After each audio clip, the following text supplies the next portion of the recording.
Hello, folks. It is finally time. After quite a while, I've actually skipped the last two because of circumstances, but now I don't think I can skip this like at all. This is like it's not even penultimate. This is like the finality of Sui. I haven't even actually don't know any story beats about this, so guess let's just get into it. Film recitation ever in mind.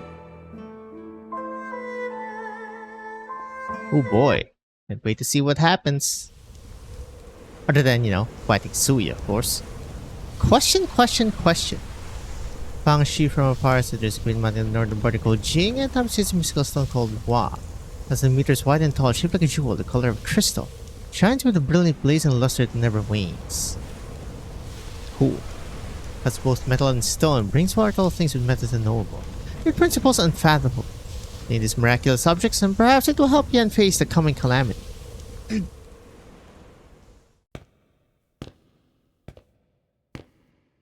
I don't get it, sir. We sacrificed so much for this, yet you intend to hand it over to the House of Yan. That man started the war in the first place and sent thousands to perish. Why would you aid the despot? Also, why is this not like centered? Oh my god, I'm kind of losing my mind a little about that. We wish to free the masses from suffering, not to aid a single ruler. We shall play its hand in time. No one person controls it. Only pray for an early end to the strife that the people will no longer suffer its torments. Whose paw is this? Ah, yes. This is the fate of Great Yan, elderly. 02. Not yet 03. Oh, hello. Yo, still working? Madamoni, I mean Hoshiguma, sir. As we went the festival downtown, we saw the people watching the festival lanterns. I'm sure they didn't have enough hands to keep everyone off the road, so I almost got Terry out there. She was streaming over it. Probably shouldn't have done that. Also gonna get punished double patrol hours for the months. You're supposed to be extra careful since Shifu has been out of town. Better safe than sorry. Well, good work, boys. I just happened to bring some shells. Share it amongst yourself. You possibly take all this. Come on, sit yourself on the ground and have a bite. What was that? Came out of nowhere. What kind of thunderclap was that? Wait, am I seeing things? What is that? I don't know. Leizi? Or the other Lin? Oh wow, the boatman is here. You see something in the river. A beck beast, but how is it on the river? A goblet. Oh. Just a mirage, he says. Break. With the sudden rain, where'd the beck beast go? It will freeze my bones. Oh wow, we're going to each and every one of these, huh? Now we're getting human. Ferranmut has reached the final sentry post. Red alert. Cow? I don't know what that means. That's a damn mountain. Mountain. A Ferranmut, you say. Potential.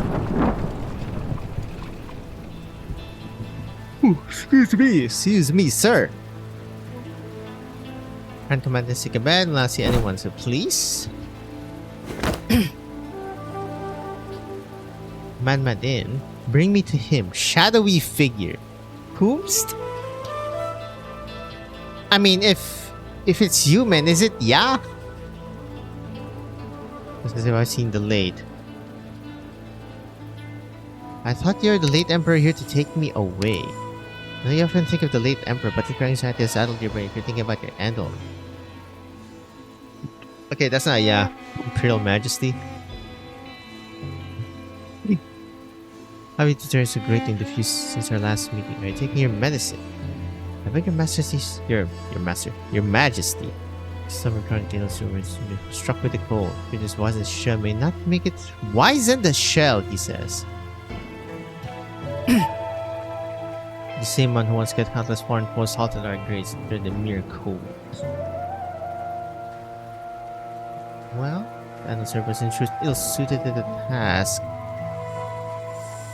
There's no why she counts for this withered servant. Keeping us in the dark, eh? Wait, this is just the Grand Tutor, no? He wishes to return home due to his illness. It's across the bureaucracy and all throughout the land staff petitioners in one heart. Everyone's passionate fear with that called desperate. The Grand Command University has compelled me to... Emergency is aware. God it's the will of the people. Are they like about to fight the first Ferenmut? And potentially see? You invest my mind on the matter?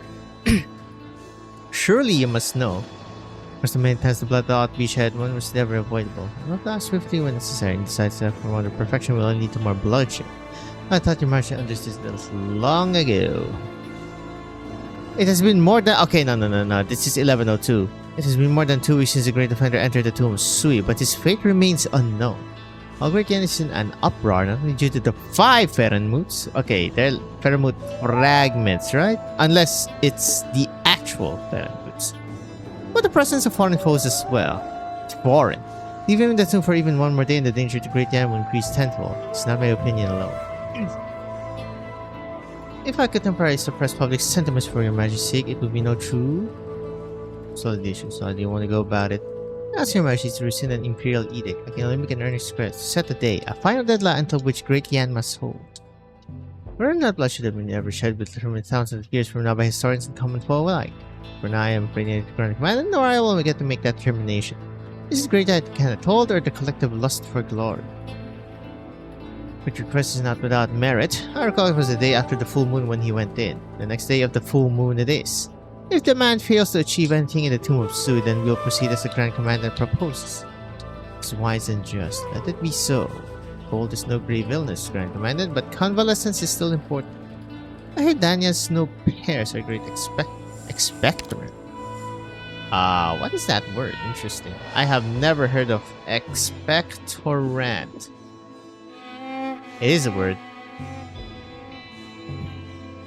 Oh! Something that helps you with your snot. First reporter, yes, you should be cured in the morning. We'll hold court early tomorrow and do not be late. I don't think that's Grand Shooter then, that's probably too long. Keep saying Imperial Majesty. Then again, who isn't an Imperial and or / Majestic?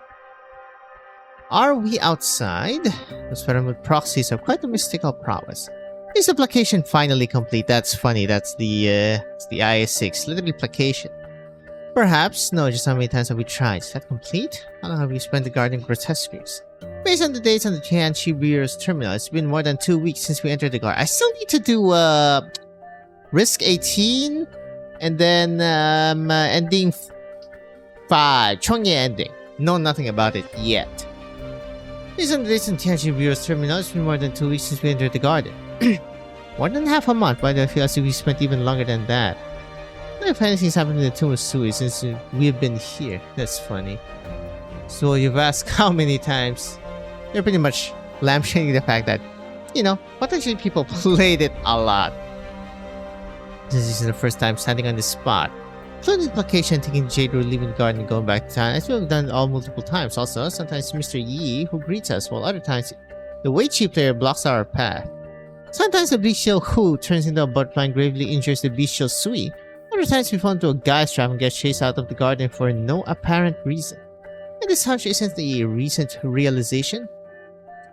It was a faint feeling at first, but it was only just now that I suddenly realized we seem to have been repeating our garden visits. Maybe the application is finally complete? Ow, ow, ow. I certainly hope that's the case. Right, who has the token? See if Mr. Yi hands the rule to a different person each time we complete the rite. I don't have it. Neither do I. Then... a small object falls from Zwola's pocket. To everyone's surprise, no jade rule but a tiny doll. Is that the mascot? I swear to God if that's the mascot. Auntie Lin Yin, have you seen this before? Yo, so you made it out live. Pretty tough, huh? Zushi. Zushi. It's you. This fucking woman. I cannot understand her power level. Why are you calling me that when you're not even a Tianshi disciple, kiddo? Also, it's always quotation marks for old Tianshi. I'm assuming she's some sort of weird ass Ferenmut slash Ferenmut fragment. Or something. How should I address you then? Who cares about titles? Your Qinggong's good and you move quick, so let's just get whatever you need to be. Where do I need to be? What shall Candleholder do after getting token from the garden? Turn to the Sui regulator and submit the Jade Rule along with the report. Then be gone. No more dawdling. But the Jade Rule. Token's a token. Maybe there's a reason you didn't get the Jade Rule this time. But just hurry back to the Sui regulator already. Or you're scared the proxy's gonna report you for theft. Chanbei, there's something I'd like to ask about Bai Cao. Just be quick. What's the calendar holder here? You or me? Won't you know the answer once you see the city yourself? Act your age. I'm sure you know how to adapt to a situation, don't you? Yes. I'll go with Zuola. You stay. Okay, what is Zushi? Hold up. Zushi. No, not the goddamn character. Think.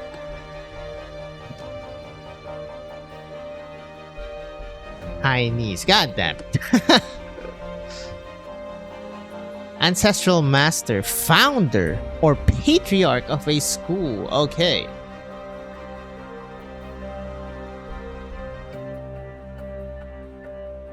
Ancestor, progenitor, and master teacher. Okay. Well, thank for that. So sure, like Tian Shi is sure, and Zhu Shi is sure. But how there's not much of a judiciary at the moment, so it'll be upon this trip for you. It'll be more useful here. Same goes for the Yoon kid. Neither of you is a member of Suri Regulator, so stay. Don't make less trouble for all of us. The three exchange glances and silently agree to the Tian Shi's directive. Zuola puts the token back into his pocket and after bidding farewell to the party, leaps up northward. Old Chanbei, there's something I want to ask. Where's the young lady who claimed to be of the Shanghai Zone? One you took away before we entered the tomb. Oh, I didn't think a dimwit like you would concern yourself with that last. Just remembered, she mentioned there was something from the garden that could keep Yan and the bestial Sui from coming to blows.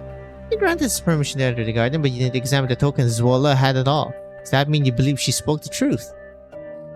How intriguing. Smarty pants like you are so different from the martial types. Of course. I believe you have your reasons for sending him alone, but I'm worried Zuola might come to harm if the token is truly important. To speak of safety, no one's truly safe right now. That kid really has what it takes to be a candle holder, now's the time to show it. My boy failure, Zuola. Oh, it's you, of course. Where's your master? Yep. What's wrong? I rarely ever see you so down. Just worried they might not manage to deliver that token.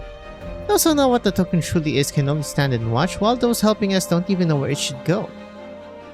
That old Tian Shi has already done us a grand favor. The rest is up to the family's fate. I didn't think those youths would get involved in this, and I'm not sure whether to be relieved or worried. They have come to this garden over the past century. But the true answers was really the glimmer of hope from our memories left behind, bringing back into this realm. No matter what, we must believe that their fates are somewhat linked to ours. Will you ever be playable? Potentially. Even you, maybe. Speak sense, sir. Well, Maria sights abound in the land, but encounters are still up to fate. You could buy a ticket early, do your research, memorize the map, stand outside the garden until it opens, but then the storm comes and you see nothing at all.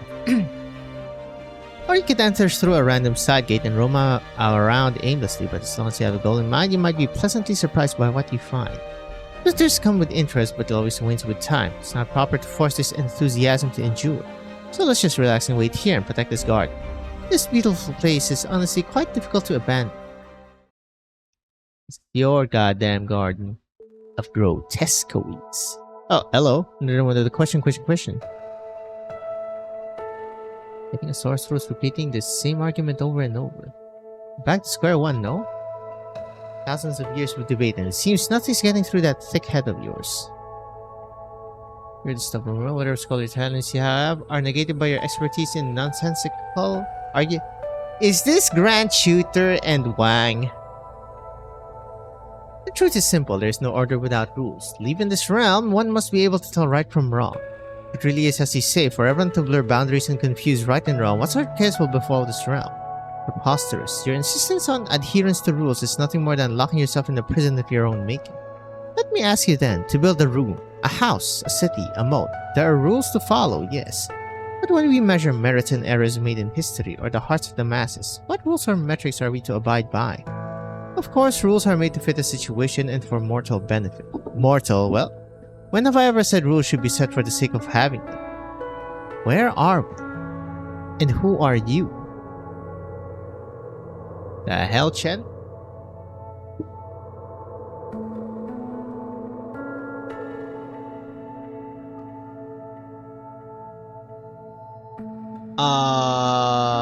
Hold up. That is not who I thought.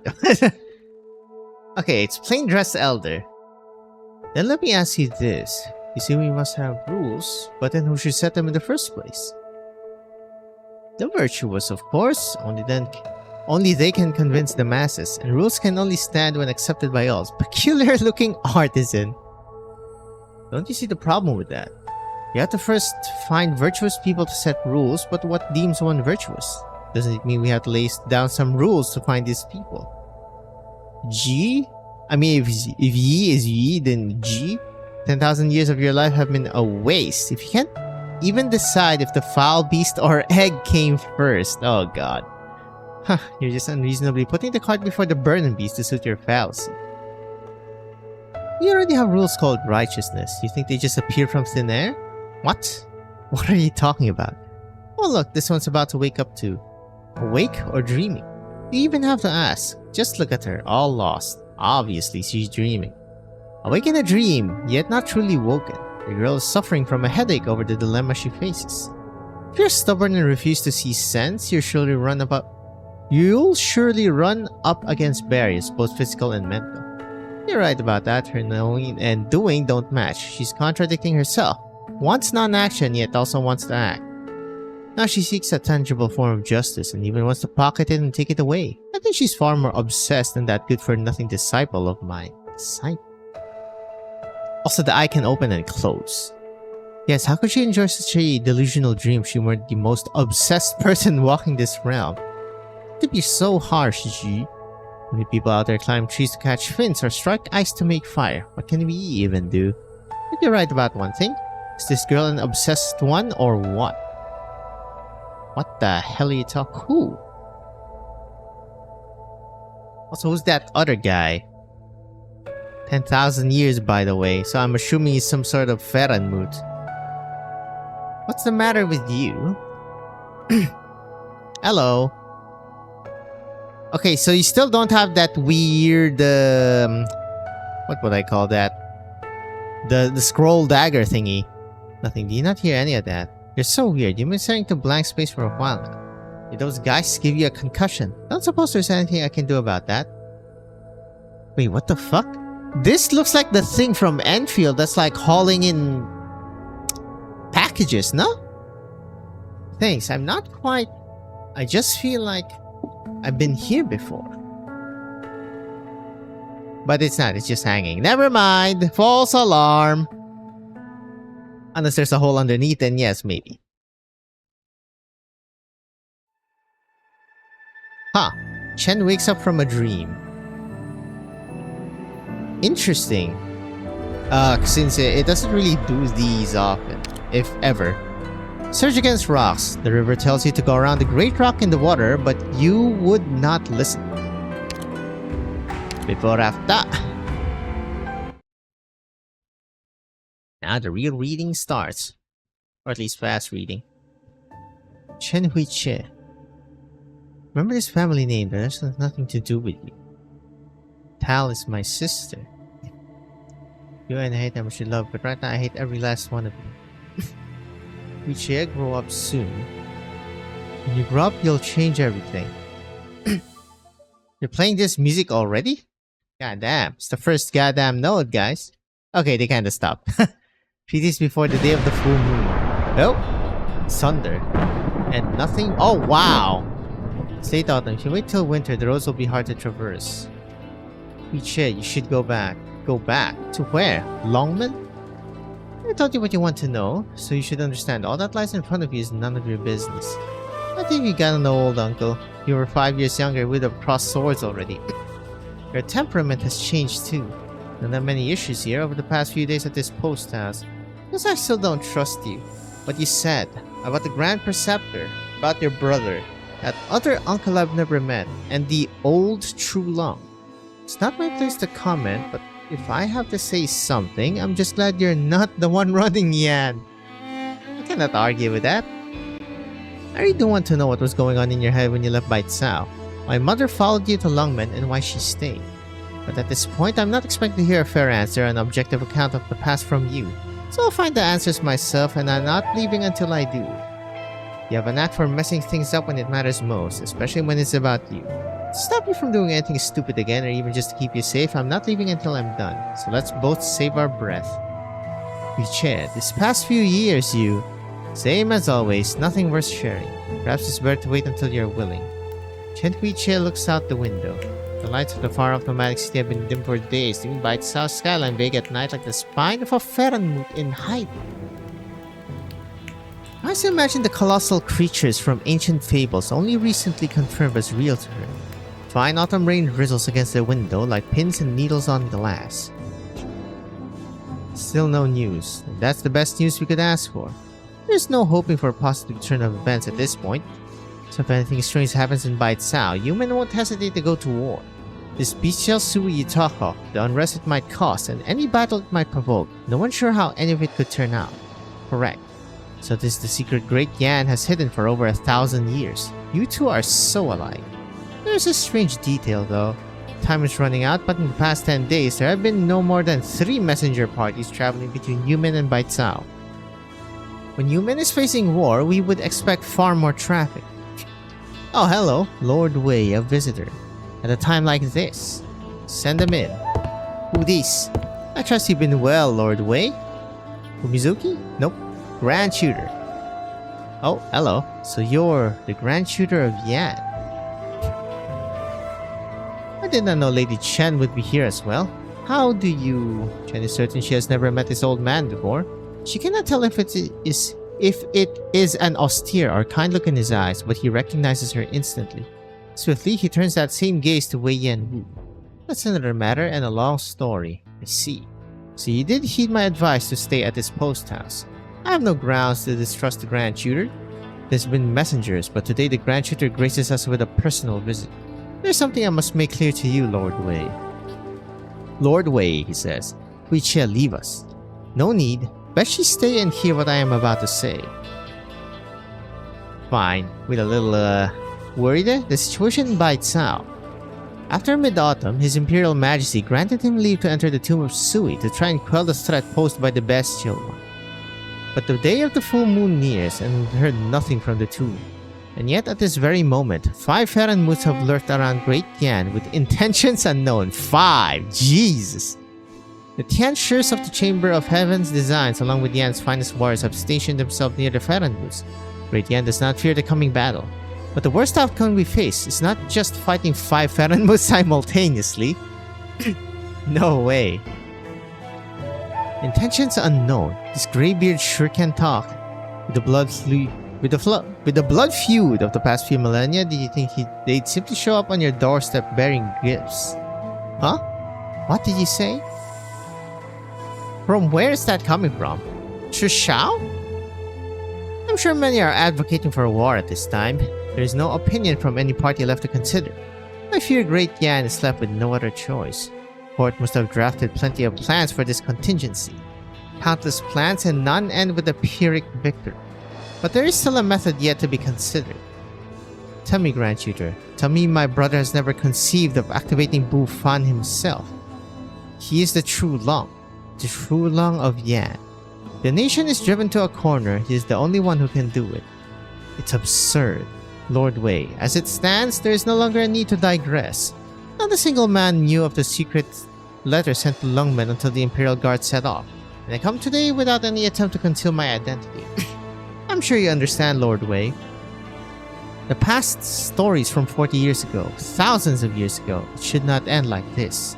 And he should never be the one to pay the price. No one wants to see the worst case scenario, but we cannot deceive ourselves. I must remind you, even if merely for Yan's sake or for the good of the realm, a backup plan is called for. Please, just slow down a second. I don't get it. What does the Grand Tutor mean by a backup plan? Everything you're saying, what does any of it have to do with Wei and Wu? You still don't get it. You don't know what a backup plan is? Something you do when things go south. What? What are you talking about? A kingdom cannot be without its king for even a day. A missing true long must naturally see his seat filled by another. When father dies, son takes over, and when elder brother leaves, younger returns. That's how it's been for thousands of years. If there's no other choice, this last will have no choice but to become the true long. What the hell are you talking about? Hui-Che, that voice. Did the two of you not hear any of that? Lord Wei, I don't expect you to have considered all possible angles already. One must think before one acts, but time is short. Take care, Lord Wei. I'll see you out. No need. I didn't get any of what he was saying. He had me stay to hear it, but I couldn't make sense of it at all. Hui-Che. All that stuff about Yan probably going to war, but he'll give you time to prepare. Wu Fan, the Ferenmuts. What does any of it have to do with you? Hui-Che, many mistakes from the past. Some I made myself, but others I was powerless to stop. I only insist on ensuring those irrevocable mistakes do not affect the rest of you. Because I've never doubted in your potential to accomplish more than we ever could. This is the worst time you could be saying that. One more thing. Tallulah. Tell me, was she well the last time you met? No way. I'm not telling you about her right now.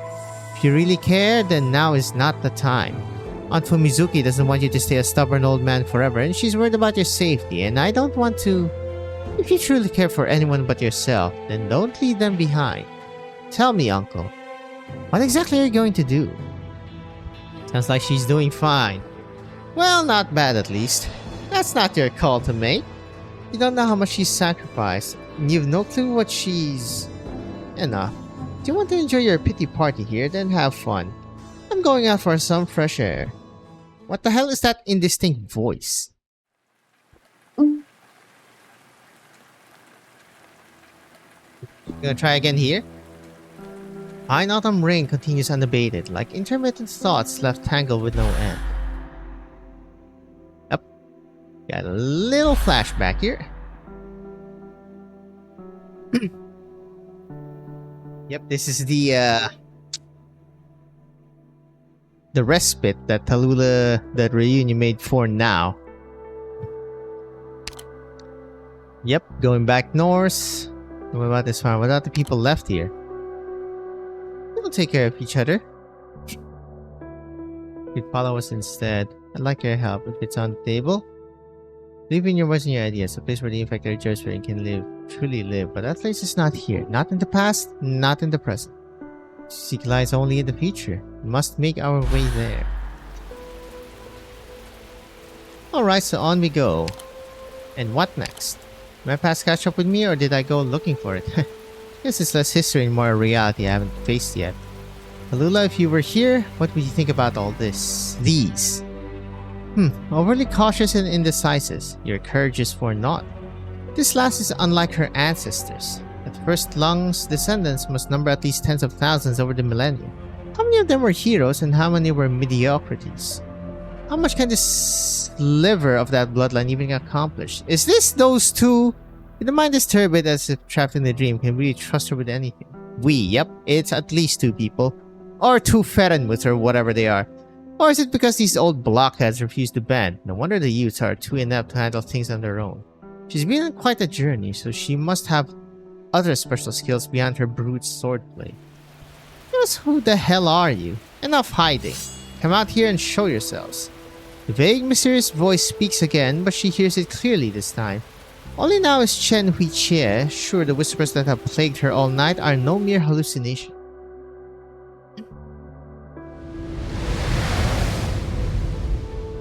Hello. Just look at the girl, inexperienced yet quick to anger. I'm glad you want to know, but if you truly seek your answer, why not find it yourself? Oh, hello.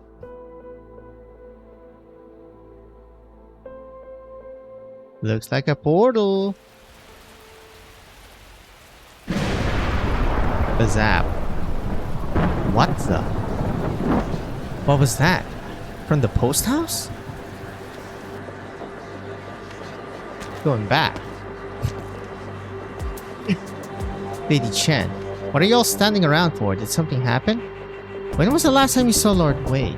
Barely an hour ago, so you don't know his whereabouts either. Wait, you mean... Half an hour ago, Lord Wei went to rest and dismissed us. Post house owner just realized the room was empty when delivering the food.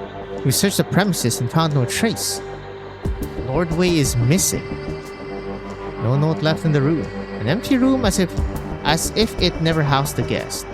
So he actually managed to slip out, with all of you watching. Again. Yet again, Wei Yanwu. Lord Wei received the letter, personally penned by the True Lung, summoning him to the capital. We tried in vain to dissuade him, he could only follow. Let us tentatively assume he is making his way there. Failed to ensure his safety and our crime is unforgivable. However, I fear entering the capital now would only... Don't worry, Chen interrupts the Shadow Guard. Whatever the case, he left without a word. So this time, I'll find him. And see, there it is. Now go with after. Huh. From the True Lung himself, eh? There should be like an option to like highlight this if you're done and then just go next. So that, you know, I sometimes forget if I did before or after. This before the full moon. Oh, 1 day passed. There seems to be an uproar.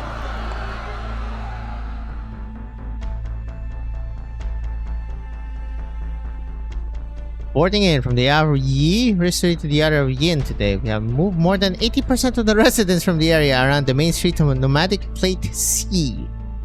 Some residents remain due to official duties, property concerns, and other reasons. Urgent to settle their affairs at once and leave material goods behind. Time is almost up. Understood. Also, strengthen security inspections at checkpoints. Report any suspicious individuals or situation to your captain immediately. Yes, sir. The Bites also already evacuating the population. I wonder if the Sui regulator has any news from the Tomb of Sui. There are a lot of sentries, best not draw attention to myself. Time for a detour. What the hell are you doing? Yup. That's... So all it goes around the checkpoint, but as he turns a corner, he spots someone who should not be there.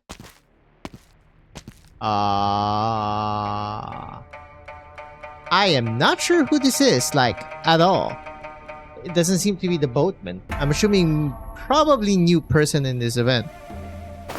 Zuola. Are you... Apologies, but may I ask, who you are, sir? Sui Regulator is aware of your deeds at Mangshan Town and in the Garden of Grotesqueries. I was dispatched to meet you here. You've done well. You must be exhausted. Go to rest.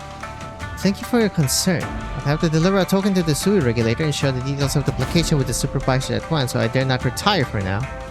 Just a proof of the application, fret not. Just hand it here and I'll take care of it, okay, sussy? As for the report, you may submit it at a later time, but Zuala subconsciously rubs the token in his pocket with his knuckles. This is a special case, so I must submit the token and my report to the supervisor myself. Still doubting me when I have the approval penned personally by the supervisor for my actions right here. Zuala, I know you are very conscientious, but the situation is complicated. You need not be stubborn. I'm sorry, sir, but this is all too sudden. I don't know where this change is coming from. I do not doubt the supervisor's orders, but could we at least head over to the Sui Regulator together so I can get a complete grasp of the situation? Sir, what is the meaning of this? Is someone obstructing official duties here? Stay your hand for now. Never seen the Sui Regulator cooperate with a patrol battalion before. As I said, things are complicated. This is how affairs are handled in wartime. Zuola, tarry any longer and we may hinder our battle plans. I'm acting on orders. If you have any further questions, save them for the supervisor herself later. Acting on orders? Dare I ask whose orders these are? That's classified military information that may not be leaked, Lord Zuo. I'm sure you understand, seeing as you grew up in the barracks. 300 candle holders in the Sui Regulator and none know each other's past. So how do you know my background? Just who are you? Season. Well. Go. Boost.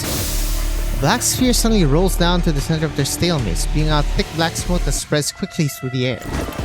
An ambush. Assume defensive positions. Just run already. What? Swallow jumps onto the eaves.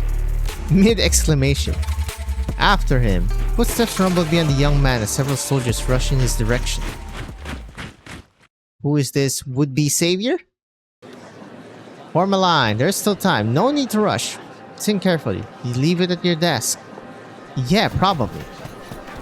What's the matter?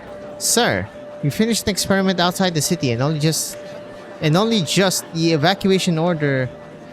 But we left something important in the school laboratory. We'll be back once we fetch it, I promise. Can we go? Time isn't on our side. What could be so important? It's really important data. We spent years just to collect it. If we can iron out the issue, then maybe, just maybe. Show me your student card and then go over there for a security inspection. Thank you, sir. Right. Once you get the data, evacuate with the academy's staff. Make sure you leave within 24 hours. Of course. Hold it there, girl. Me? Young lady, Baitsao is undergoing a mass evacuation. There is no entrance to the city without special permission. May I ask what brings you here? She tries to blend in with those entering the city, but the keen guard spots her immediately and approaches. She makes sure Chu Xiao stays unseen behind her. I'm looking for my uncle. He's old, has trouble walking, and bought a lot of luggage on this trip, so my aunt asked me to escort him out. But when the Ministry of Revenue issued the evacuation order 2 days ago, they brought out every elderly resident.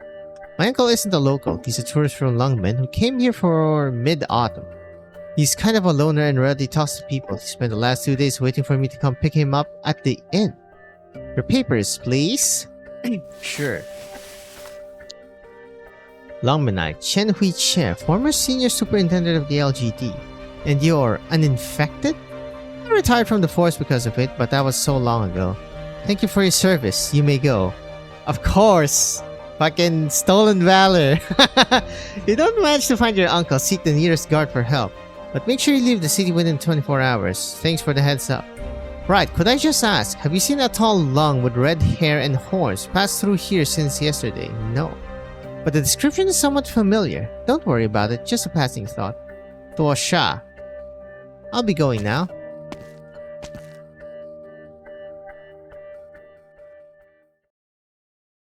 Oh, hello. One of the newer ones. Wait, miss, where are you headed? A muster signal? What's happening over there? Suddenly human. What?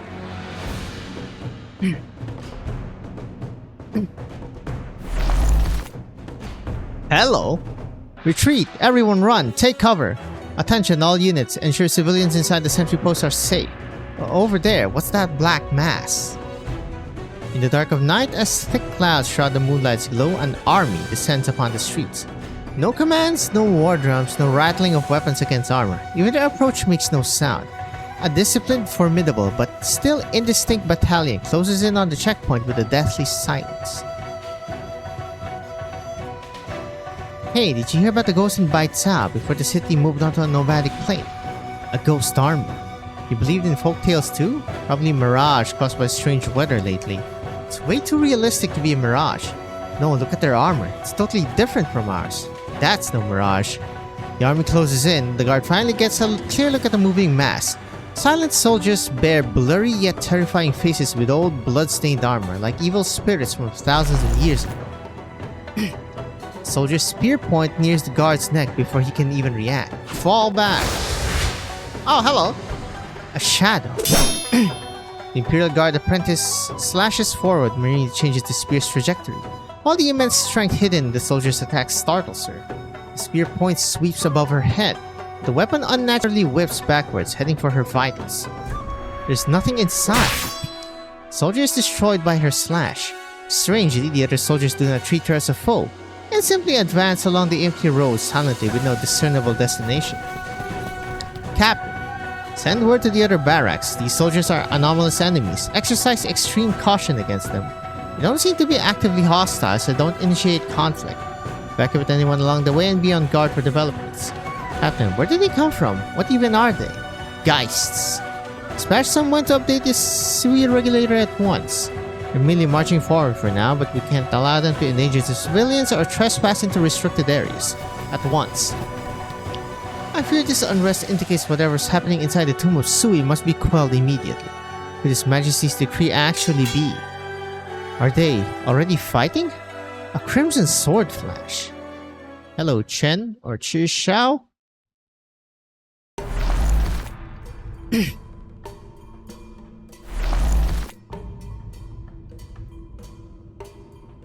My goodness, where did this army come from?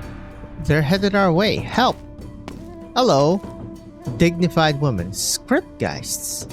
Still the same old look. Whose ancient dwelling dream is this? Is it because it woke up, or because you returned home? Look out!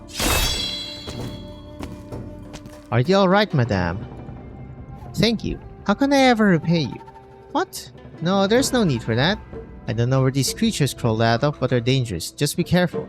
Chen notices the woman calmly ignoring the surrounding commotion. She even turns to look at Chen herself. Noticing the woman's scrutinizing gaze, Chen immediately sheets Chi Shao in vain. A descendant of the Yaos of Yan. You must have misunderstood, What say you? What's the difference between forcing one person's will upon the masses and enlightening the masses with the insight of one's mind? Where's this question coming from? Do not have an answer now? This isn't the best time to discuss it. What a shame. Perhaps we can continue our conversation another time. Perhaps. The woman does not wait for Chen to respond before melting back into the crowd.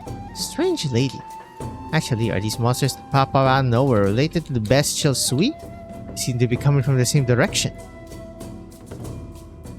Boom, boom, boom, boom, boom, boom, boom.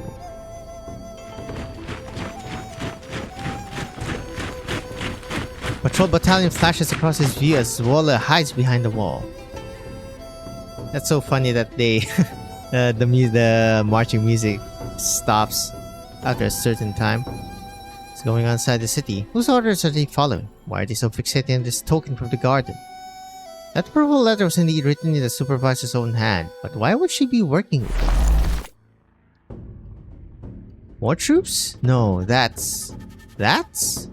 Countless paintings flash through his mind until it stops on a scroll depicting the great hunt in the sewer regulator's hidden collection. I recall a similar scroll in Father's study. Could they be Geists? Oh! As he stays deep in thought, the leading guy suddenly rushes towards him. Look out! The black Geist disperses, leaving splotches of black ink on the nearby walls. This ink stain, a script Geist. But how? Don't tell me. That vanished proxy. My lord, vanished proxy, he says. Pester me any longer and I shan't show you mercy. There's a misunderstanding, sir. I saw you getting attacked by the monster, so I ran here to help. You're not apprehending me? Huh? My lord must be joking. I only just received orders to assist the candle holders in cleansing the monsters. Have you seen any other candle holders? No. The city is in turmoil, but the Sui regulator hasn't sent anyone. In the patrol battalion, obviously 2 different directives have been issued. I must get to the bottom of this once I meet with the supervisor. My apologies, this was my mistake. Please excuse me. It's dangerous here. Keep safe. The way he jumps out is so funny. His sword flashes in his spin as Zwalla dispatches several nearby guys and he instantly vanishes into an alley. So fast. Hello. Why the rush? Hello? Is this where Wang and Yi? Nope, it's not. More and more script guys this way. Where exactly did they come from? Come out. Oh, it's you. Right, Moi. Or however you pronounce this. Alright, here I am. Don't get mad now. It's you. You girl, you're coming with me. Me? You don't get along with that candle holder boy and you'll just keep fighting in there. Whatever you're looking for, he can find it for you. And what is your intention having followed me the whole way? Why the attitude? Shouldn't you be happy reuniting with an acquaintance? You. I believe the old Qian sure has her reasons for letting you go. But I can't trust you as Shanhai Chong. Fine, O righteous and benevolent Lord Zuo of the Sui Regulator. I know you look down upon us a lot. But you're being hunted down by your own people. Surely we can cooperate a little? I believe there's been a misunderstanding. I'll go to see the supervisor and from there, I will naturally... Hold on. How do you know the Sui Regulator is after me? You numbskull? They would be walking you back right now if I hadn't stepped in when they were surrounding you back there. Wait, that was you? Duh. Who else would dare get in this weird regulator's way? I saved your life, so you could be just a bit nicer. Maybe?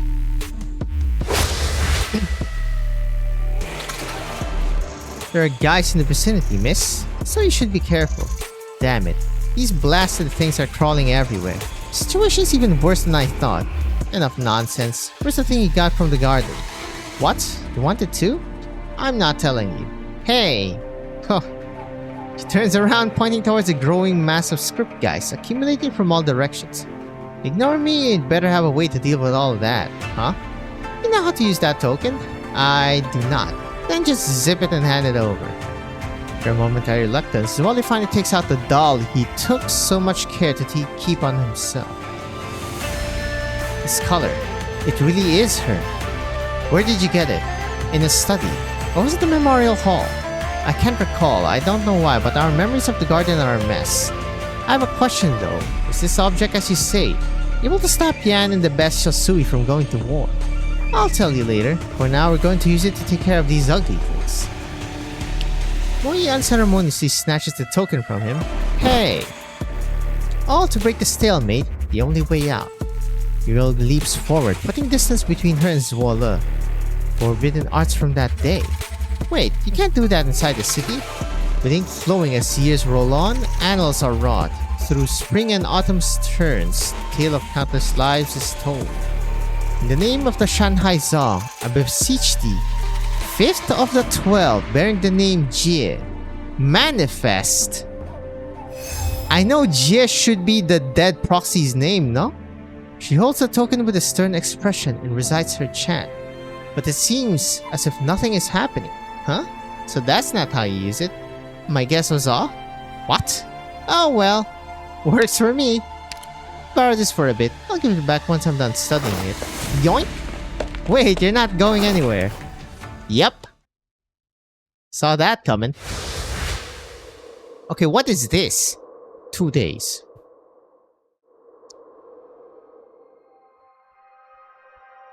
The guys vanished with the sunrise. They were all coming from here, so this must be the source. Sky Mirror Pavilion. This is the place? Hello? Who is it? Stop right there. You're not letting it there, are you? Of course you are. Of course, man. Classico. Let me BRB for a bit. Alright, moving on. A tutorial. Lacquer black game print. Prints profoundly black like lacquer. Sickness is the weight and depth of history, solemn and dignified. Let me actually check the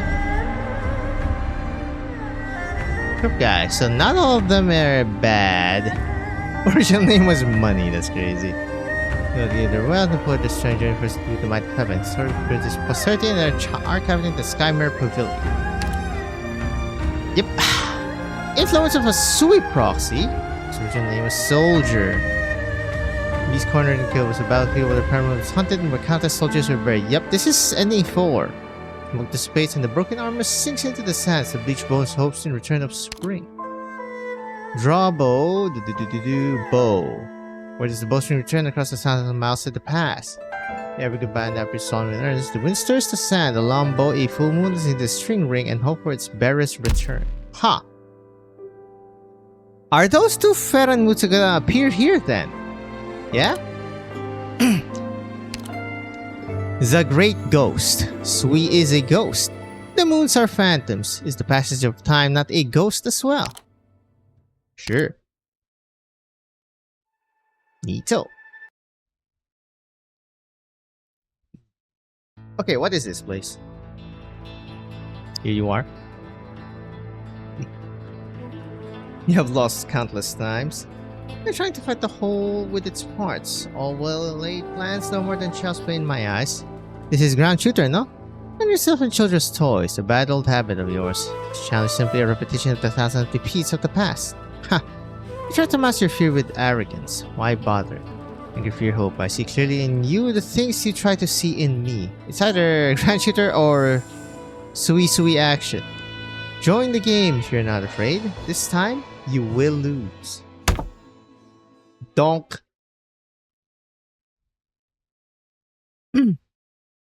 Shuo. Hello. I am defeated. That's Chongye's name. I did not expect this variation of the offset play. You had a chance if you did not continue to seed ground in the center around the 100 move, hoping for a draw. I did not have a clear view of the developments to come, so I picked a safe move. I say I was mistaken. But my Wei Chi skills had improved, but looks like I'm still far beneath you. In this last battle, we were only able to avoid heavy casualties thanks to your strategy of conserving our strength and luring the enemy deep in. This return to the capital is an opportunity for you to rest, but I expect it will be a long time until our next meeting. You don't seem concerned with victory or defeat. Why obsess over such things in a meeting between brothers? Not just Wei Chi, it seems that nothing ever concerns you. You're always content to act the part of the kind benefactor. I don't know why you say that. The new Right Assistant Minister of the Ministry of War, together with officials from the Ministry of Rights, accused you in a petition to the throne 2 months ago. Demanding troops to act without authorization. A serious crime. How do you know the Imperial Court's business when you've been with me on the front lines for the past 6 months? I have my ways. You should worry about yourself. If you meant our late return to camp, it was because we had to stop and wait for a catastrophe to pass. General Yang knew. The Ministry of War hardly has a case. Oh, you don't need to worry about that. The assistant minister was found to have accepted bribes and embezzled supplies. He's in prison now, waiting trial. He won't spread rumors any longer now. As for whether he makes it out of prison alive, only heaven knows. Probably should stop meddling in the affairs of the court. I would hardly call it meddling, simply helping Yan rid himself of a corrupt official. So meddling. You know your own intentions. See the entire court as a game of Wei Chi with human lives for stones. As your lust for honesty and righteousness blinded you to the evil and malice lurking in the hearts of people. No sooner had that man taken office that he started to target you. You really think there is no one behind the curtain? You really believe we have only one enemy? Go easy on this one and we set ourselves up for more trouble to come. Strange things have been happening since the birth of our youngest brother. Fang's patient committed suicide after getting better. Excuse me? Someone's been producing satirical works of falsehood in Dusk's name, imitating her touch. Thieves have stolen treasures from Yi's garden. A long and thorough investigation by the Judicial Review Office turned up nothing more than a gang of fools. And then, your matter. We all know, it is not dead. People here have never forgotten its terror. That's why they watch our every move, every meeting. They still think your little achievements will force them to see us as anything more than alien entities, enemies to be feared. Are Fang and Dusk alright? Fang was depressed for a while. That's always been how she is. But I do not suppose either would worry too much about it. What about the future? You think someone is pulling the strings behind the scenes? The Shanghai Zong or someone else with ulterior motives? That's what I truly fear. If a single mastermind is behind all this, I cannot determine who it might be, nor do I have any inkling of their intentions. I will confirm all that you've said with the sweet regulator. I know you have good intentions, but don't overstep the boundaries like this again. Since when have we been worried for one another? I simply didn't want to fall into a trap without knowing who dug it. It's time to go. The journey is far. Careful in your way. Bring the others my greetings. I may not see them. The proxy bids his sibling farewell and proceeds in the direction of the capital. The journey is far and he is in a hurry. He does not have time to stop for small noises along the way. One wrong move and all is lost. Let's begin with the name, Yi, shall we? Sure, let me think. Yi Yin Rao Liang, the sound lingers upon the beams. Hello. Liang. What idiom begins with Liang? Hello. Don't tell me you're giving up already. Of course not. Just busy with the beast meat. Give me some time. Sure, I have many books to copy. Take your time. Liang. I feel like I should ask Yi, but he's not here. Heng Liang, crossbeam, Fang Liang, roof beam, Dong Liang, pillar. I know. Dong Liang Si Chai, pillar of society. Wait, it has to start with Liang. Say, she has so many bamboo slips with words on them sitting next to her. Maybe if I took a peek. What is it? Nothing. Why are you copying the words from the slips onto these squares? It's called paper, a new invention. It's lighter and easier to write on than bamboo. It also doesn't deteriorate easily, which makes it easy to preserve. Well, for a couple years, I guess. You can preserve something forever if you write it on paper? Yes and no. Bamboo slips may last for decades, paper for centuries. Be it bamboo or paper, however, there ultimately comes a day where it perishes. No matter what we use to record something, it will only endure forever if people truly commit it to memory. It's like how people remember your cooking when they taste it. He listens, but it is unclear if he understands. He scratches his head beside the stock piece that he has just butchered, but he can't come up with an idiom that starts with Liang. Suddenly, a small piece of bamboo falls in front of him and he sees the words on it. Liang Shan Junzi, man on the roof be. Not bad, Zi, eh? Let me think. Zi Shu.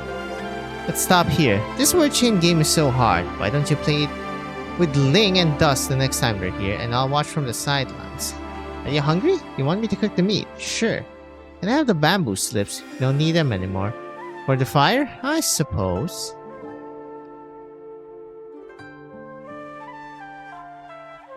Young Proxy takes the bamboo slips from his sister and skillfully cuts them down the middle.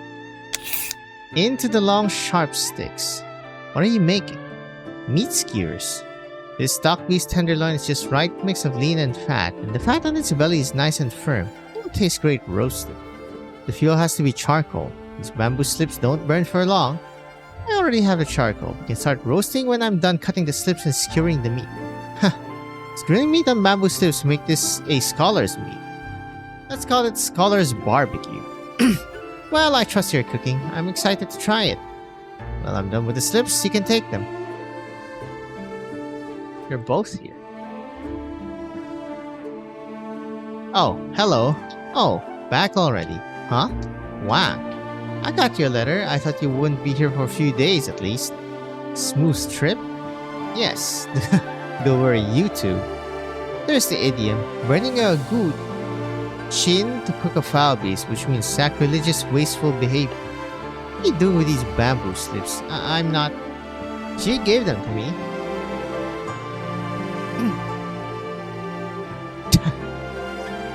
Boy hides behind his sister, peeking his head out from her side.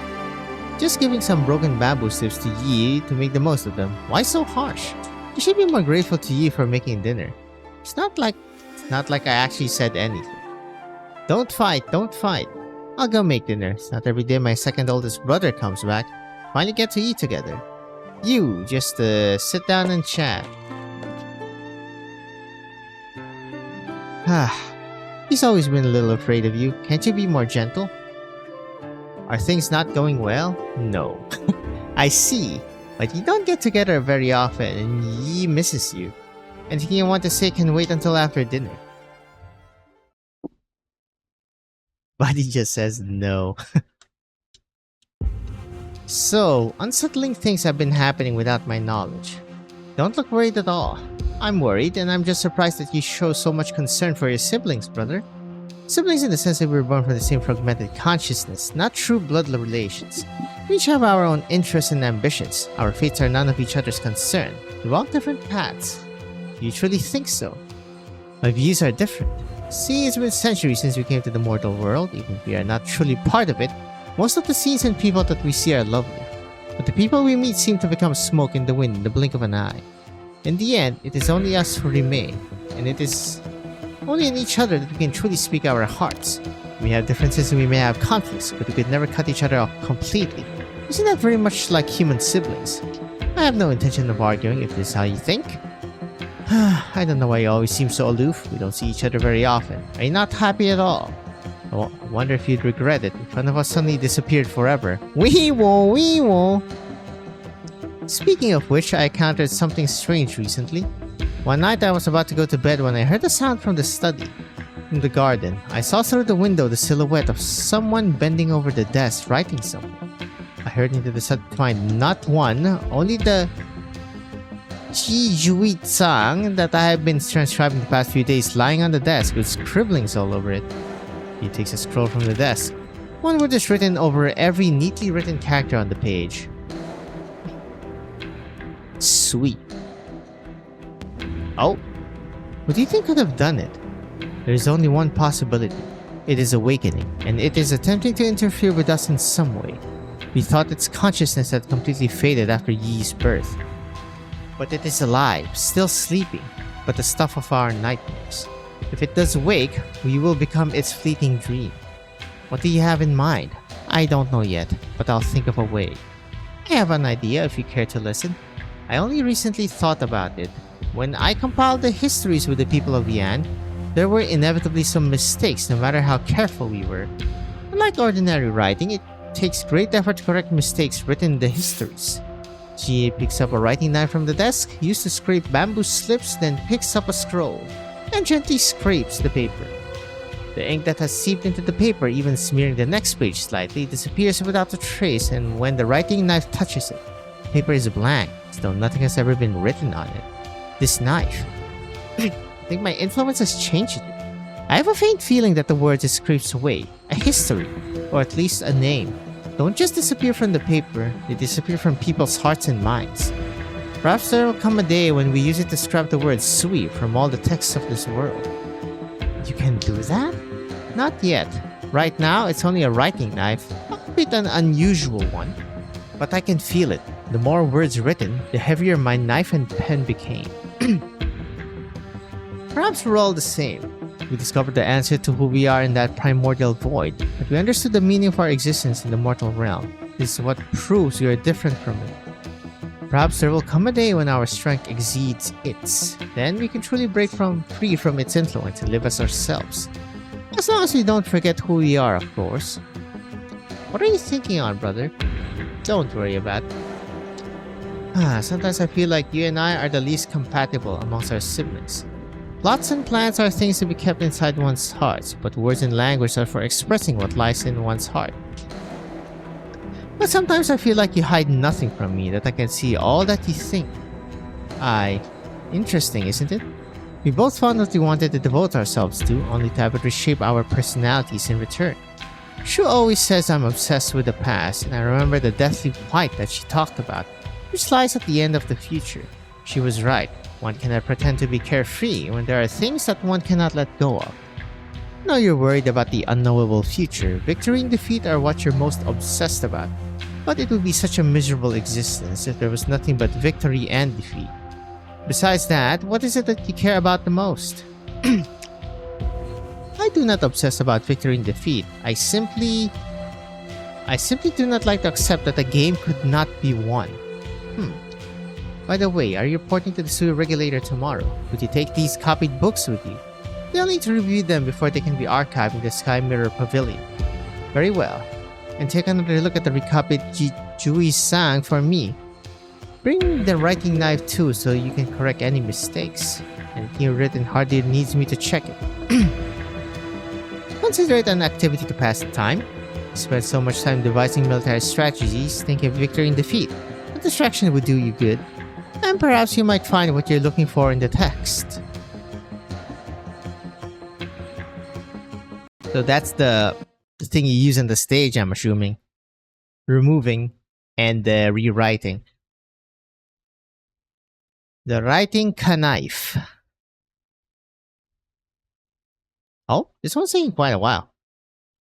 Hello. Oh, there you go. Believe it should be after. Hold up. Alright. I believe it should be after.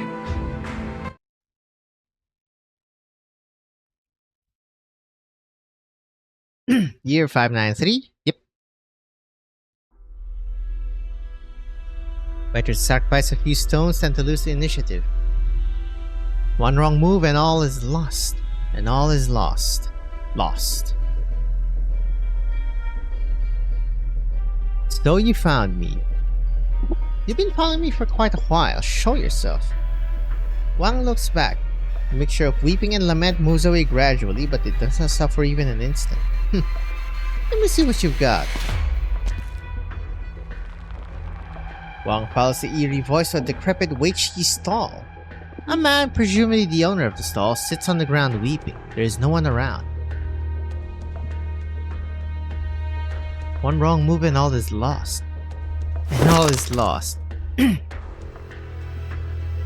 Before Wang has a chance to take in the situation on the Weiqi board, the man falls upon it and begins to wail, sending stones flying. Ridiculous. As Wang turns around to leave, the man's crying begins to abate. Don't go, sir, please. I'll set up the board again. This game cost me my life savings, my home, my farm, even my family scattered and some of them died because of it. I'm very sick and don't have long to live. A game of Weiqi that cost me my home, my family, my life. I couldn't let it go. Take a look for me, if you can find a solution. Perhaps fate can still be changed. The man goes from sobbing to howling. As Wang stands motionless, the man picks up the stones from the ground and quickly sets up the board. Setup, probe, entrap, sacrifice, fight, exchange. The man's hands move at a breathtaking pace. The game begins to grow as though it is alive. The war raging from the corners to the center, then to the other side, which still lies empty. So fast the eyes can hardly keep up. Before Wang can react, the man has put a black stone in his hand. Your turn, sir. How? Yes, how indeed. Black and white should have taken turns placing stones. No black stone can be seen on the board. Once you hold one, how should the game proceed? This is ridiculous. I'll take my leave. You ought to understand, sir. This board is like an abyss. Every white stone is the size of a mountain, while the black ones that I have presumptuously placed upon it are no more than game pieces. We are so far from the board that even the mountains are no greater than the size of a thumb. How could we possibly see a tiny Weiqi stone? I held on as long as I could, but at this point, I was dazed and exhausted. One wrong move. The man begins to weep bitterly again, and all is lost.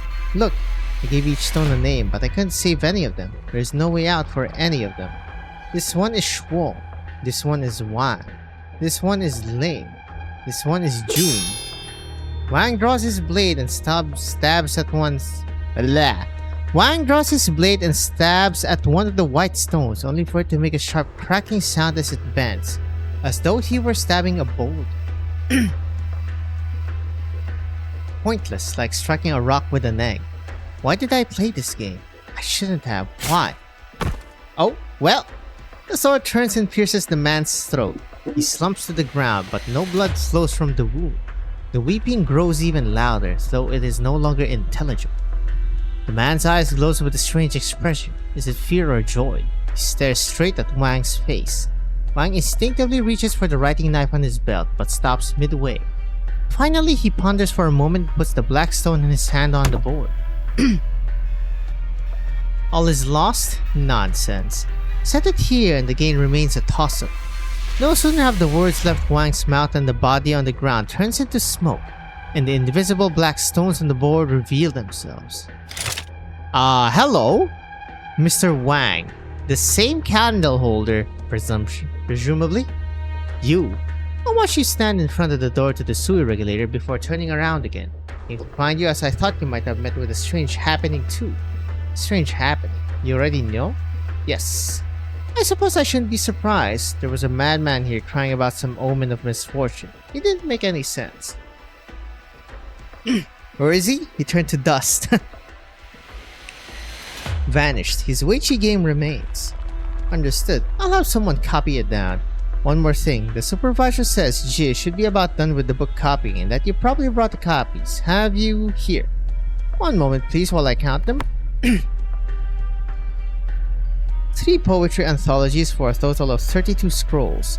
5 volumes in philology for a total of 60 scrolls. 1 volume on divination for a total of 5 scrolls. Pretty few on divination. This is the Jijiu-Zhang.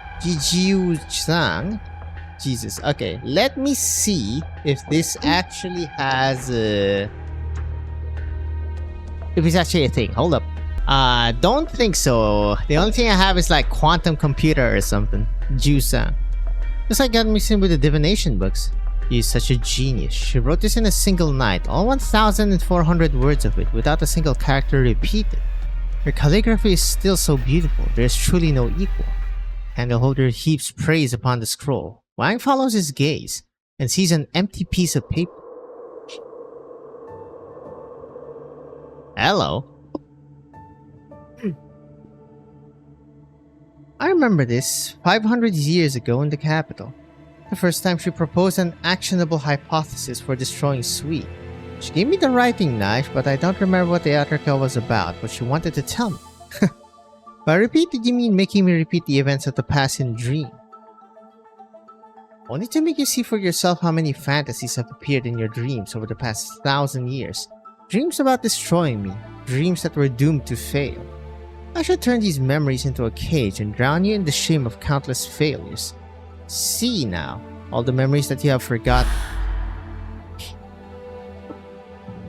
You forgot? Sorry. It's nothing. I'm just thinking too much. If the Surige didn't say anything, I would like to have my writing knife back. I don't know why you always seem so aloof. We don't see each other very often. Are you not happy at all? I wonder if you'd regret it. One of us suddenly disappeared forever. I'd rather not be called the fifth Sui my entire life, as if its mark were still on me. The ones who created characters helped me think of one to use as a name. Will you read this for me, brother? I shall write it and recite it to you. For you. Characters dot and dot dot and dot come together to form dot.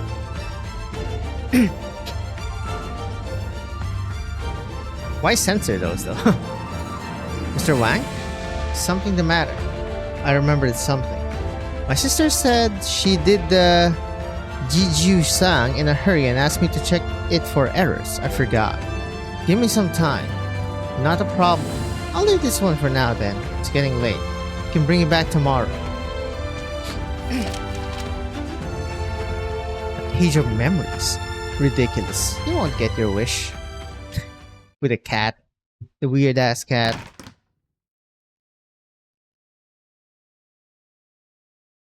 The eye is completely darkened by the time the proxy arrives at the inn. Yijuki Gu Yujong. Oh god, I am not butchering this. The Zhang. I'll just call it the Zhang, yeah?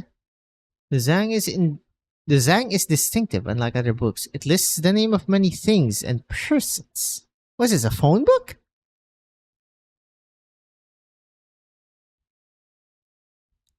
I should have remembered. Breeze turns the pages. Wang seems to see a piece of paper in a different color in the back cover. She was then trying to tell me something.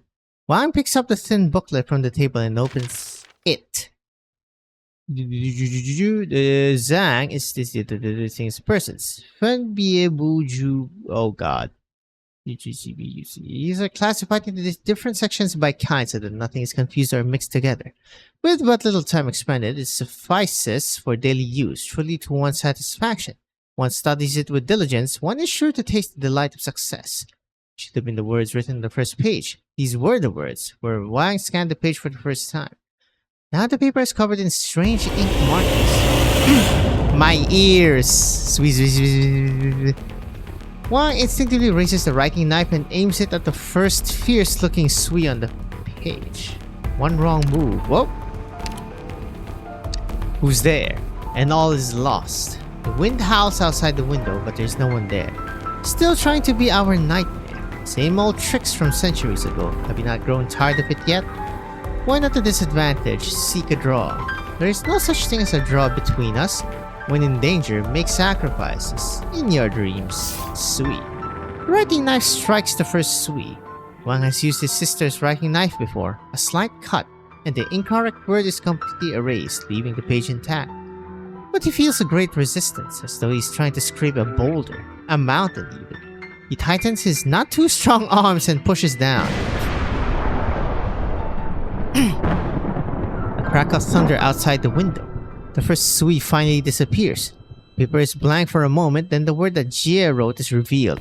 The lines intentionally plain yet vigorous to make for easier recognition by learners. The lone G stands eerily amongst a page full of Sui. G. Is that it? Is smearing and dabbing the worst you can do? Do not give in to haste. Wan takes aim at the second Sui and scrapes it. The resistance seems even stronger than the first. Jew. Jew. Nightwing invades the room, trying to turn the pages, but Wang keeps the paper firmly under his palm. Gee. Yep, just keep doing it. Ooh. The room starts to shake violently as the fourth word reveals itself. E. Thunder outside rumbles endlessly, accompanied by constant lightning. Song. Bolt of lightning strikes the inn, setting it ablaze. Yep. Yi.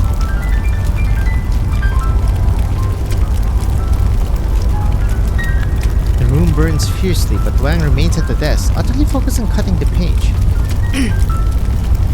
Each sui requires greater exertion than the last. Each time a sui is erased, a different hellish vision appears around him. The sky sunders, the earth trembles, winds shriek and thunder roars, and fires burn red and bright. The beams, the bed, the desk, the shelves, until there is nothing left in the room to burn, and even the ground has been burned through. One can feel himself drop straight down like a stone, but his hands do not stop. Brother is locked in, scorching heat. Freezing cold. Suffocation. Interesting locations. Isolation. 100, 300, 500, 1,000. Scrape, scrape. 1,393. 1,394. The last sui is erased and he finds himself in the dark room again. Nothing in the room has changed, except for Wang sitting in the middle of the room, his face gaunt and yellow. His clothes tattered as though he physically journeyed through all these hellish visions. What other Weiqi wisdom do you have? Spit it out, won't you? Silence. Wang turns the page. There is indeed a paper between the last page and the back cover. It is not words that are written on it, but a 19 but 19 Weiqi board drawn with writing ink. Not the classic match, but a handicap game of clearly mismatched sides. Wait, this is... One thing to make me play Weiqi with you because you're bored, dear brother. It's another to use the stones to form the character for bored. As if that will help me against you. Why don't you find something else to pass the time? It's not really a Weiqi game that you're after. Go hiking, learn an instrument. I could teach you calligraphy if it comes down to that. Oh, what thoughts did you read this time? There are words on the other side. Through the paper, one can see that the writing is different from the simple, straightforward lines that she used when copying from learners. For learners. It is the unique style of calligraphy that she uses when writing to her siblings. He flips the paper over, trying to see what the message he never managed to see was. Huh, that seems hard, like writing differently for people. But every word is covered by the sui character, even thicker and fiercer than the ones that he had just erased. Same old tricks? Fine. Let's see what tricks you've got, other than illusions and parlor tricks. Once again, Wang stabs the sui covering the page with a writing knife, wiping away a little smear on the top right of the word. No unusual phenomenon occurs except the red blood that begins to flow from his right shoulder. To kill you is to kill me, is that so? Suits me just fine. One stab and the wound on his shoulder opens up. Another stab and the wound deepens to reach the bone. Another stab and another. Missing words. Let's see, what's the word I can't remember? In October, I'll be 9-9. Supervisor, urgent report from the Skymirror Pavilion. All records pertaining to the Ferren Moot are... Ugh. Perhaps the blood has gotten into his eyes, for it seems like the sui character covering the page has begun to move, as though it is alive. The ink seems to fear the writing knives, shifting back and forth among the names of the 12 proxies. It stops on the Wang character. Wang pauses and presses his bloody right side with his left hand, then resolutely points the writing knife back at the word that covers everything. The ink is so black it seems to shine, reflecting half of Wang's silhouette. The last cut. The writing knife glows bright. The proxy pours his entire spirit into it, waiting for it to strike his own name. So is it good? The ink on the page dissipates completely, revealing the beautiful calligraphy beneath. The proxy can see it no more. Bonk. Doesn't seem like he's good. He falls to the ground covered in blood, so thin and gaunt he hardly seems human. He has stopped breathing. Tok. That is a black stone. Oh, I wanted to kill myself. I had gotten my wish. After more than a century of plotting since your last failed attempt, this is how it ends. I, the strategist. I, the schemer. You're delusional. Proxy stands beside his bloody corpse on the floor, perfectly unharmed as he was when he entered the tomb of Sui. The body on the ground dissipates like the morning dew until only 3 shiny black stones are left, until they too disintegrate. Turning yourself into Weichi stones. This was your idea. 3 black stones in exchange for killing you once. A fair trade. Pathetic. You're fooling yourself. Fooling myself. I've visited many of your kind. I know how incomprehensible you are, how incomprehensible we are. I know about the faint consciousnesses that were born from the primordial void, and I know how they have transformed themselves into colossal entities in the course of an infinity. Time, space, quantity, structure. The things that mortals take for granted, the things that seem to be everlasting, unchangeable, are merely a temporary roost for you.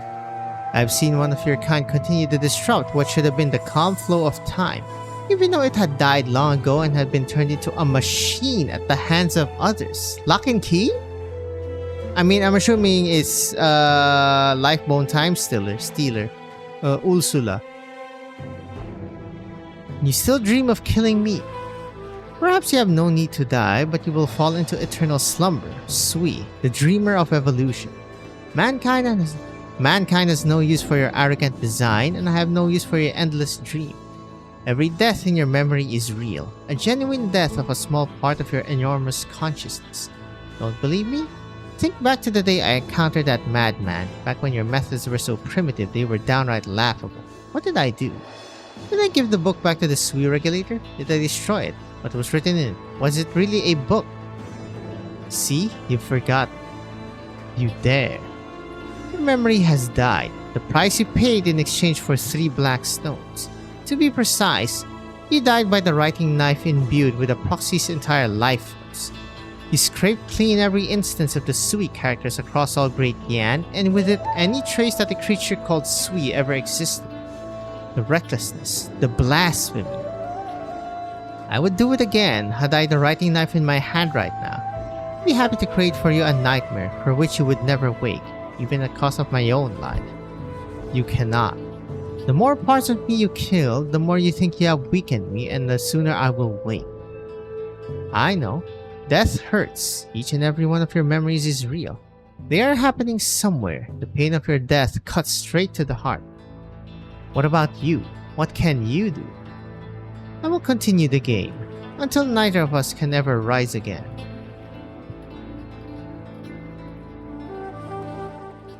Well.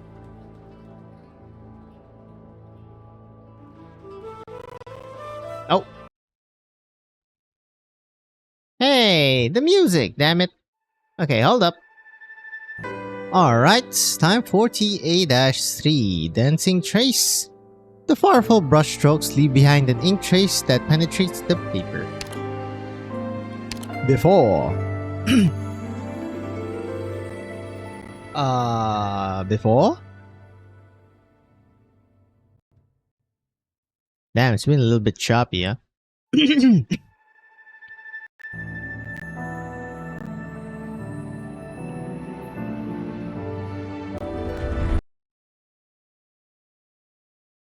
Alright, seems should be fine now. 2 days, okay, still 2 days. Hour of Chen.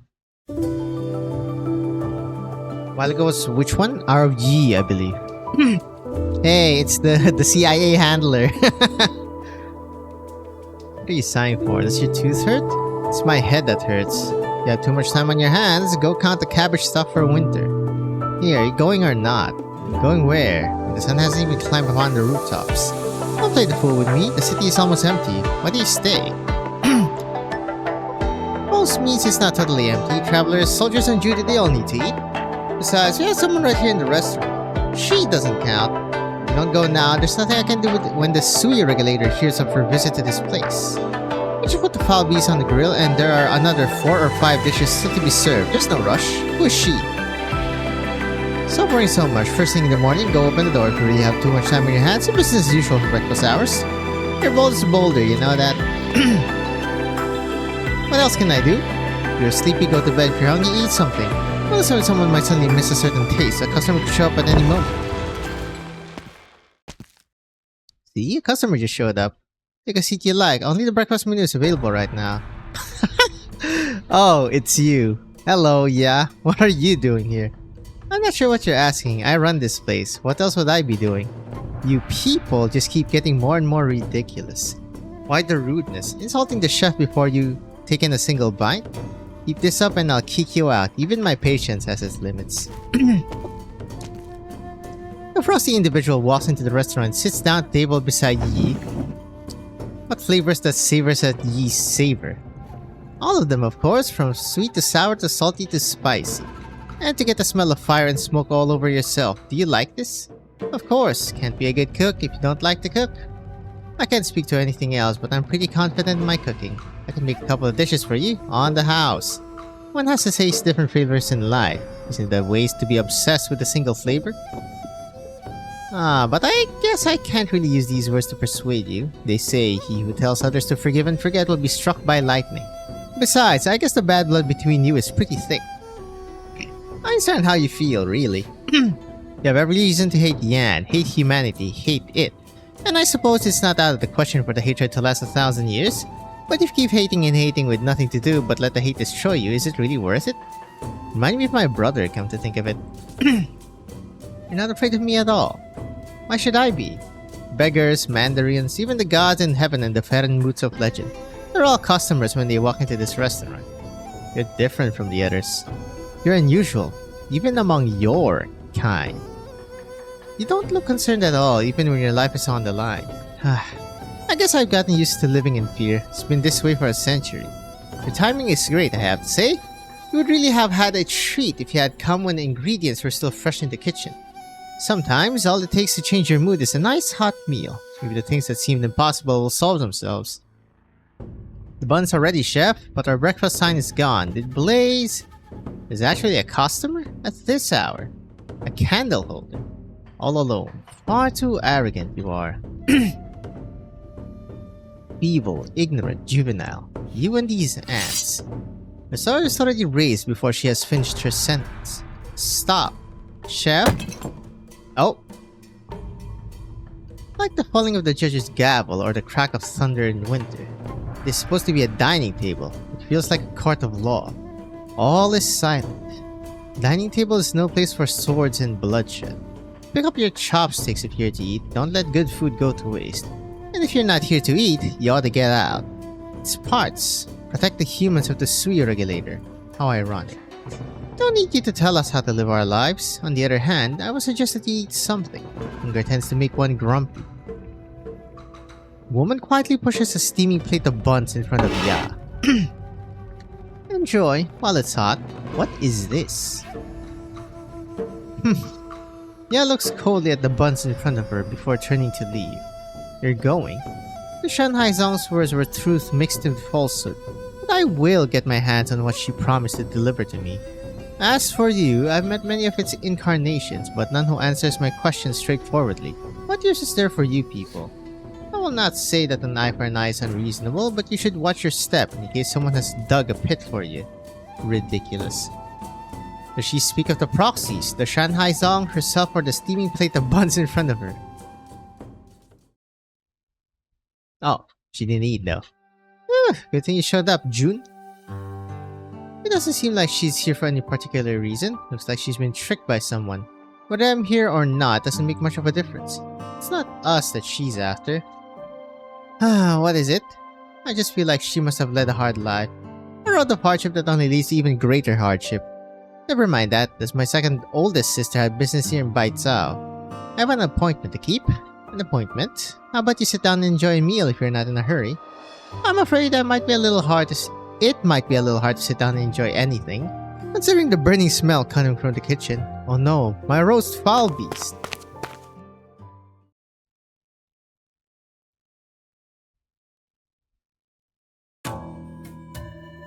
Stop. Sound of Paulonius. Okay, what is that? Hold up. What the hell is a... Interesting. Tracking the ground, rings clear through the faint morning autumn wind. The slender woman in front of her has a nervous expression on her face, seemingly trying to hide her timidity at all costs. A visitor? When there is a general evacuation order throughout Baizhou. Who are you? What business do you have in Skymere Pavilion? I didn't mean to disturb. Do you work here? You must have seen the strange soldiers all over the city. They seem to have originated here. Could you please tell me exactly what happened? The pavilion does not need an outsider meddling in its affairs. Besides, your identity is unknown and you have trespassed into this place armed. As Magistrate of Water for the Skymere Pavilion, I cannot allow you to enter, whether it is for the safety of the pavilion's archives or for your own safety. Turn back. Magistrate of Water? What kind of position is that? The Skymere Pavilion is the first library of Yan. The Magistrate of Water is responsible for preventing fires. What are you doing in the Skymere Pavilion if you don't even know this? I thought a modern library wouldn't need a specific person to prevent fires anymore. Indeed, you're right. Smart girl. Now, get out. I'm sorry, I mean no offense. I happen to know someone who used to work in Baizhou's library. Who? What's your relationship? That's not important. It was many years ago. The aloof woman takes a few steps forward, lifting her lantern to look closely at Chen's face. They do look quite alike. Chen instinctively takes a step back. Enough. Nothing you say will matter. Leave if you have no business here. You'll regret it when the gates close. But you're the only one here. Are you sure you'll be fine? That's none of your business. Why do you poke your nose into it? Honestly, I came to clear out these monsters. When I saw this library, I felt like I've seen it in a dream. Like someone intentionally guided me here. A dream? Is that the best excuse you can come up with? It's not an excuse. Besides, I used to be a cop. I'm familiar with security work. Please, trust me. Let me participate in an investigation. You're really a police? Pen shows her ID. You're from Longmen? Chen Huichie. Chen Huichie? What are you doing here? Huh? Don't think a piece of paper grants you free passage. I, Chen Chao Qian, am the last of the Chens. Have you come to mock the house of Chen? I'll never understand the inferior family's hobbies. That means you're... still playing dumb? Don't you even know who your parents are? Family never cared about the husband side of the family when Princess Yan Qing remarried, only to ruin the careers of the entire Chen family when she died. What did my cousin do wrong? How could he possibly refuse? If you don't believe me, I can hardly believe it myself. No one's ever told me so much about my family like that. I thought I was the only one. You didn't know? Then why have you come to the Skymere Pavilion? We stare at each other wordlessly as though looking into blurry mirrors. I'm sorry. Now, leave. A few nice words, that's all. You were willing to say them, and I appreciate it. Let's leave it at that. I gave up asking more questions a long time ago. Thunder and rain are both gifts from heaven. I should be grateful I still have a job. Well, suddenly a relative. Oh.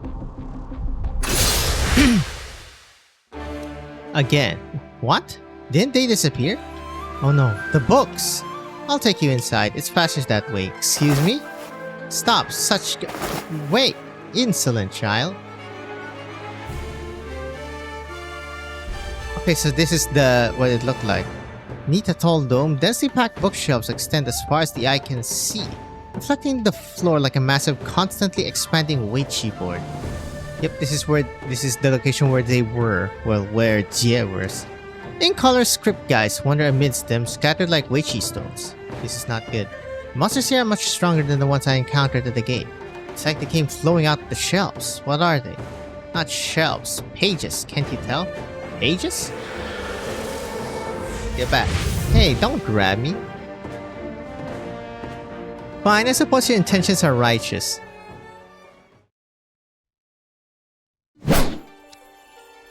Well, hello. What do you think, candle holder Zuo? Is the news timely enough for you? What are these architectures, man? Their libraries are like giga advanced. Going straight for the source of the guy's trouble, even you Sui regulator people haven't been able to react yet. Do you believe me now? Shut up and give it back. Sound of metal clanging against metal. God, I love this music. Sparks fly as blades clash. Moi clenches her teeth as the soreness spreads from her hand to the rest of her arm. You blockhead, gotten stronger in the span of just a few days, haven't you? What do you want, Shanghai Zong bandit? Don't tell me you haven't noticed something's not right with the Sui regulator. What about this doll? Why do you steal it? It belongs to a proxy, just like the book of Kung Fu. I believe it has something to do with the vanished proxy. As for taking it, would you have cooperated and come with me to the Sky Mirror Pavilion? Hard-headed as you are if I didn't? What? Out of the way! Pushes so hard it sends the doll into Moyi's arms flying. Oh no. You won't? Blades cross again in the blink of an eye. The force sends both of them recoiling. The blades vibrate and hum. Look out. Bookshelf collapses towards Moyi, the shockwave forcing her back. Hello? Stop! Who are they? You're swinging swords at each other when there are still monsters around, and you toppled the entire shelf of books. Out! Get out! Wait, be careful. It's unclear who moved first. Balance is broken and chaos breaks out. Moi turns towards the charging magistrate of water, angling her wrist to point her sword at her full shoulder. Zwola's swing misses Moi by inches, cutting the red rope tied to the wooden lock. Stand back. Chen has no time to pull Chen Chao Qian back. Almost by instinct, she saw Chi Xiao and barely parries an attack without even seeing who made it. Sparks fly amidst the poorly lit bookshelves, accompanied by the piercing sound of clashing metal. Huh? Moi grabs Chen Chao Qian by the collar and pulls her away from the scuffle. Chen steps forward, her blade leading the way. Zwola stands his ground. Stop! Beryl holds up the petite form of the magistrate of water and turns her blade around. The token. You, give the wooden lock back. Stop, all of you. Don't hurt the innocent. You're Lord Wei's niece? Why is the token in your hands, Miss Chen? This is important to the Sui regulator. You must return it at once. Lower your weapon. What a mess. Well, didn't see a hostage situation. Unlucky for the librarian. Or as they say, the magistrate of water. After.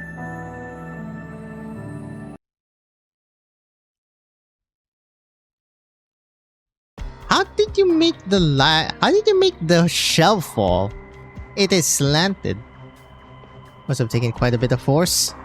Return the item. Miss Chen, let her go.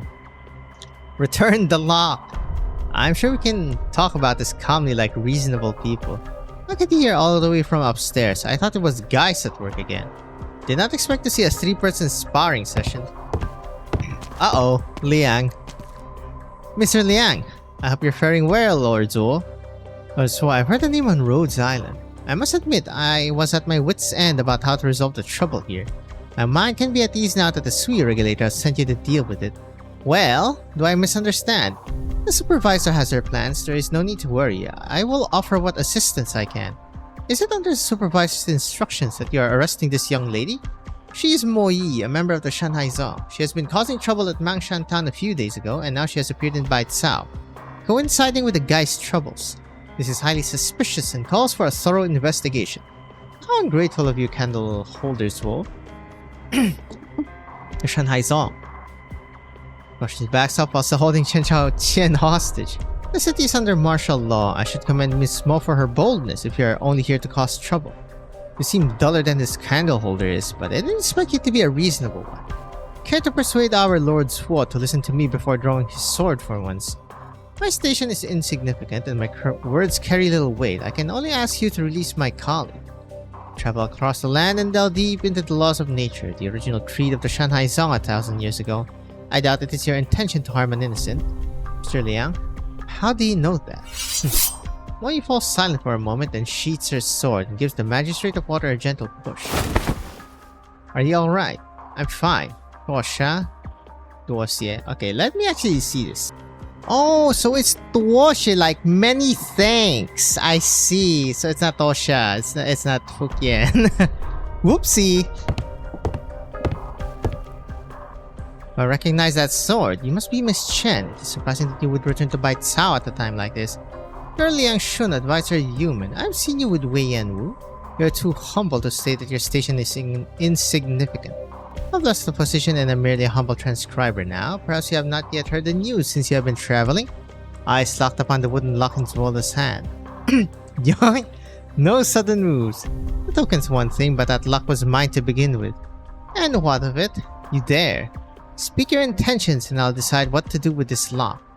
You wouldn't believe me if I told you. Why did the old Tianshi allow you to come to Baicao? She said that war is coming to the city and some people will inevitably try to take advantage of the chaos. That young candle holder will likely run into trouble. She took Deputy Minister Lin and Mr. Yu, so she wanted you to have help. Deal with anyone who tries to obstruct the boy as best as you can. Did you think I wanted to help you, blockhead? And what of the lock? Still keeping secrets? Belonged to my late mother. I've let the hostage go and you have my mother's heirloom. What more do you want?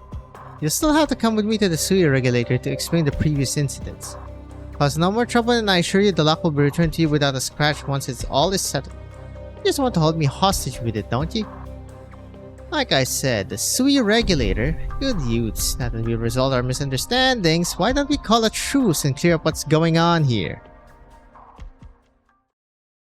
Good youths, who the hell? Days before the full moon, Wu? You have been in the Skymere Pavilion for some time, Mr. Liang. Do you know what these soldier apparitions are? I believe Lord Zuo is in a better position to explain it. They are geists. The Sui regulator have discovered that some Ferenmuts are able to animate the inanimate things, be it drawings, objects, or text. Oh, interesting. So we have Dusk, we have Ling, and then I'm assuming text is Jie. The guys that have appeared in Baicao may be based on the Yan armies during the Great Hunt depicted in the history books in the Skymere Pavilion's collection. Their appearance likely has something to do with the events at Tomb Sui, but it's unclear why they seem to flicker in and out of existence. They flicker. It's the breathing of the Ferenmut. Breathing is what gives life. The increasing frequency of Gai's appearances is a sign that it is waking up from its dream. How do you know? I told you, you people are way behind on Ferenmut knowledge. Then why did the script geists originate from the Skymere Pavilion? Well, cause there's books, pages. I'm not well versed in Ferenmutology, but I have a hypothesis concerning the Skymere Pavilion. Mr. Liang, what's your words? Still clinging to your stupid rules? Do you have any idea what the situation is? It's not my intention to poke my nose into the Sui regulator's secrets, but this is an emergency and we need to share information. This place holds the only thing the vanished proxy left behind. A writing knife. Writing knife?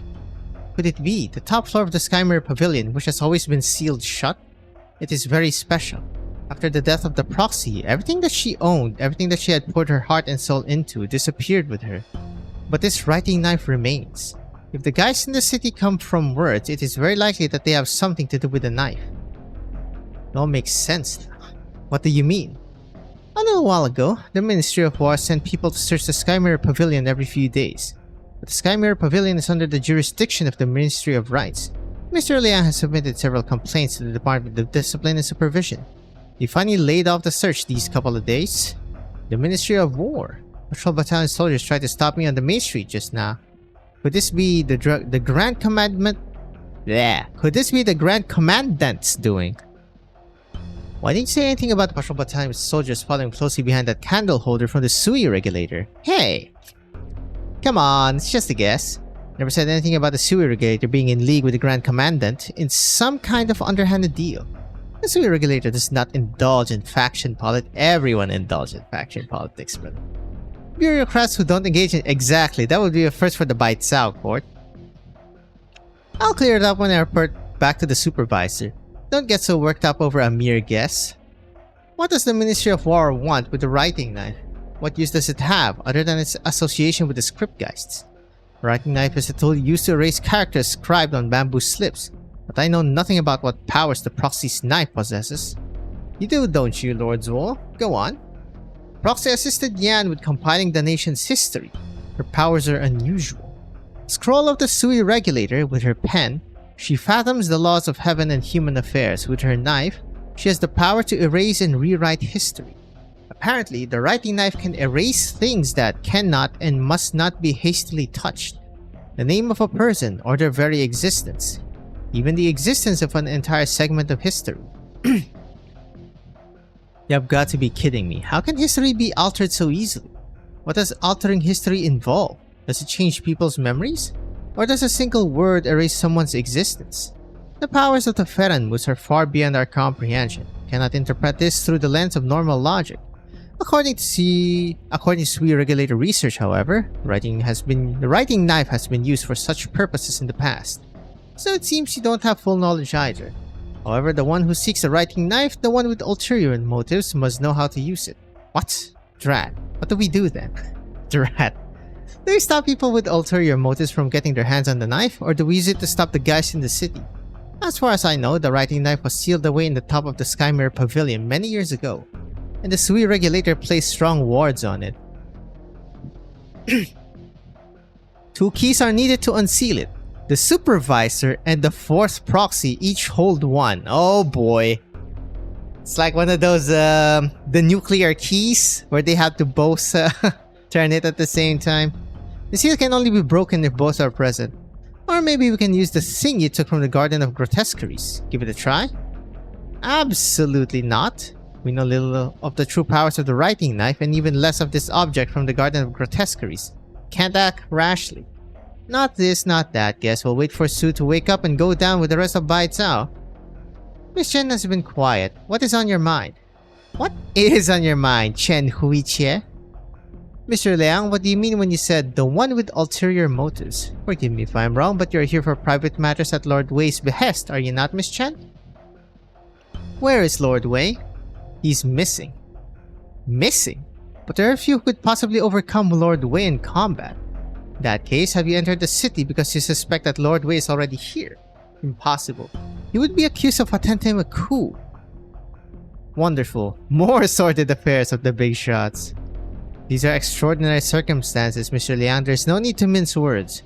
The writing knife, the patrol battalion, the SWE regulator. Do you think the unusual activities of the Ministry of War have something to do with Wei Yanwu's disappearance? I dare not make a hasty judgment, but it's true that they were not so brazen before Lord Wei's disappearance. As far as I know, Lord Wei and His Imperial Majesty are polar opposites. Lord Wei is decisive but sometimes rash, while His Majesty's cautiousness might be seen as indecision by some. Perhaps the Grand Commandant's faction found Wei Yanwu's weakness and coerced him to enter the city, planning to use the writing knife to rewrite history to... No, anyone who tried to blackmail Wei Yanwu would only suffer 100-fold payback. Would he willingly? But it was a true Long who summoned him back to Bai Cao, unless he changed his mind at the last minute. But why hide if he's answering an Imperial summons? Human minds are complicated things, and Lord Wei's is more so than most. If you're truly worried for him, you could start by investigating the writing knife right here at the Skymere Pavilion, responding to change by staying still, so to speak. Responding to change by staying still. I like that. Where do we go then to find out what this writing knife can do and to protect it, Mr. Liang? We should... Mr. Liang, up. The higher we climb in the Skymere Pavilion, the more precious the tomes. They will be of great benefit. Oh wow. Okay. We're going. I believe it's TA4. Let's check the enemy. Hello. Scriptgeist. Brush. Swinging out on know me, and I shall fear not the long knife. Right to believe right and wrong will become apparent by the historian's brush. Very cool. Alright, small avalanche. TA4, drink all the wine of man dry. Dream a dream without end and carry the burden of a crushing snow. Before.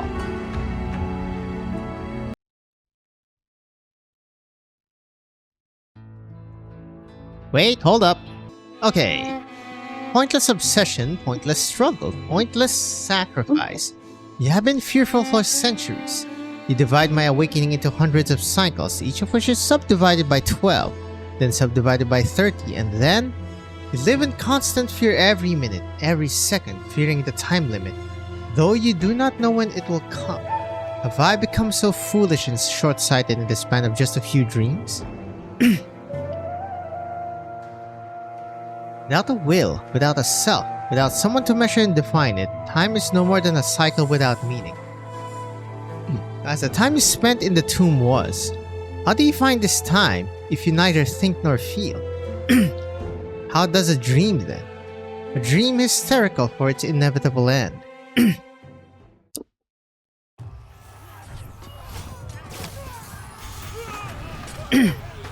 759. Not 45. Ha! Mount, seas, and all in between shall be our masters. Hello. Heresy. Drop your weapon and live. Drop my weapon. We will teach the house of Yan that Ju has awakened, and the reign is no more than a fleeting dream compared to the infinity of heaven and earth. The Mount, seas, and all in between shall be. Well, he did say drop your weapon and live. Come, drink. Sir, I'm just a humble soldier. Don't sell yourself short. After centuries, we finally eliminated the last remnant from that hunt. The lands of Yan are safe now. A toast to all of you. Thank you, sir. Who is Mr. Tipsy? I don't think it's them. And to the two of you, of course.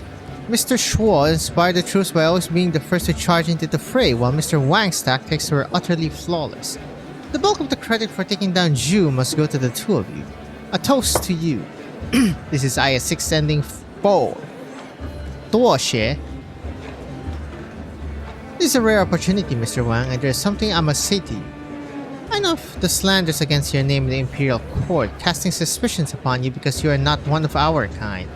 But you have endured such slanders and made a historic contribution to Yan. Your noble heart is admirable.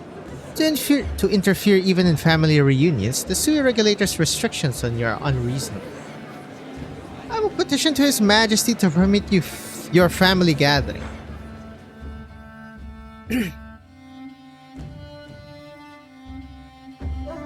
Joyful day. I consider myself a strong drinker, but it appears wine has gotten the best of me. Is this laying... To tell the truth, my orders were to keep an eye on you and make sure nothing goes wrong. That is not laying. But the two of you have proven yourself utterly loyal, most respectable. This is as far as I go. Take care. Drunken official manages a farewell and departs, helped by his bodyguards. A good man, but a poor spy. You think about what will happen to all of us if he finds out what you did? You are drunk. I wish I were drunk and all this was not but a dream. Why did you let the bestial Jew go? Best to have a card up one's sleeve. Who is your opponent this time? You must feel it. We all do. It is awakening. Much sooner than the 1,000 years than we expected. We need help. Did you promise to help you defeat Sui? It is too weak to even protect the Shanghai Zong. We have not gotten to that point. It is not time yet. I told you, there are other ways to escape its influence. I know what you're going to say. You finally cleaned up the ties between you and it. You wanted me to no longer be us, and we no longer be it. And you sealed yourself away in the sword. What then? Did the Sui regulator return your sword? We still live in shackles. True shackles do not come from outside. You really believe that everyone can be like you? You remember everything and care about every people, events, and things from centuries past that have all flowed away like the great river, but Shuo remains Shuo always. Not everyone can be like you. How long would it take for dust to become like you? What about Yi? Do you really want Yi to be like you? 1,000 years is not enough, and you don't even have 1,000 years. You don't have time. I'm hardly your equal in Wei Qi, but I know that when there is no clear path to victory in sight, it is better to play in a straightforward manner than to attempt radical tricks without a plan. Do you think there is no victory in this game? That you would be content with doing all the right things in an honorable defeat? I never said that. Your plan will have no other outcome. What do you think we should do then? If you truly found the path, tell me and I will come with you. Our chances will be better that way. Just tell me what the chances are. You can use me however you want. I'd be happy to give my life. But do you really know what you're doing? Or has your obsession with victory blinded you to risks and consequences? Tell me. Say something. Did you consider it? Proxy slams his palm on the stone table, or so he intended to. But he has yet to adapt to his mortal vessel and he misjudged both the strength and position. A deep crack appears on the weighty board that Wang always carries with him.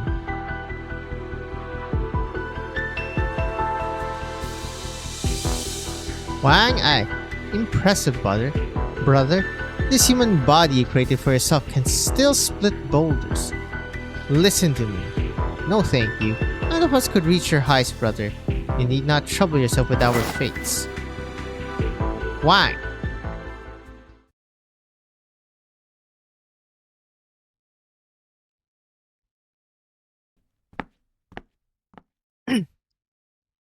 Hello. What are you doing here? Had a fight with our eldest brother? Such is written all over your face. I get drunk by the roadside for a couple of hours and the two of you are already making trouble. If you have anything to say to him, you can say it to him directly. Come now, there's no need for that. I know what you were fighting over. Sweet. This is not the first time you have fought over this. Can you not accept your differences? It's a matter of life and death. It's not something that can be glossed over so easily. But you keep fighting even when the end comes. Run not from the words that need to be said. The longer you delay this, the greater the problem grows. Not today. Wang now. Now, come back. Weichi failure. Can you not act your age? Playing the brat in front of your younger sister. Well, that's fun. Ling leads the way while Wang slowly follows behind. You see the eldest proxy still sitting by the pavilion.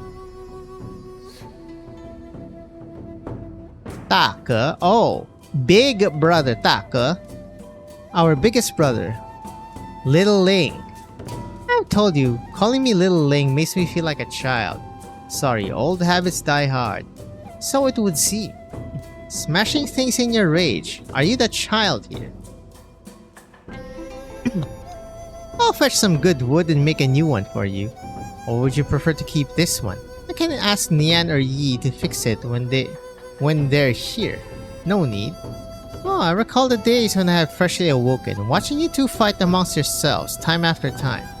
I remember the candle holder asking me anxiously, how bad will it get when all your younger siblings are born? Please give me an estimation so that I can report to the court and get a disaster response plan set up. Ahem. An idea, Taka. Let me speak to Wang alone. I will serve as your messenger this time in order that you need not break anything else. Very well. So about the Weichi board, just leave it, brother. I'll repair it myself. No need to trouble yourself. Alright. You are still angry. I'm not. You only address him as brother when you're angry. Well, what were you arguing about? Tell me.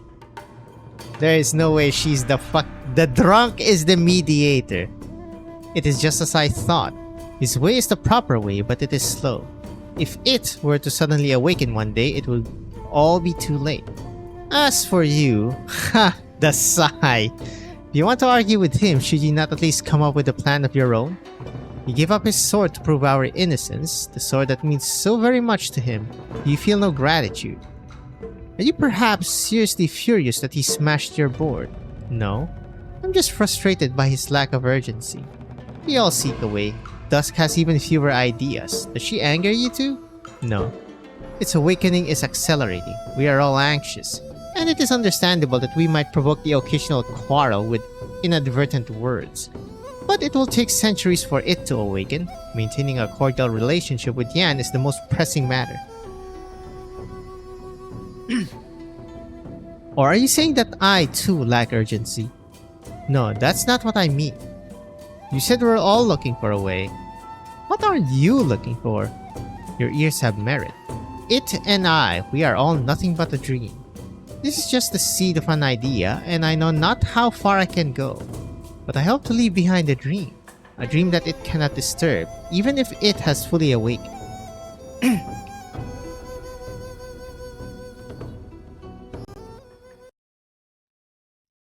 But like a jie, you're gonna leave something that gets left behind even if you go poof. Oh, hello. The hell is this? Okay, so no priestess jump scare. Yep. It's Bestial G or Ju. I actually don't know how to pronounce this, fuck. The right leg, almost fully polished. Can't believe the first thing I'm doing after reforming my vessel is to die for someone else's sake. It's time to go. Oh. Oh, it's you. No, you're it. But you're not it. You're, interesting. Very interesting indeed. How does it feel to see your old enemies split apart like this and your old followers turned into an unruly rabble? What enemy? I simply had a dream that caused some delay. I managed to evade the great hunt before I awoke. It's not such a bad thing to die here after awakening. But you should not kill me here quietly. You should let me die before the Yanese army. Otherwise, maniacs will keep coming, trying to die in my name. It will be the last thing I want. Desperate people will resort to desperate measures. You are not necessarily the reason. I won't kill you. Quite the opposite. I can't let you die. You want to help me instead of killing me? Interesting. How do you intend to deal with the self-proclaimed Shanghai Zong? Though it is no more than a fragment, they have indeed inherited the old carpenter's arts. They are not entirely unassociated. Old carpenter's arts? They'll live if you leave. What do you mean? The Yanese army wants you, not them. It's true. It's trivial for you to leave. I'll help you if you encounter any obstacles. As for the Shanghai Zong, they'll last 2 more days, give or take. Ultimately, they will all die, taking a third of the Yanese army with them. Hey, that's still substantial ass losses, 33%? If you die for them here, they will become even more fervent and fight to the bitter end. If you leave, they will flee and Yan's mission will be done, so they can recall their armies. This is the only way for you to stop the war. You are it. No, not quite. You are 10 times it in scheming and intrigue. I would be indebted to you. What do you wish from me in return? A piece in reserve that could perhaps come in useful. No great loss if it never comes into play. Now that makes me feel a little slighted. I'll repay this debt, I promise.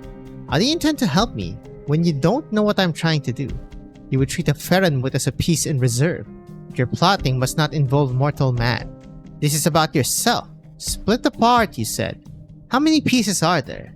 12. Then I take it the only thing you care about is whether it is the 12 that is left, or the 1. One word of advice. One tree does not make a forest. You are defying the laws of nature. You need all the help you can get. Ask your siblings if they have thought of any alternatives. Beings like you are not meant to be measured by normal logic and reason. If you can find a solution, you will rid the world of a great threat. Oh? What's with the monochrome there? Interesting. You'll never be truly gone as long as my dream has not been fully worn away, as long as the 12 of us persists in my dream. Falsehood is reality. Great way unfettered. Such is for all things. Sounds to me you intend to carry the heaviest yoke of them all. You want to drag the entire family into the instant before Sui awakens, then extend the instant into eternity in your waking dream. How long do you think you will last? What if I drank all the wine across the lands? I hope there is a less desperate way. We were never equals to it. Desperate times call for desperate measures, they not? I know, but I did not save you on a whim. Why do you bring this up again? Of course you have your reasons for doing things, but too often you cast your eyes too far and forget the things that are near. Wait, what do you mean? I was asked to do so. By whom? Oh, the old man's alive. They called the cow beast thing the old man? He has avoided the eye of Yan, and he does not have followers like the Shanghai Zong. He told me about Ju after I took him beyond Yanese reach. Okay, wait. So Ho is not Shanghai Zong material. Ju is. Then what the hell is Ya? Another Ferenmut fragment / Ferenmut? I mean, they did say there's like 5 freaking Ferenmuts. Have you told our eldest brother? Not yet. You can be pretty astute when you need to be. I asked Ho about ideas for a way out after I helped him leave Yan. His words have given me thought. Perhaps I am not in its dream. Perhaps it is in my dream. Interesting, that old man. I would love to drink with him if I got a chance. The unusual activity of Sui may indicate that something is disturbing it in its dream and accelerating its awakening. It's merely addressing the symptoms, but if I can enter its dream and see what the culprit is. Risky. Are you not concerned it may awaken?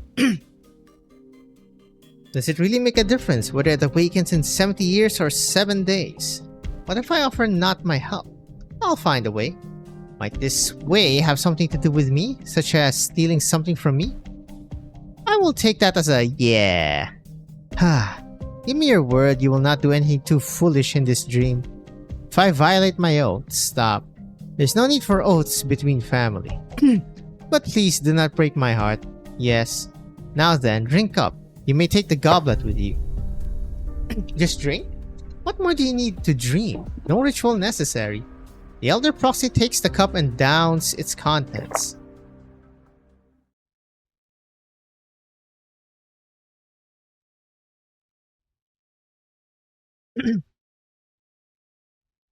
As vertigo overcomes him, he attempts to support his body with his arms. The stone table beneath his elbows have turned into a mountain boulder covered in moss. He has never seen such scenery, be it in the chaos or after he came into the mortal realm. He is it, but its dreams are too complex to be closely examined one by one. Where the hell are you? And then suddenly, a battlefield. Battlefield of void and emptiness. My ears! The proxy hears Feronmut roar at Feronmut, humans swing their weapons at the other humans. Humans swarm Feronmut before they are suffocated, crushed, and devoured. He hears the painted trembling of Feronmuts as massive human weapons are locked and loaded, but he sees nothing. Invisible Feronmuts walk across the ground. Vegetation disappears where they tread, revealing black and yellow soil. Invisible entities strike the mountains, cracking them and causing avalanches. But it remains still. It is in fear, angry, in pain, but it cannot fight back, cannot avoid it, not even let out a whimper. Is this its nightmare? After the 12 of us left, its dreams lost their visible image. Proxy takes a step back, but even the mountains are trembling in the nightmare. He can hardly keep himself upright. Just because you're in a dream doesn't mean you shouldn't watch your feet. Who's there? I was gonna say, is it Ho? How did you get in here? Chu wanted to come personally to help you, but his brain has a hard enough time dreaming for himself. Much less entering another's dream. I'm more suited to these things. Lamentable, is it not, that Sui's dream has become so torn and broken. Fortune and misfortune are truly two sides of the same coin. You are in its nightmare and you have drawn its lines, like it or not. Look. All points in the distance where heaven and earth melt into one. Suddenly, a black silhouette emerges from nothingness. Peran. Humanity. Weapon. All seems utterly unreal, like the picture books that Samyanese soldiers carry with them. Flip through the pages rapidly and the pictures begin to move, as though they have been subject to Dusk's touch. I'll awaken it? Quite the opposite. A nightmare does not last long. Anyone trapped in a nightmare only seeks to wake up. The silhouette at least allows it to sleep a little longer. Then what do you mean by fortune and misfortune being two sides of the same coin? Ho says nothing, but Wang sees it. At first, the images are awkward and stiff, but soon they become smooth.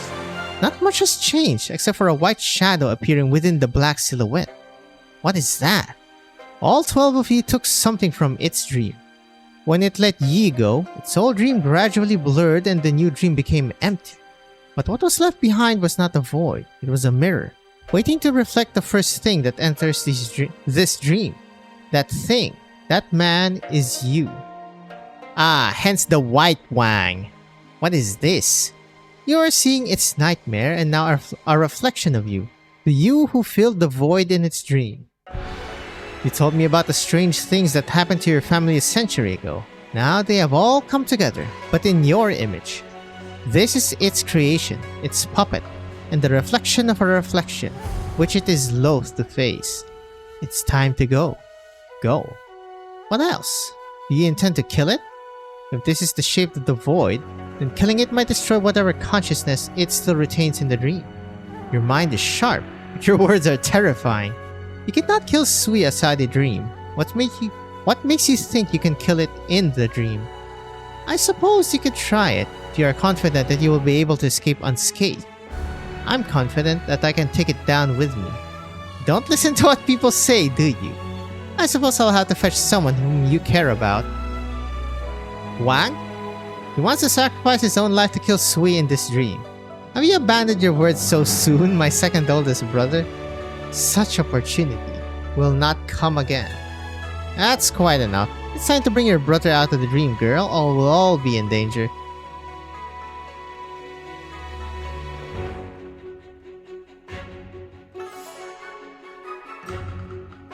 In this dream this time, I glimpsed the dream of your slumber and my own reflection. You saw the reflection, and the prize was to create an inexplicable foe for yourself in the centuries to come. Having to face this again, you must be filled with regret. What a terrible error. If I knew this reflection of yours could leave the dream and enter reality, I would not have left so easily. Where are you hiding? No matter, I will find you. Yes, it's time to go. Clearly unwilling to stay any longer, Ho waves his stick and the three figures disappear. But neither he nor Ling realizes that they have simply taken one of many Weiqi stones. The stone will shatter when they depart the dream, and Ho and Ling will not find the same hill when they attempt to return to the dream. Don't try to find me again. It's not worth it. Black aura suddenly surrounds the proxy. The next instant, he has leapt from the cliff into the formation of thingless things. At the horizon, the beast-shaped silhouette seems to have been hit by something, letting out a wail that shakes the earth. The grey-white tide of humans outlined by black lines quickly swallows the Ferenwood silhouette and rushes towards the proxy. In the distance, it looked like a thin line up close. The raging tide obscures the heavens. Black armor, plain robes, iron swords, pale bows. Yanni's equipment from 1,000 years ago in black and white, like an uncolored draft surrounding the proxy. The first soldier charges at the proxy. A spear carrying the after-image of arts rushes towards the proxy's throat. Proxy cleaves it in two. Bring it on, he shouts. The army in Sui's dream pauses for an instant. Then they rush towards him, like a river that his words had frozen for an instant.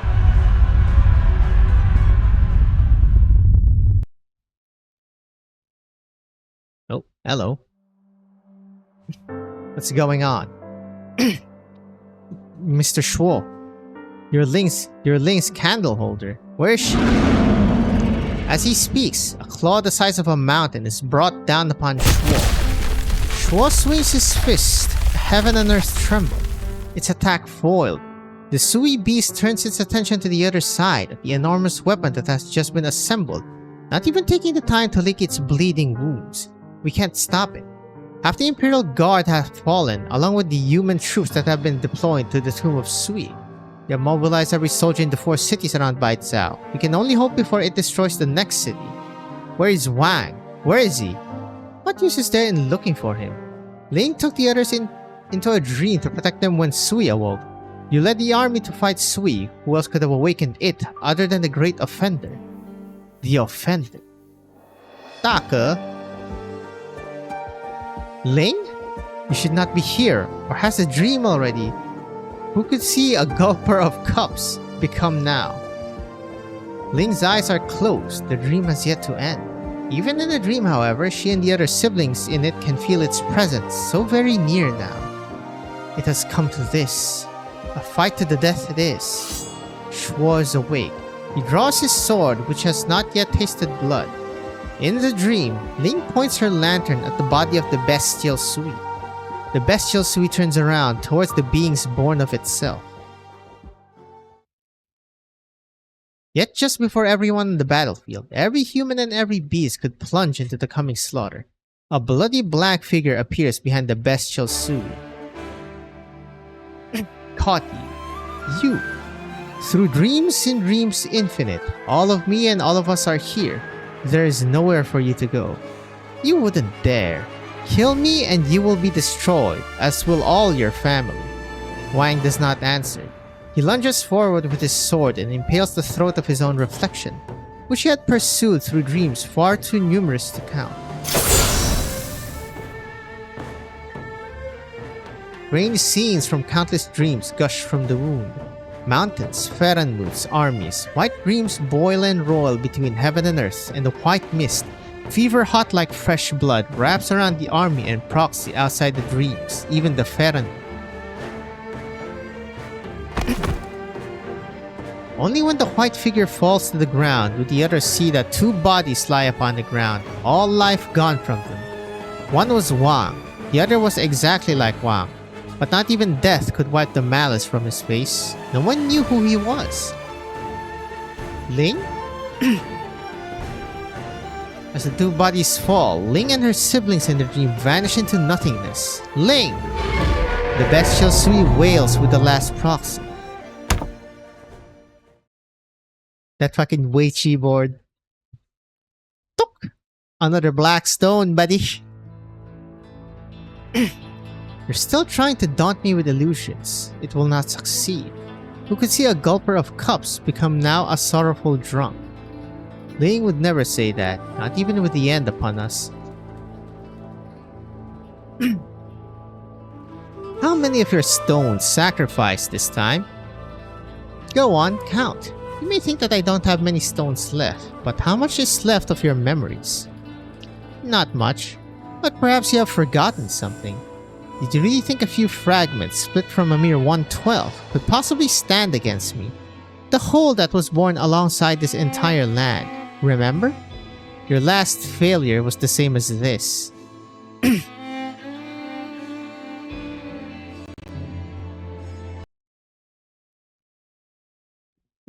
Wee! I believe that was 2 of those animations now. What did... Oh yeah, this was like huge ass flashbacks. I love it. I believe after now?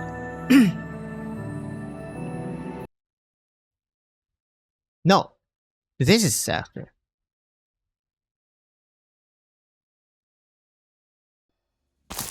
Yep. I just did this. God damn it. This is why I want the highlight and stuff. 5, 6, 7, 8. But this one is 3, 4. That's so funny. Why would they do that? That's illegal. Twin Swallow Pincer. The player behind the curtain has picked up the stones and entered the game. Is it a friend fighting against Sui together, or a foe with ulterior motives? We're talking about Ya, Shanghai Zong. Wait. Oh, we got a decent... Okay, you, what the hell are... The work of white. Invade and advance at the same time, relying not on advantage nor placing oneself in disadvantage. Honor is vice, deceit is virtue. Hello, white. Question. A nightmare born of the void of evolution. Long has it hidden in the shadows. But now it takes place at the board. It takes its place at the board. I guess we're just calling them white. Wang and the white. It is before. 962. We're getting quite close. That's quite close. This is as far as we can go, Your Imperial Majesty.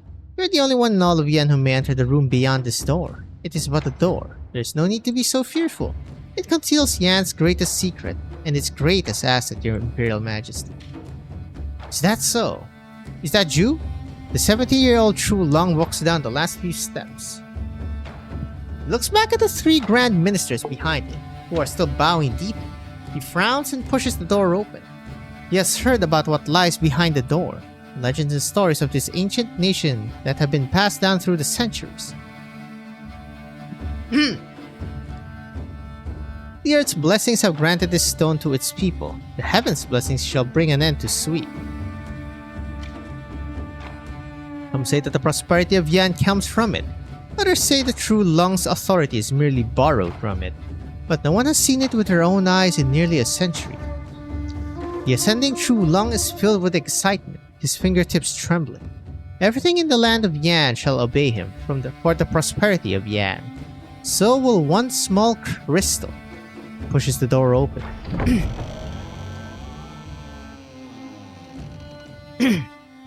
As ambitious as he is, he could not help but stop before the massive space and blinding light.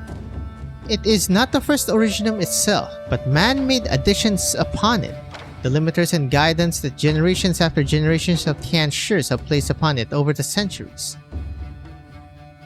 At the new capital of Baicao, a tomb was built to hold the vessel of Sui, and the consciousness of Sui was suppressed by the power of calamity.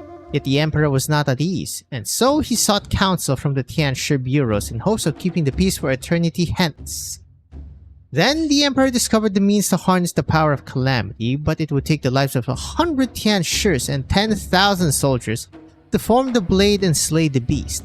Even if complete success were achieved, Baicao would not be spared. And the emperor said, "It is shameful to bring harm to the people for one's own purposes. I shall give up myself, and my descendants shall do the same, and not demand the sacrifice of the people." The true long passed the next year, and by it the enchantment was complete. The crown prince grieved and named it Bufan. We were talking about this quite a while ago. Bufan. No rebellion. Pu. I don't know what fan is. Pu is no. Sounds like no return too. My ancestor sacrificed himself and made the reigning true long the subject of future human sacrifice. Henceforth, the true longs that came after him gave their lives to harness the power of this originium. I would not have known it was so massive if I did not see it for myself. It is no more than a tiny crystal compared to all of Yan and Yan's future. Yan could have done much more with his object. How much energy have we spent on suppressing the sleeping beast? With such energy, how many armies could we have raised? How many machines could we have built? How could I tolerate such inaction? The true long lingers before the facility for a while. He has gotten used to the scorching light and even starts to feel boring. A smile comes to his face as he remembers the reverence on his 3 grand ministers' faces. How will he deride their timidity when he leaves the room without being rude? He calls the rule that kept the ministers out for him to face this structure alone. The rule that inextricably links it to his life. He could not help but laugh. The True Long's authority over all under heaven, tied to a tiny crystal like this? That is producing mad energy though. I'm still inexperienced. I will be relying on the 3 of you for many things. Yan has been peaceful and prosperous for centuries. Why is it that there are still rebellions? Is there still land where the blessings of Yan do not touch? Or seditious subjects who will not submit to imperial rule? What is that? That is not silence, by the way. I will decide myself then, as you do not answer. The blessings of Yan shall touch every corner so that not a single person shall worry for food or shelter.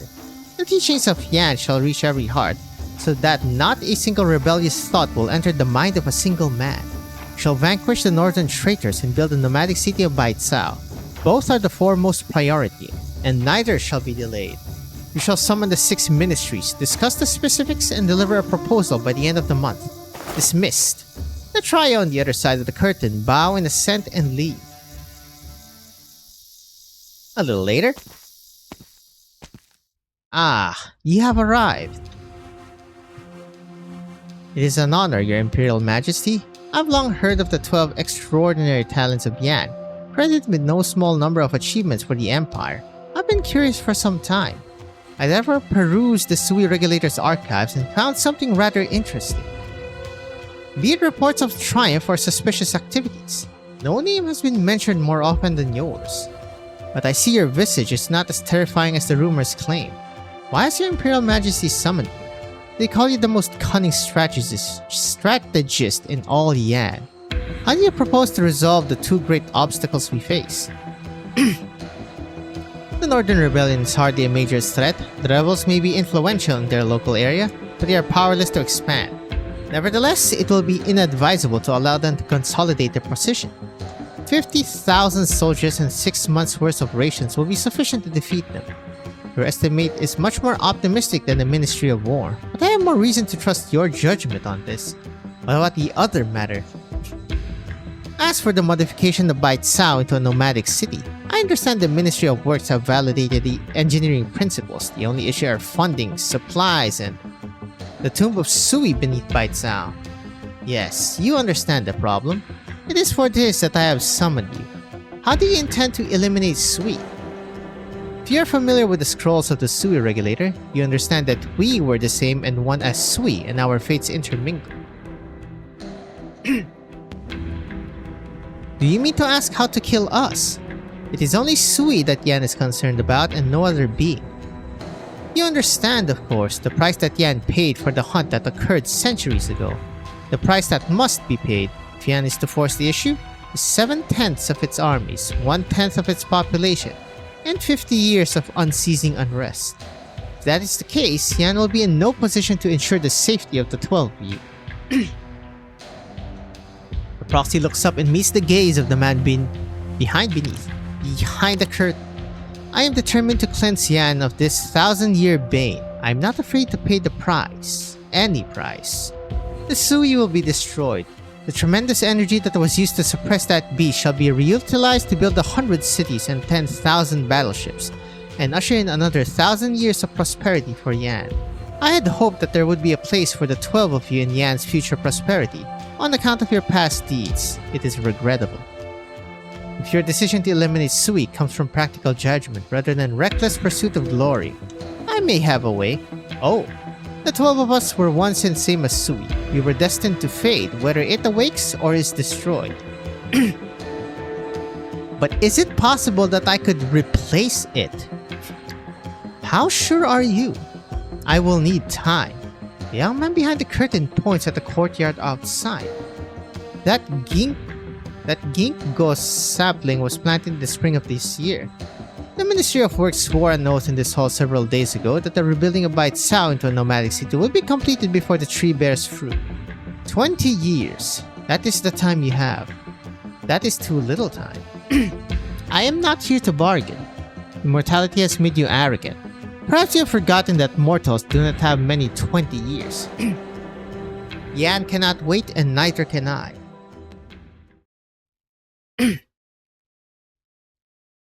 Well, I mean, that was 962, right?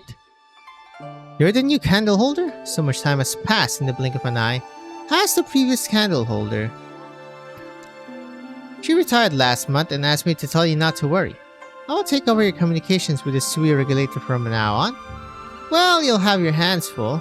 Most candle holders have to worry about tracking down my free-roaming siblings. As for mine, you have to sit in this office all day handling books and scrolls. They're more like secretaries than candle holders. I enjoy reading and writing. This is right up my alley. Perfect. What's your name? I'm Chun. Chun? For the ancient tree that shares your name, 8,000 years is a spring and 8,000 years is an autumn. Is the one who named you remarkably ambitious or remarkably cautious? Wait, you are... an elf? Wait, what? Yes. Judging from your appearance, you are an elf of Ya'an. News to me! The Bestial Ya'an and its elves are well versed in the ways of yin-yang and the 5 elements. The element associated with spring is wood, and the character for Chun combines both wood and spring, representing vitality and longevity, I see.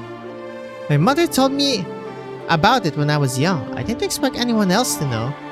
Stuff like this is what history is about. It's your first day. I won't put you too much hard work. Just familiarize yourself with the space. You can look at any books and documents in this study. Candle holder carefully scans the room. She could not conceal her eagerness as she sees scrolls and books that fill the wall shelves.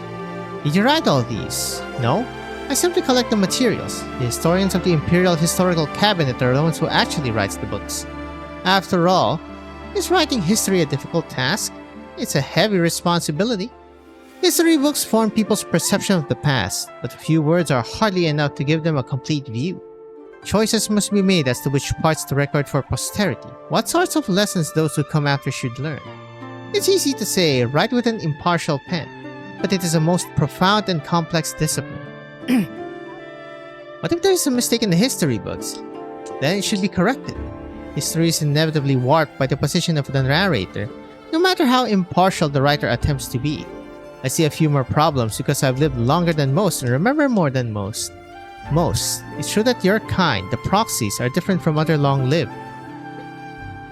Other, you say? Okay, to be fair, she might be speaking to her own as well. Before I joined, I heard that each of you had your own powers. Do you use your powers to correct the errors in the history books? Or do you have a magical writing knife? Do you use it to correct those errors? It can, but this is not how it should be used. Huh? Mistakes take root in people's hearts as they are passed down from one generation to another. The proper way to fight them is to form a new consensus through debate and clarification, not to simply erase it. Erasing a wrong word from one's own writing is not a significant issue, for it only concerns oneself. To do it to a published book would be to meddle with the memories of thousands. As for history, setting aside the question of how much I can alter, it will not be a good thing for myself and for Yan. Frankly, it's already a chore to ensure that history is not altered. I hardly have the energy to alter it myself. Sounds like there's something you would like to change with the knife yourself, huh? Before my mother passed away, she said I may be the last of the Yan elves. She wanted me to find a home. I wondered for many years. I tried many ways to blend in, but I always failed. Yan does not want to accept you because the Yan elves were depicted in the Great Hunt as fickle and disloyal. But I know that's not true. The Bestial Yan stood against Yan simply to survive. That cannot be denied. The elves, though, have only wanted to mediate the conflict, yet they became the enemy of both sides. Ultimately, most were killed in battle, and their deeds lost to time. So you wanted to alter this history. I don't deny that I thought about it, but I'm your candle holder now, and my work comes before all else. I can't lend you the writing knife, nor can I allow you to use it to alter history. I understand, I shouldn't have... But if we can find proof that the elves were in fact not disloyal, I will do all that I can to help you correct the erroneous records in the proper manner. Huh? Things haven't been too busy lately. We could visit the area where you used to live. What do you think? I've only just come. Besides, the things I said aren't necessarily true. I can tell that your passion for words and history is genuine. Besides, who will believe you if the historian does not? Yes. This is the key to my office. You're my candle holder now. Take good care of it. How do you get in if you give me the key? Why should the master of the house need a key?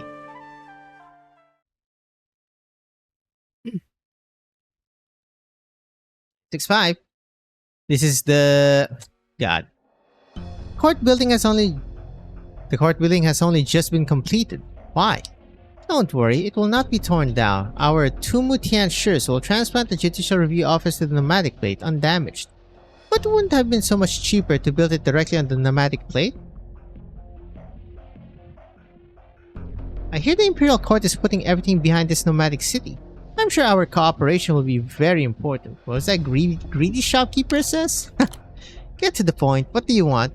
My rosewood chair, ebony table, kowu plates, and danyan lamps. None of them were inexpensive. Here are the receipts from when I ordered my things, if there is any damage. Fine. You'll be reimbursed accordingly. Yes, the prisoners have been transferred. Previous instructions were from the Judicial Review Office, while the new ones are from the Ministry of Justice. I understand, but am I supposed to conjure the prisoners out of thin air? Don't care. The Bird and Beast carriages are arriving in minutes.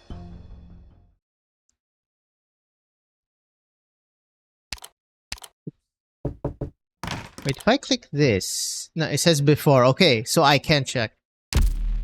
Minister, please excuse the poor hospitality. I did not know you were visiting. I have never seen you in the Skymere Pavilion. I take it you have important business?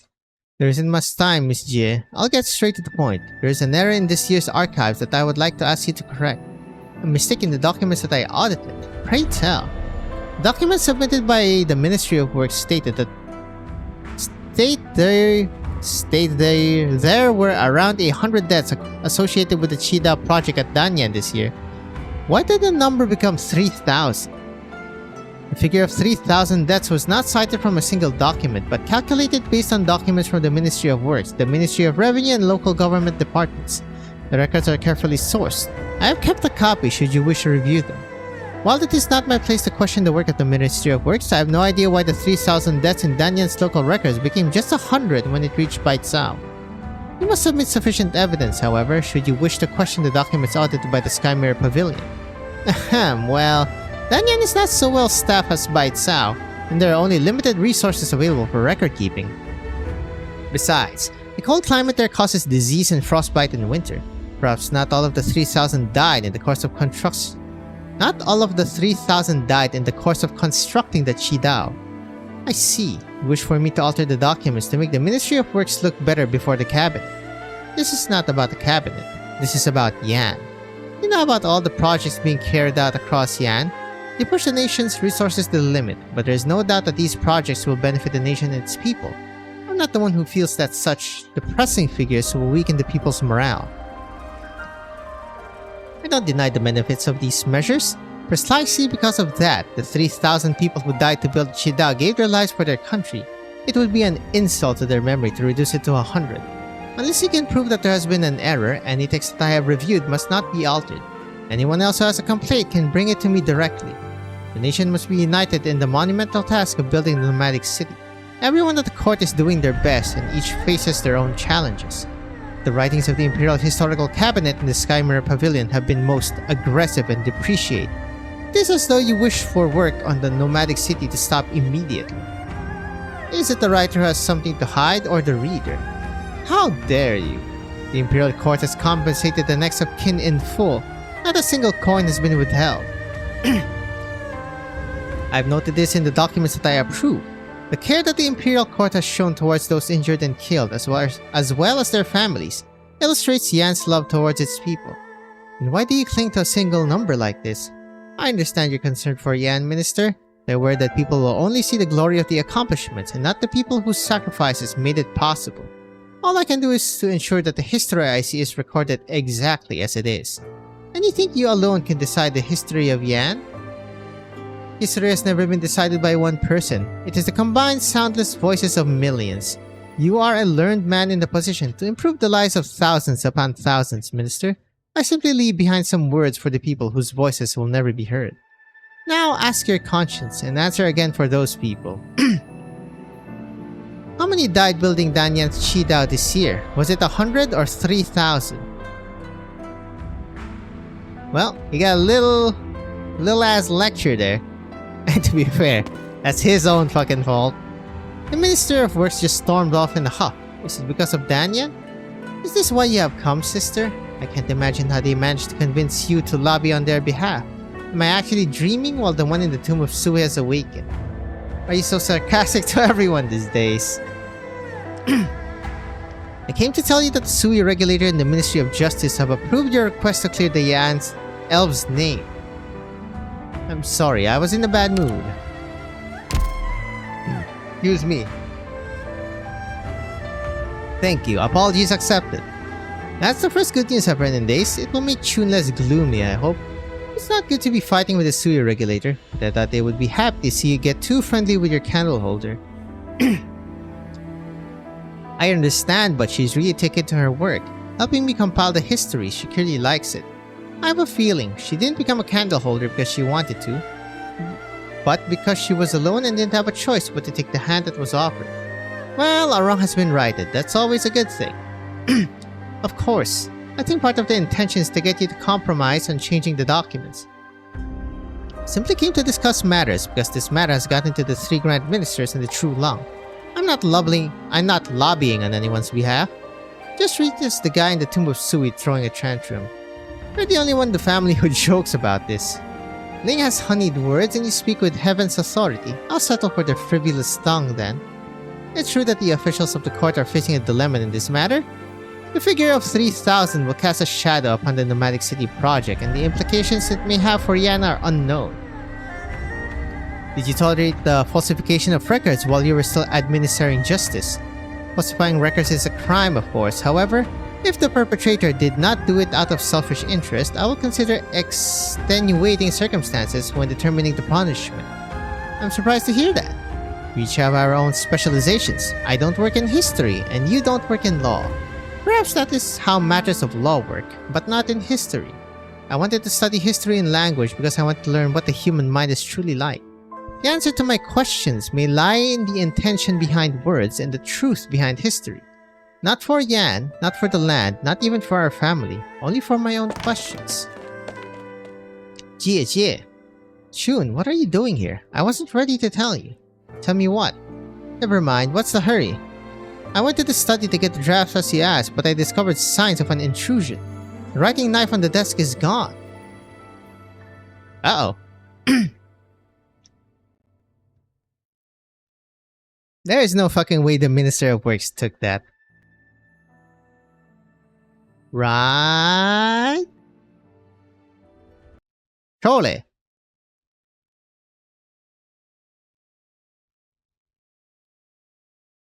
Okay, hold up. Just a bit. Alright, that was before. Now we go after. Excuse me. Still 965? I see. Do not tell anyone else. Be extremely careful. I need you to do something for me.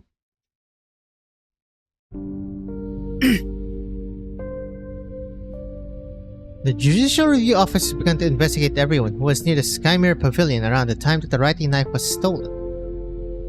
Outside of our siblings, you could count the number of people who know about the existence of the knife with one hand. Hold up. Okay. Yes, just as I feared. I won't stand aside and do nothing if someone tries to harm you, Jie. I doubt someone trying to harm you would use such means. It feels more like a warning. His Imperial Majesty is an energetic ruler. He wanted every person in the land to bow to him. He would recognize our family as not being of his kind. But I do not believe he would stoop so low as to use the knife in underhanded ways. It's not fair.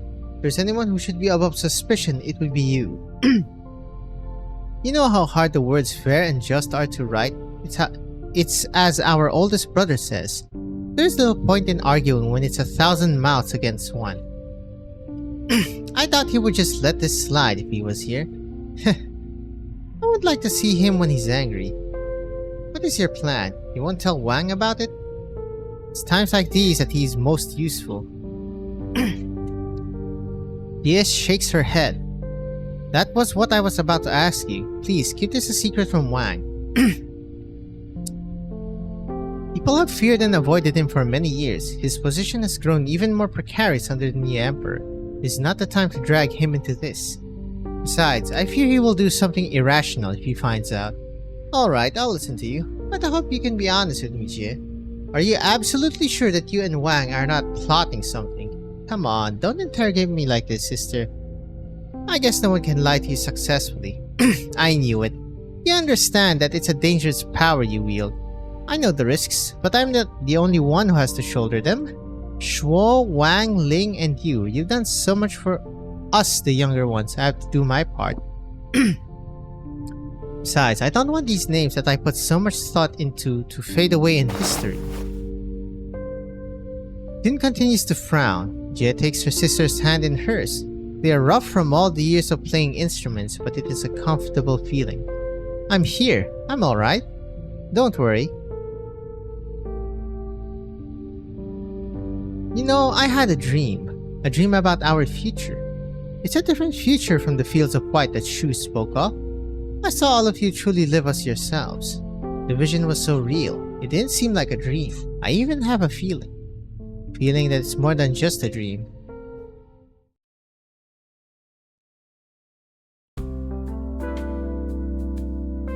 It's good to see you, Miss Nian. Hey, Roundhead, you're the one supervising the work? What about the foreman? Where's he slacking off? You misunderstand. My master has been very busy with city design ever since he received news of Baicao's modification. He has gone an entire month without sleep at his busiest. That slowpoke picks himself up once in a while, eh? He calls Yan's first ever nomadic city a project of monumental significance. Every detail of the city must be carefully considered. Therefore, he must complete it before you have a chance to do something to his design. What the?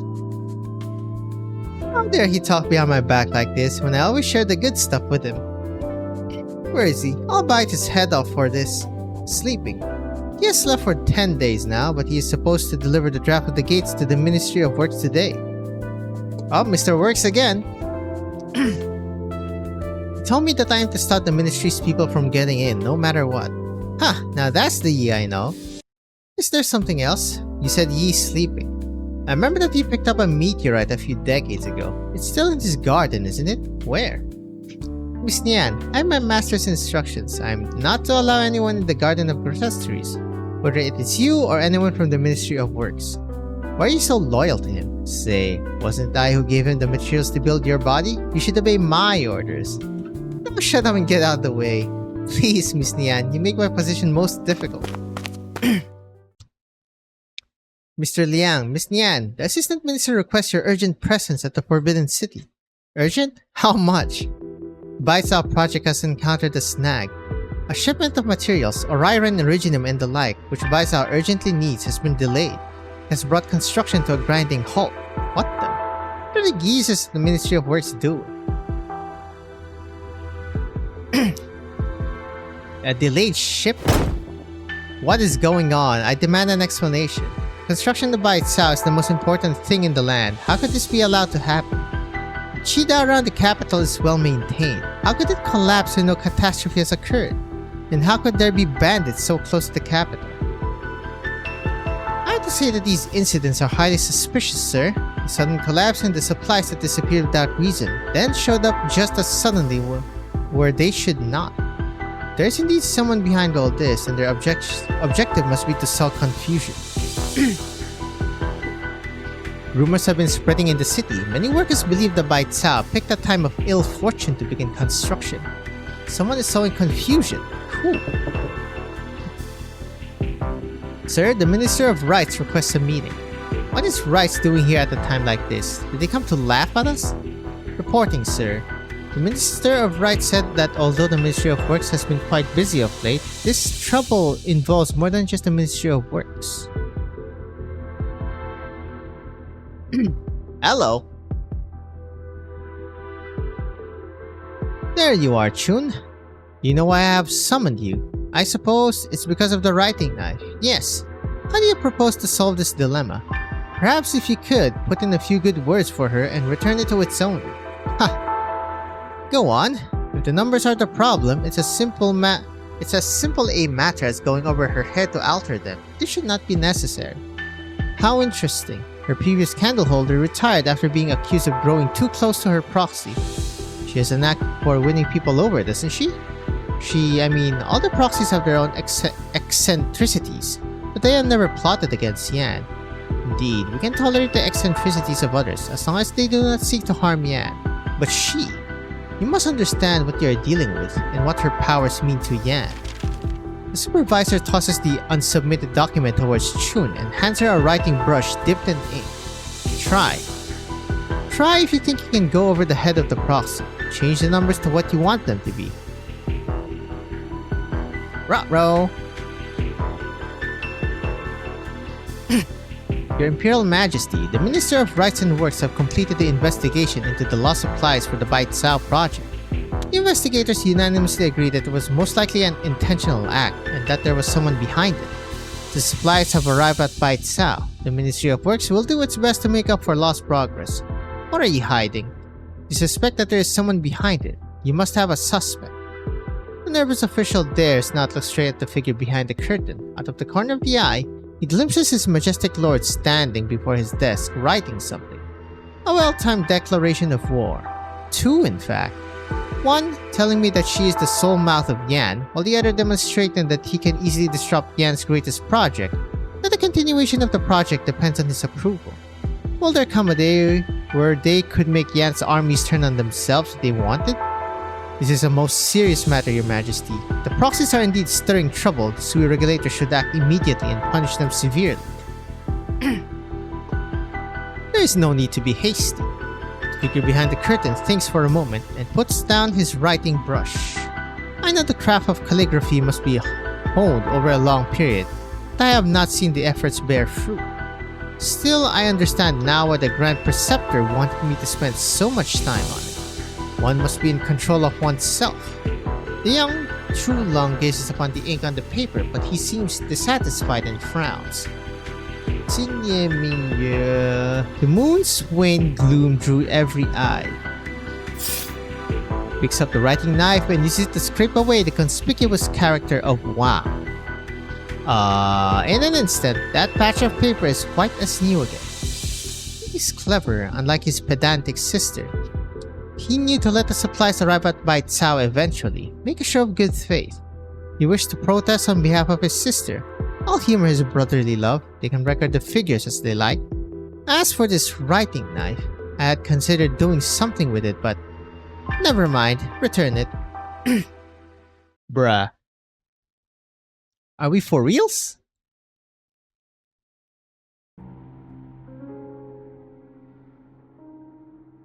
Yeah. Sewer Regulator has recovered your item. Thank you. I'm so sorry, Jie. Why apologize? You found the thing that I lost. That which was lost has been restored. All is well. I was negligent in my duty. There's something I've always wanted to ask you, Jie. You said you didn't want to use the writing knife to alter history, not even to change clerical errors. Why have you kept the knife around? Did you forget that you already asked this question when you were 3 months on the job? You complained when I didn't allow you to use the writing knife to correct errors. Is that so? I don't really remember. Have you forgotten about your original aspiration now that the erroneous description of Yan elves have been addressed? No, It's true that one should not pursue what lies in the past. But just as you and I have demonstrated, it does not mean that we should ignore the errors of the past, never mind trying to whitewash them. I've kept the knife so that people remember that wrongs can always be righted. I understand. This is after. Nothing could be changed. Tearing the pages out, writing over the words, they all do nothing because the page is instantly restored to its original state. How could this be? How could this be? This is her power. She was not so difficult 100 years ago when it was proposed that she should leave the Imperial Historical Cabinet and refrain from writing the histories directly. She did not complain and indeed transferred to the Sky Mirror Pavilion of her own accord to work on reviews. She also reduced the number of courses she taught at the Academy, mostly working in an advisory capacity similar to how June operates. But her photographic memory, enthusiasm for history, and her immortality were too much of a temptation to historians. It became their habit to seek the approval of the one who is never wrong, and she is happy to take on the work, reviewing documents and histories. Today, nothing that passes through her hands can be altered without her approval. As for the writing knife that occupies so much of your mind, it was once an ordinary tool when Ji first picked it up. After spending centuries by Ji's side, it became capable of altering text without having to carve out bamboo. 2 centuries later, the writing knife accidentally erased a page from the veritable records of a true long. Few, if any, ever perused those pages, and all who knew the subject were gone. And so, when a careless historian's hand slipped, no one could recall what the page held anymore. One reason was that no copies were made of the veritable records, but it is also true that Ji's powers are growing. If the Sui regulator, or Ji herself, chooses to erase a word, a sentence, or perhaps a memory from under heaven with it, it is well within the realm of possibility. The knife represents only a fragment of Ji's powers. How fast are her own powers growing? The deeper Yan's history grows, the harder it will become to rein her in, for she is one with history. In another century or 10, as she continues to immerse herself with history, she will become more powerful, more terrible even than the Bestial Sui itself. A long-lived candleholder stands dumbfounded, hardly able to comprehend what she had just heard. If that's all, I'll return to the Sky Mirror Pavilion. Very well, be careful.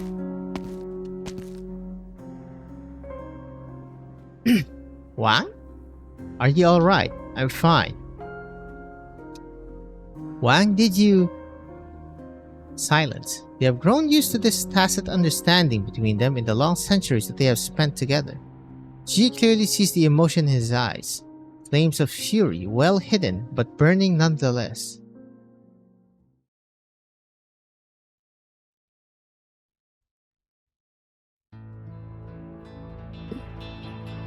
It happened a century ago. I still remember the conflict that occurred because of the writing knife.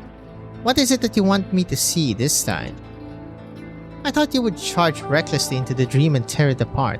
You called yourself a schemer. Do you not see how the seeds of your end were already sown? The hearts of men are fickle. I don't need you to tell me. So you did not interfere in my power struggle against the true long. Does it matter that you know? You dug your own grave. I did not need to do anything. Besides, you have not seen the full picture of how the event led to her ultimate demise. The end is near. Are you ready?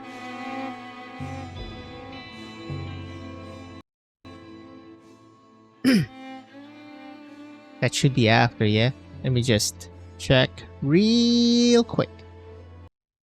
Excuse me. Let's go to 6. The 6 envelop edge. To go up, first go down. To go left, first go right. Everyone has their own plans and everyone is held captive within. So what is you?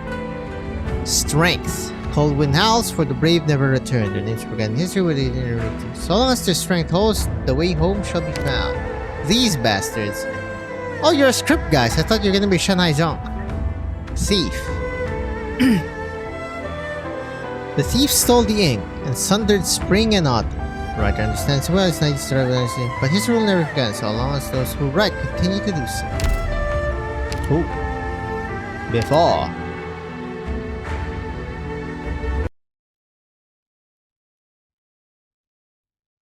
Hey.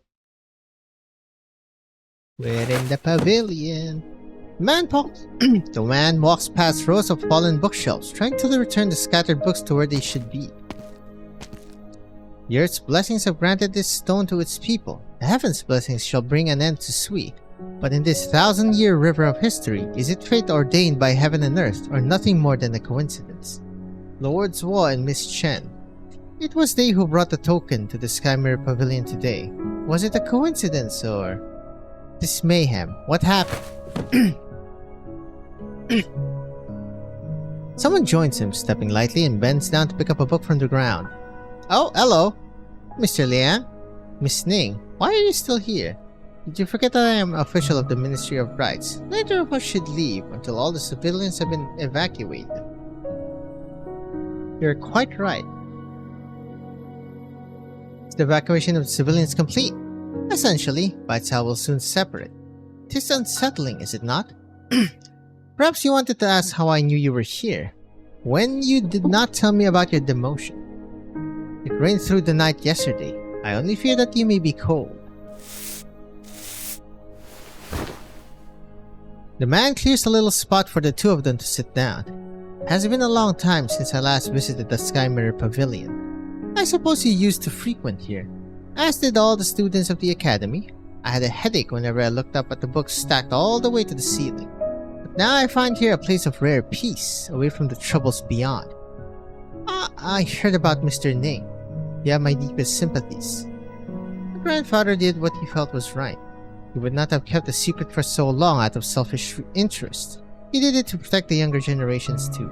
I cannot reproach him, whether with reason or sentiment. Of course, he must also pay the price for his deeds. I see you have laid it down. I am glad to see it. Perhaps you misunderstand. I do not mean that I could lay it down easily.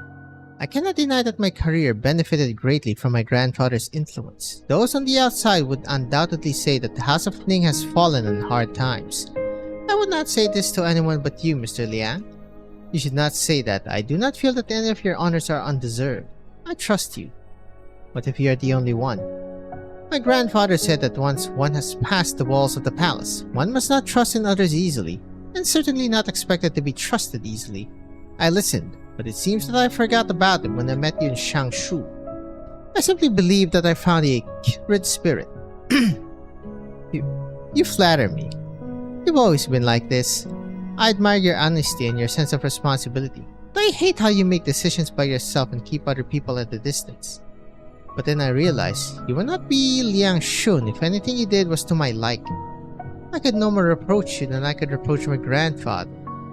I once thought that all I needed to do was to be fair, honest, diligent, preserving. But the years have taught me how powerless I am. Your grandfather was right. Even more frightening is the thought that I could not even trust myself to keep my aspirations and ideas. I would not claim that everything I did was honest and upright, but you should not have been involved in the ones that were not. It's my turn to comfort you with the words clear conscience? You and I have done all we could, following the path of justice that we believed in. Perhaps we are ultimately powerless to change anything. Perhaps this entire city will be no more when the sun rises tomorrow. Then, here and now at least, my conscience is clear. Oh, hello? The night is deep. The ancient library has kept some old rules. All is quiet, except the passage of time. They hold each other's hand tightly in their own. The desolate pond lies wrinkled by the wind, beneath the crumbling eaves. No voices remain. One can still recall those days of green sashes and red plumes in their splendor.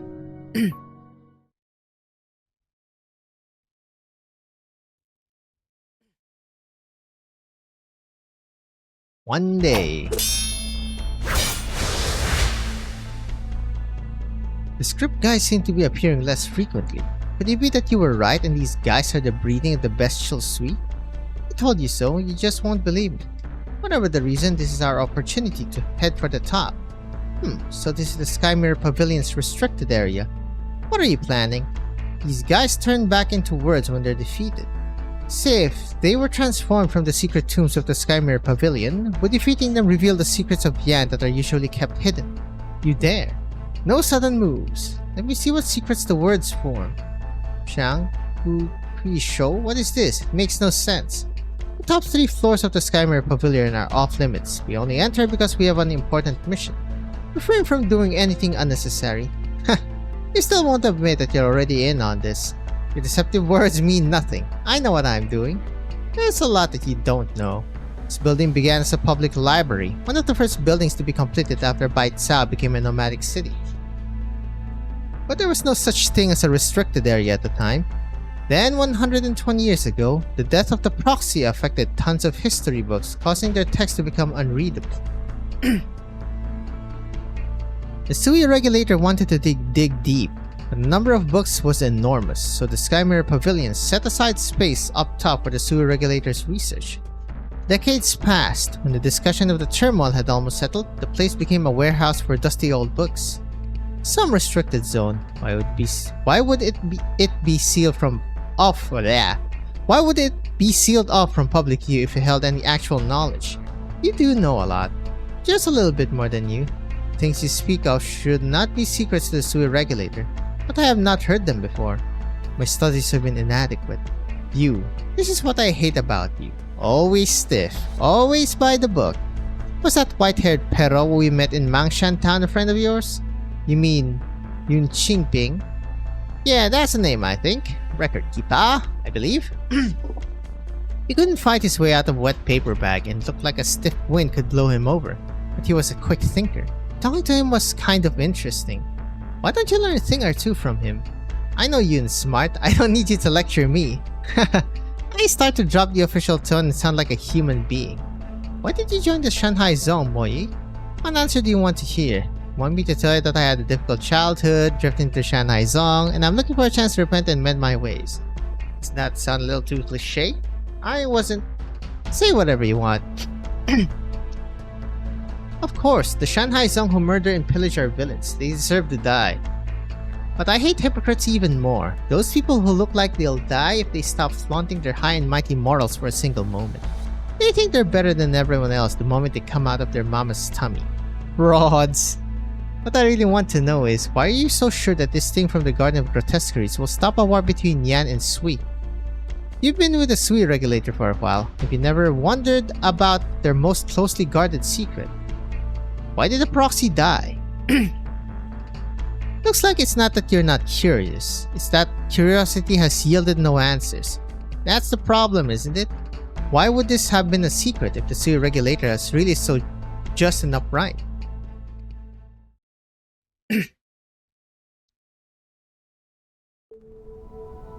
What's the matter? No, it's nothing. Did you not hear any of that? You're so weird. You've been staring into blank space for a while now. Did those guys give you a concussion? Don't suppose there's anything I can do about that. Thanks, I'm not quite. I just feel like I've been here before. You said you've dreamed about this place. Were you dreaming just now? Perhaps. I thought I heard two people arguing, something about justice, but I'm not sure. You must be hearing things. It's mostly ancient history books here. Maybe there's a clue as to what's going on here, but justice? That's one thing you won't find. They seem to be saying that justice doesn't exist, tangibly. That's true enough. Never mind that, let's get searching. Maybe we'll find your father's books here. His books here? Talk about forgetting one's roots. But I suppose it's not your fault. You didn't grow up in Bait Sao, and these things didn't really have anything to do with you. I thought you would be angry at me. I am angry, but I realized I shouldn't take it out on you. Never mind. Miscellaneous morsels from Bait Sao Suyang? Yes, this one dates back several generations. People rejoiced as the new emperor took the throne. They put up white banners like clouds and held rites in remembrance of the previous emperor's virtue. But their hearts were hopeful, confident that an era of greatness was upon us and the nation's peace secured. This is from a century ago when the last True Long took the throne. That's a long time ago. Does it have anything to do with what we're investigating?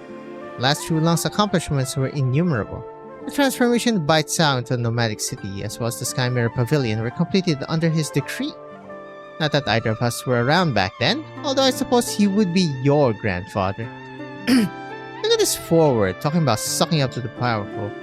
County records from around Bait Sao and the demographic records of Bait Sao itself all paint a picture that is far less rosy. In the end, only one person's accomplishments remain. Same old story no matter where you are, I guess. It's kind of strange to hear from a close blood relative of that emperor. When the city of Bait Sao was completed, the emperor ordered the tomes of all the archives to be gathered in a single place. Scholars worked by candlelight, collecting fragments and tales, validating the facts and compiling them, so that the scattered records are whole again. That's strange. The Imperial Historical Cabinet's efforts to collect the scattered histories happened after the death of the proxy, more than a decade before Bait Sao was built. But the ambiguous way that it's written, the older generations were always stringent about scholarship. How would they make such a mistake? Could it be that even what little they left behind was altered and rewritten? Hen Hui Che is not listening to her companion's muttering. She is on guard for any unusual movement around her. She wanted to tell Chen Chao, Tian, to get moving, but she had a hard time saying it, seeing the sad look on Chen Chao Tian's face. I never asked you, what happened to your family, the ones who were in Bait Sao? The Chens were a family of historians. They were well regarded but not illustrious. They generally stayed out of conflicts and politics other than the occasional offense they inevitably caused in the course of their work as historians. All I remember is that my father said, it was as though the sky had fallen when the family learned about the marriage arrangement with the princess. That cousin was the only unmarried man in the family. He and everyone else knew how dangerous it was, but they were in no position to refuse. The rest was history. Princess Yanqing died in Longmen, and my cousin passed away soon after. His Imperial Majesty did not punish our family, but rumors of strife took on a life of their own. You can imagine what happened to us when everyone decided our house had mistreated the princess. That's not what Mother wanted. I doubt it was Wei Yanwu's intention either. I was very young then. All I saw was the elders were always sighing when they came back from the morning assembly. Many fell ill out of sheer worry. Brother and sister stopped communicating with one another. Everything was shrouded in gloom, but I didn't know why. Father moved from place to place, selling off the family's belongings until we finally left Bait Sao altogether, yet he never once told me the reason. As for what happened after, there was a time after becoming Magistrate of Water here in the Sky Mirror Pavilion, when I thought I couldn't let the family tradition of history die with me. I didn't complain about the job. Most of the position's responsibilities have been replaced by machines anyway. My colleagues, while not the friendliest lot, had little interest in political backstabbing. I had time on my hands, so I thought I would start with my family's history. Was it because the Magistrate of Water's rank was too low? It felt like I had stumbled in the thick fog, getting more lost with every step I took. I knew my family didn't do anything wrong, but all the records I could find denounced us for our arrogance, our abuses. I tracked down the ones who were still alive, tried to ask them what they knew, but they couldn't get away fast enough when they learned I'm from the Chen family and the Chao generation. The few who were willing to see me said a bunch of apologetic words in officialese, but refused to tell me anything about the truth of what happened. I spent 10 years on this until I even started to believe it myself, that the House of Chen deserved what it got for mistreating the princess. But I know it wasn't true. What am I? What is the House of Chen? What were your dead parents? What is history? All I know is that history should be a record of the truth. That's what justice means to me. 多少? As for the family history you wanted to know, to tell the truth, my parents died when I was very young. I don't remember much about them. Wei Wu was Wei Yan Wu. It's so hard for me to explain to people who my parents were. Sometimes I pass off the image of Wei Yan Wu as my father's just to make things simple. I don't ever remember my mother smiling, and I don't remember many positive things about my father. Just can't imagine how it feels. Have your life determined entirely by other people, by those baseless things like responsibility and honor. It's not fair to you and it's not fair to them. Is life fair and just to anyone? Someone once said to me that the justice we seek is not in the past, but that doesn't mean we should forget about it. Okay, good. Before. Huh, quite. I mean, Chen is like a pullable character, but I mean, they're trying to entertain with the histories, basically. Oh, we're in the war room. Zuo the father? Yep, Zuo Xuanliao. The aging general stands silently in the tent, like a brick on an ancient wall. Behind him is the military mat that has drawn 1,000 times in his mind. Before him is the faint silhouette of Bai Cao. The rain of the Heartlands is unfamiliar to one used to the sands of the frontier. Clouds hang low, suffocatingly so. The general's thoughts drift away.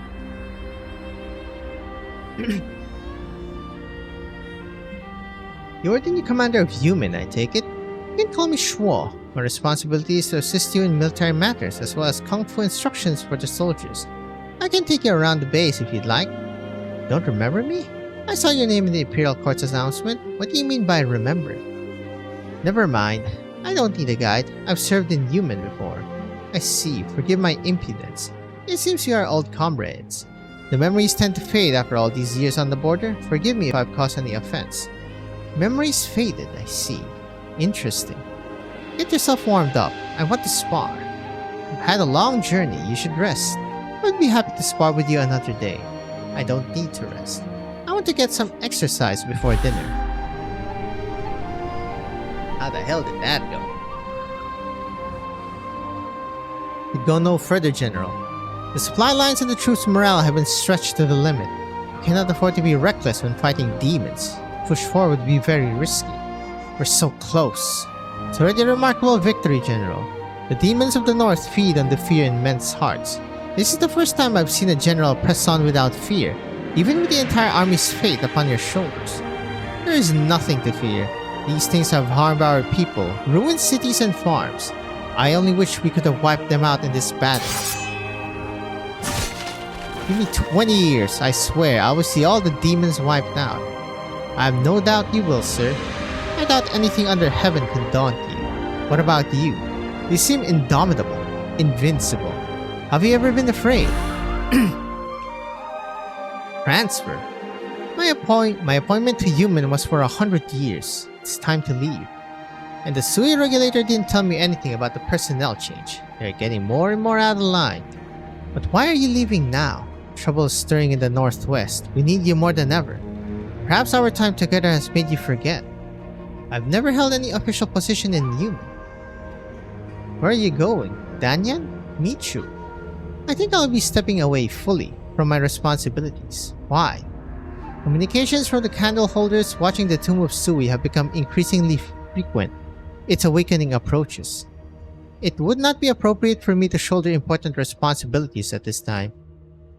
But Human is strong and well equipped. It will perform its duty well, whether protecting Great Yan's northwestern border or any other purpose.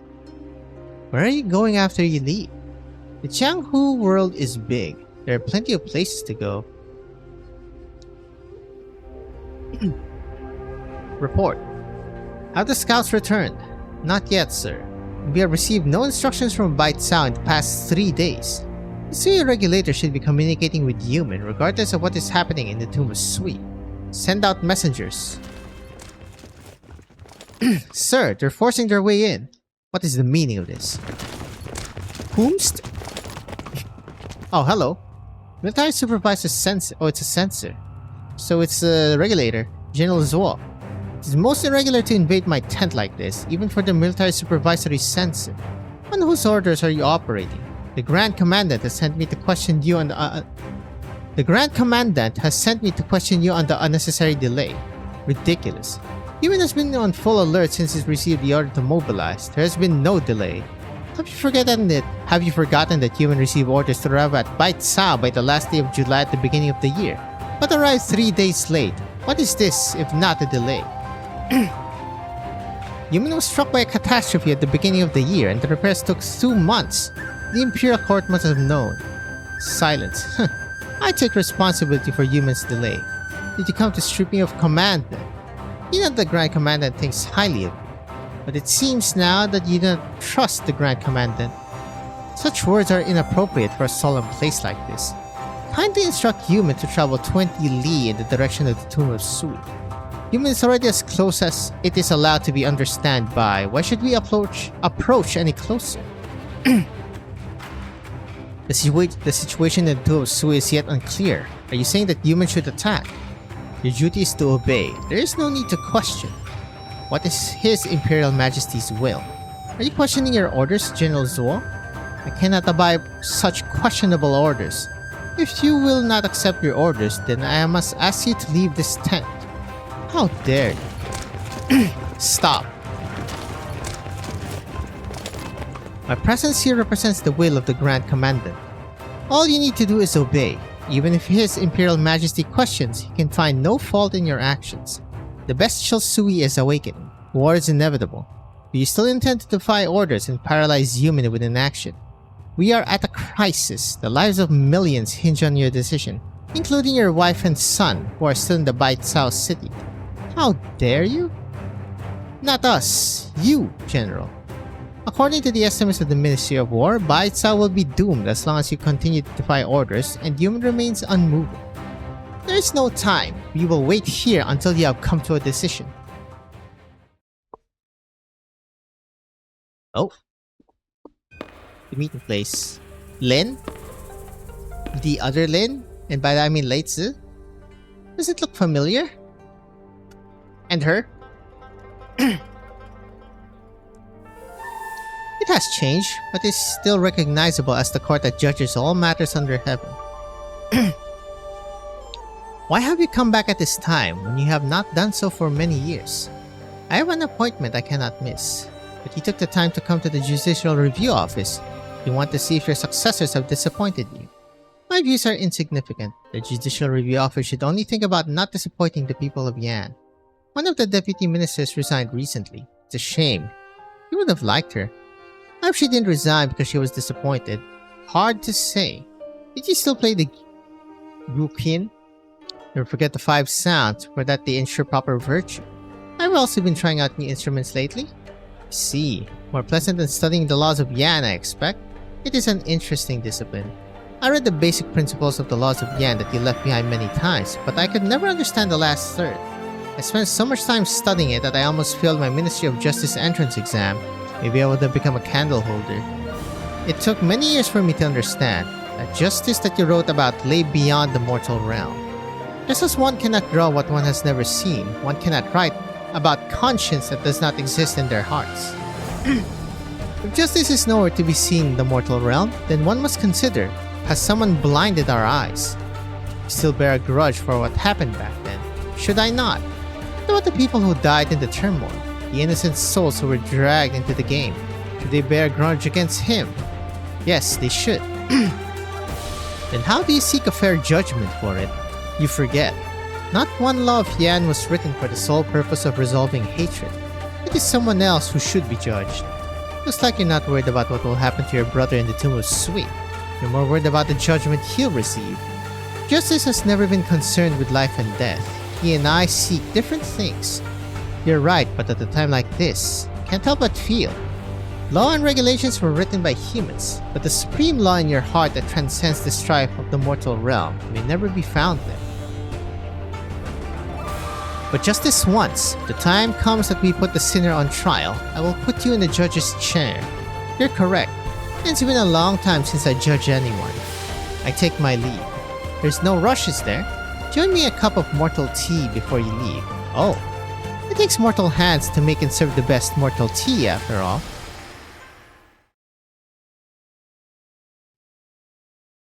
Picking it? This is after. One day, are we? Skymere Pavilion is bigger than I thought. That's a sealed room on the top floor, right? How about someone knocks on the door and figures out how to open?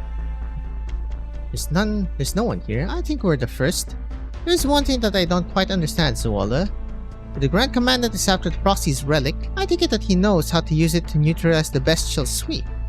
He is one of the 3 Grand Ministers. If he made plans to obtain it, then he has certainly made plans to use it. I even find myself wondering if someone takes the opportunity to raise another Proxy's name with a writing knife while Wang is fighting Sui. But what does all this have to do with Yi Wei and Wu? The Grand Commandant wouldn't have needed the writing knife if he was that powerful. He could have gone into the tomb of Sui and killed Sui with his own bare hands. What ideas do you have then? I didn't really care about you and your official stuff. I have a pretty good idea what's going on after listening to you guys talk. Basically, the Crown Prince who went missing 40 years ago after being suspected of staging a coup is back, am I right? Do not speak of it so casually. Yeah, I'm not wasting my time arguing with you. Basically, there's another direct descendant of the True Lang here in Bait Sao. That explains everything. What are you getting at? Have you never heard of the special originum under Bait Sao used to suppress Sui? Miss Chen here is from Longmen, so it's understandable that she doesn't know. But you two should, unless it's above your rank. Do you mean the Earth's blessings have granted this stone to its people? The Heaven's blessings shall bring an end to Sui. A legend associated with the Great Hunt. I thought it was a myth, maybe some kind of allegory. All I know is that the tomb of Sui was built around a special facility. Alright, I guess you don't know. Why do you know? I guess the Sui regulator left... I guess the Sui regulator left no record of who gave Yan this originum either. It was our Grandmaster, Ju's first friend and the first Shanghai Zong. To be precise, it was a personal gift to the True Long. Meaning? What happened? Looks like the evacuation of the civilians is complete and the plates are beginning to separate. Time is short. We should retrieve. So you really made it here. Who the hell? A figure approaches them from the other side of the corridor. You, but how could it be? Now is this, yeah? All districts have been fully evacuated. Your Imperial Majesty and all the ministries are ready. They await your command. Tomorrow is the day of the full moon. Yes, very well. Separate the plates. Oh, we're getting animation? Heaven and earth rumble in the setting golden sun. The plates of Bait Sa begin to separate, starting from the outer areas, casting numerous shadows in the vast buildings. Okay, to be fair, they did something like this in Path of Life as well. They are the legs that carry the city and the foundation of its existence. Hey, don't do that. Shanshui, Changjie, Yanghuo, Xiangge, Duanfang, Baipu, Zaifu, Binge. I'm pretty sure I butchered all of those, by the way. The 8 districts has seen 100 springs and autumns together. They have long been standing united, overcoming hardships. Now that they are separated, the future is uncertain.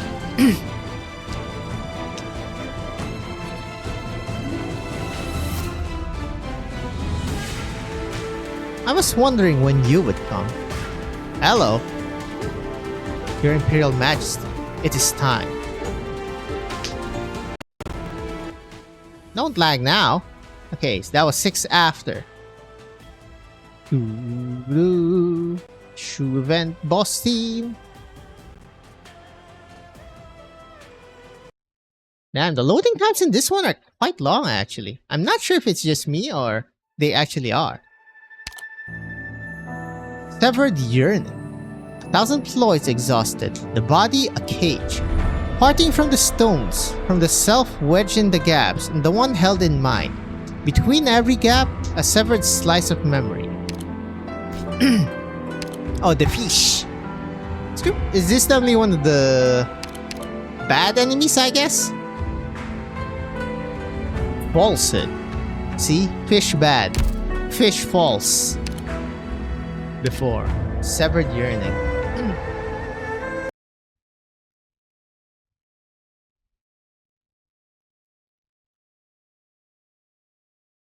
982. 20 years is a long time. Candace moved an entire city onto a nomadic platform. Other nomadic cities like it are popping up across the land. The pavilion has been expanded several times in order to accommodate the books collected from far and wide, transforming beyond recognition. 20 years is a short time. Our family rarely saw one another. Shuo and Ling remain on the border. Jun is planning to move to Danyan after compiling the laws of Yan. Shu is living in Dahuang. Qi and Yi travel far and wide, each for their own reasons, while Nian is as carefree as ever. Rumor has it that Fang has left Yanni's territory. Dusk refuses to come out of her scroll. Meanwhile, business at Yi's restaurant is booming, as it has been for decades. As for Wang, he shut himself in an ancient temple and has remained there for 20 years to improve his Weiqi skills. When will he be willing to see me again?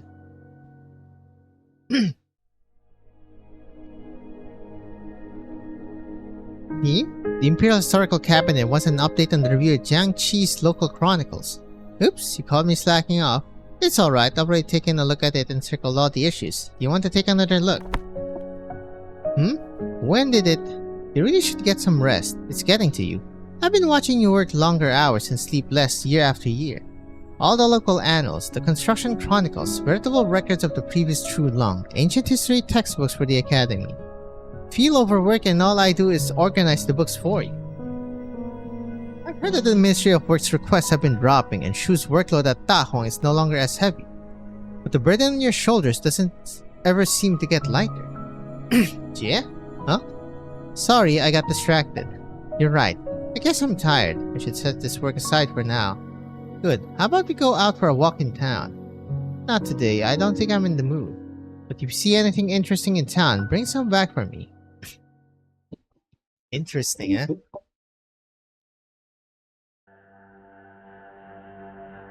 Candle holder Chun. Yes, that's me. What's the matter? I have an urgent letter for you. For me? From whom? Someone had sent a letter to the Sui regulator. The supervisor was shocked by its contents and forwarded it to His Majesty, as well as every candle holder who deals with the proxies directly. What's in this? I do not know. The supervisor's instructions to you are to be ready, but refrain from acting without permission. What's this? Year something, birth. Year something. Quote Shuo, resulting in great property damage to the people. Year something. Framed the Mandarin for a crime he did not commit in order to cover up for one of his own kind. Met with other proxies in secret without the sewer regulator's knowledge. The sewer regulator suffered a fire several months later, the cause of which is unknown. Came to kill the Bestial's Jew, but had in fact allowed it to leave the domain of Yan. That all Wang stuff? Up. Framing an official. Meeting in secret. Arson. Sheltering a Ferran. This is about... Wang? Did Wang really do this? But there's no record in the Sui Regulator's archives. You're still here? I have another message for you, Candle Holder Chun. Eliminate a great evil before dealing with the culprit. The frightened candle holder hurries back to the Skymere Pavilion and passes by some officials leaving the building. The great evil, he says. Jie, did you hear about Jie?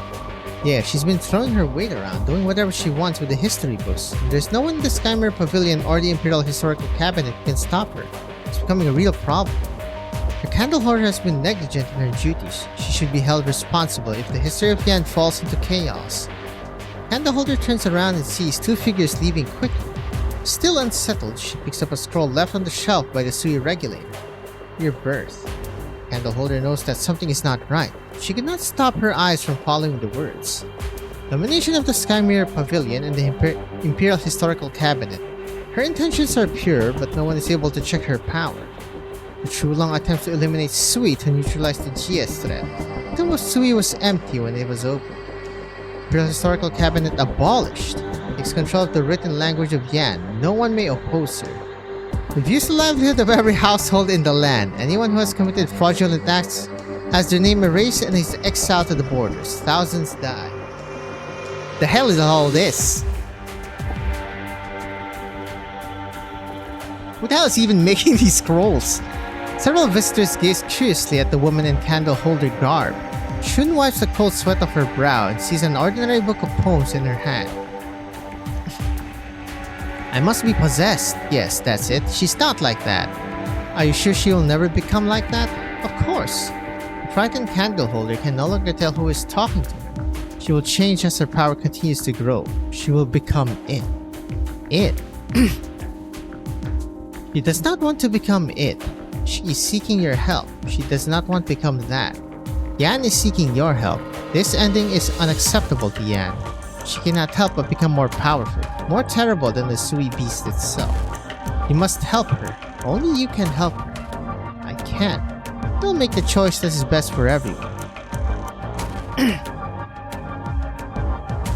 Best for everyone? Wait, who was talking to me? She sees no one, only the echo of the words ringing in her ears. Well, Big Boy Sui is making a move. Your Imperial Majesty? The young official walks into the magnificent hall. It is her first time here. The Supreme Sovereign is not sitting on the throne, but standing by the window and gazing at the drizzle outside. You are aware that the Grand Preceptor passed away yesterday. He was your teacher and mine. He recommended you before he died. He said you were his proudest student. But you can be trusted with heavy responsibility. There were certain things that I did not have time to ask him, and so I have to ask you. I am listening, Your Majesty.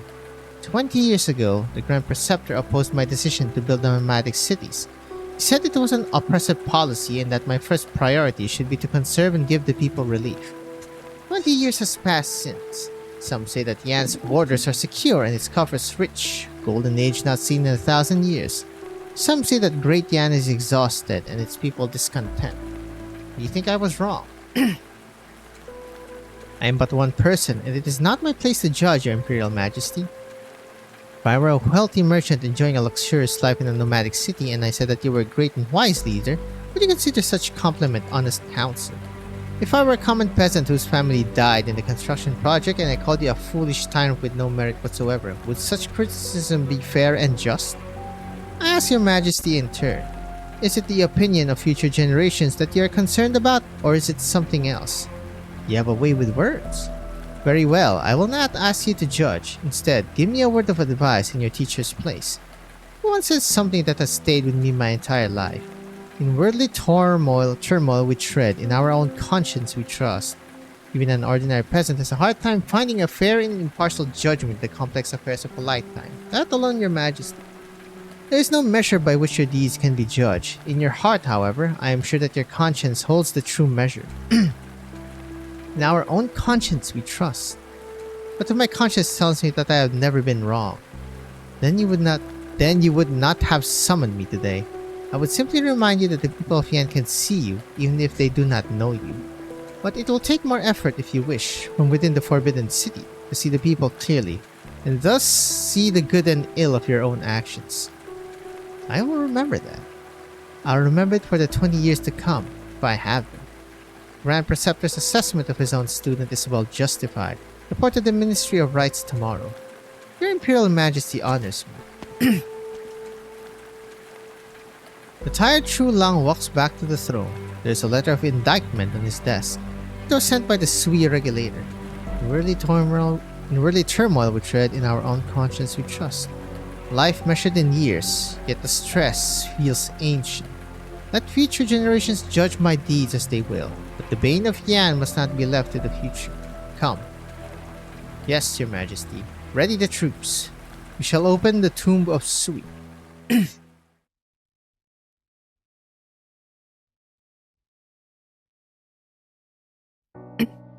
Another long, tiring day. Proxy returns to the familiar temple and casts his gaze at the Weiqi board in the corner as is his habit.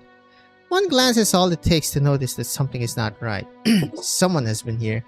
The Weiqi board is empty, except for a single object in the middle, though it is dark in the room and he cannot see what it is. As he approaches, he sees that placed at the center is a ripe white ginkgo seed.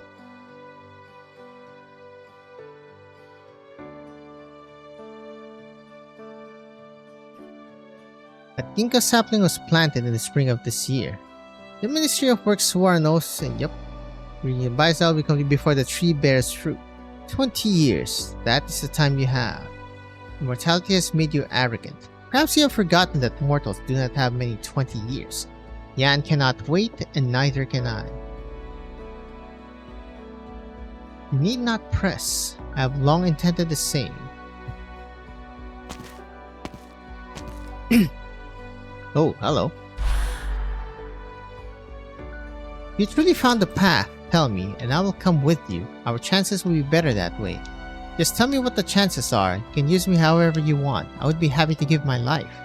But do you really know what you're doing? This game should have been doomed. How can the part defeat the whole? How can one kill oneself and survive?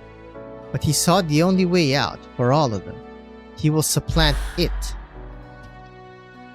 Perhaps there will come a day when our strength exceeds its. Then we can truly break free of its influence and live as ourselves.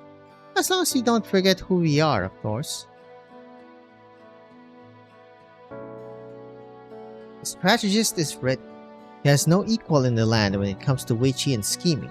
This is the self that anchors him, and the strength that he has built for 1,000 years. All he faces are the broken remains of a slumbering mind. He must not lose this game. It's been a long time. The arrogant, the unmovable. I. Before. Returning to this dark tomb for the first time in 1,000 years brings back countless emotions. Anger, frustration, shame. As he steps inside, he feels himself chilled to the bone. No. This is impossible. How? How could you have already awakened?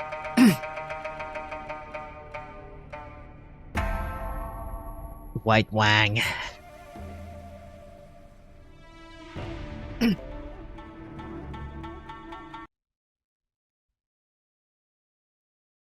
Oh god, why am I so hungry? Hold up, let me eat something.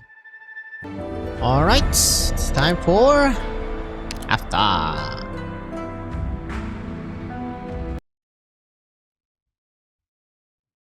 Hello, is this Liang's place? Obviously not, but you know, to use it. Oh, Nian. Just a sword. How could this be screwed up? Getting rusty?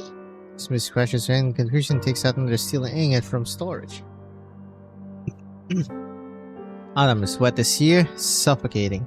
Something doesn't feel right. Are they like having premonitions? Even in her painting? Impossible. This is impossible. Is it awakening? Worried screech?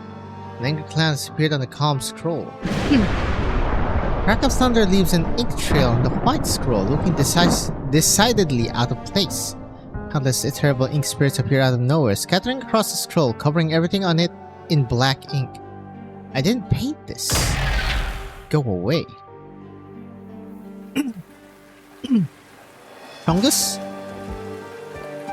You've had a long journey, Mr. Shuo. I will take you to a quiet place where you can rest. I should not delay in reporting to the Ministry of War. There has been an incident in Baicao. His Majesty commands that you are not to enter for the time being. Why? Is that the tomb of Sui? Wang, what have you done?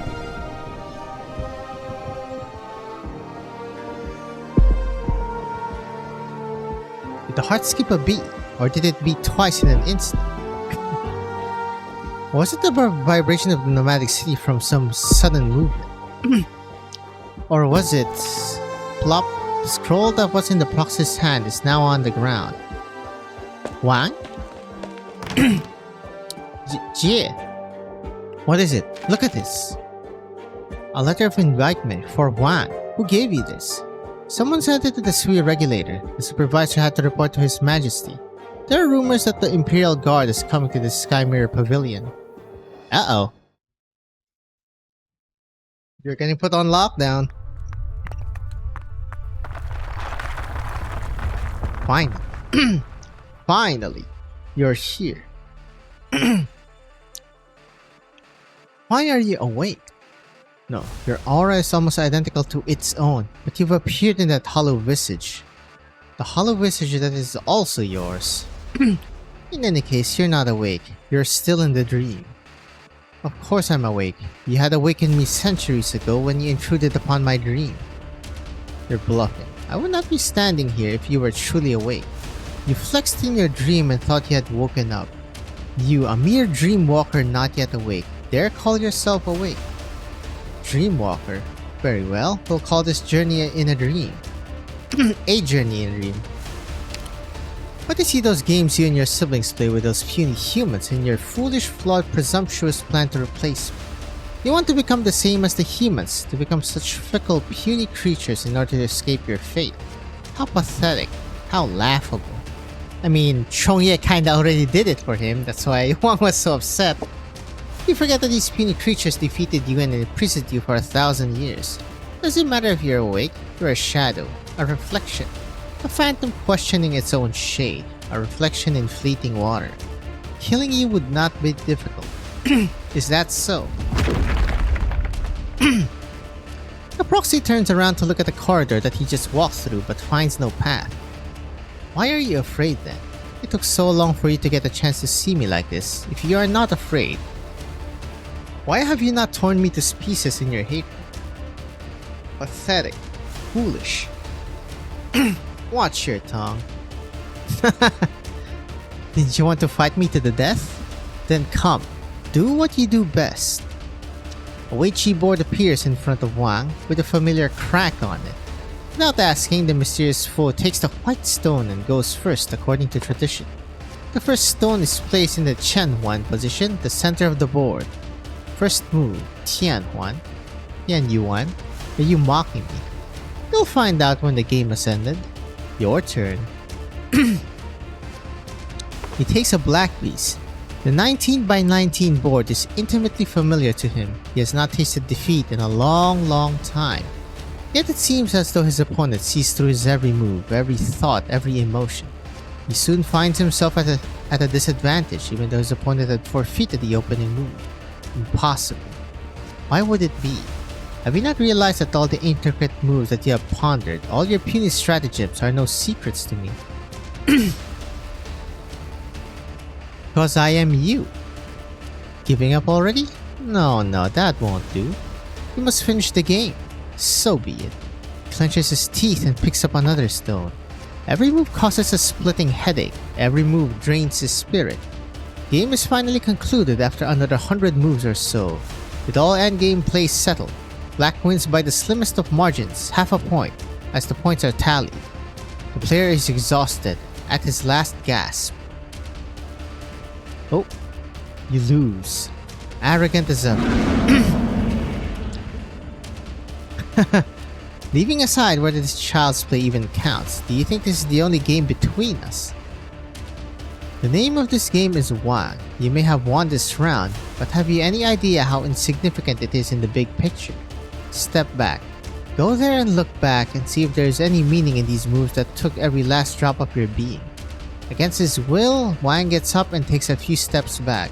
It is only a few steps, but the board that has been seeing has shrunk to a tiny piece.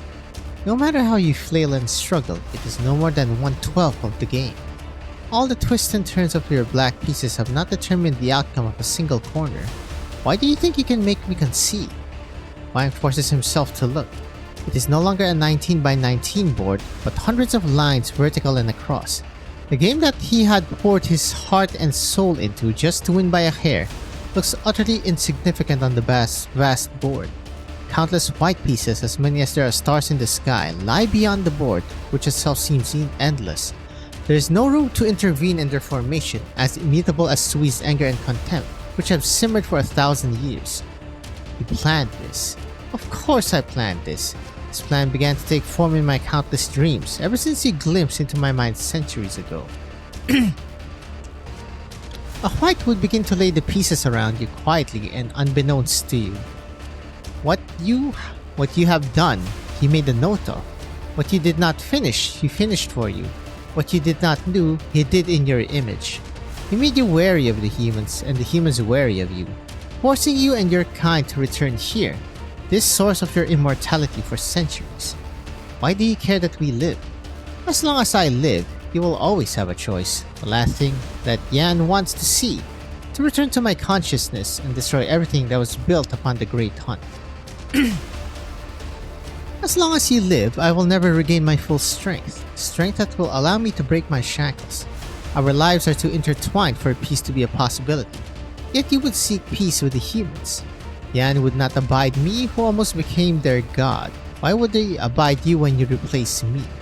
You are not worthy to play at this board. I will take your life and the livelihoods of your siblings.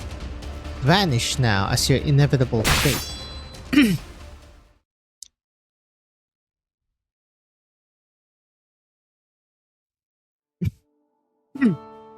The True Long let Wang go to the tomb of Sui alone. He would not have given Wang the opportunity to tell me. He never wanted to hurt anyone.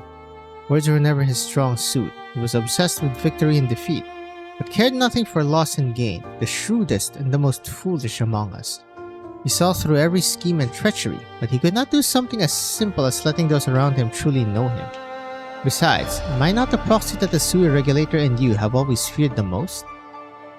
I knew they would tell you.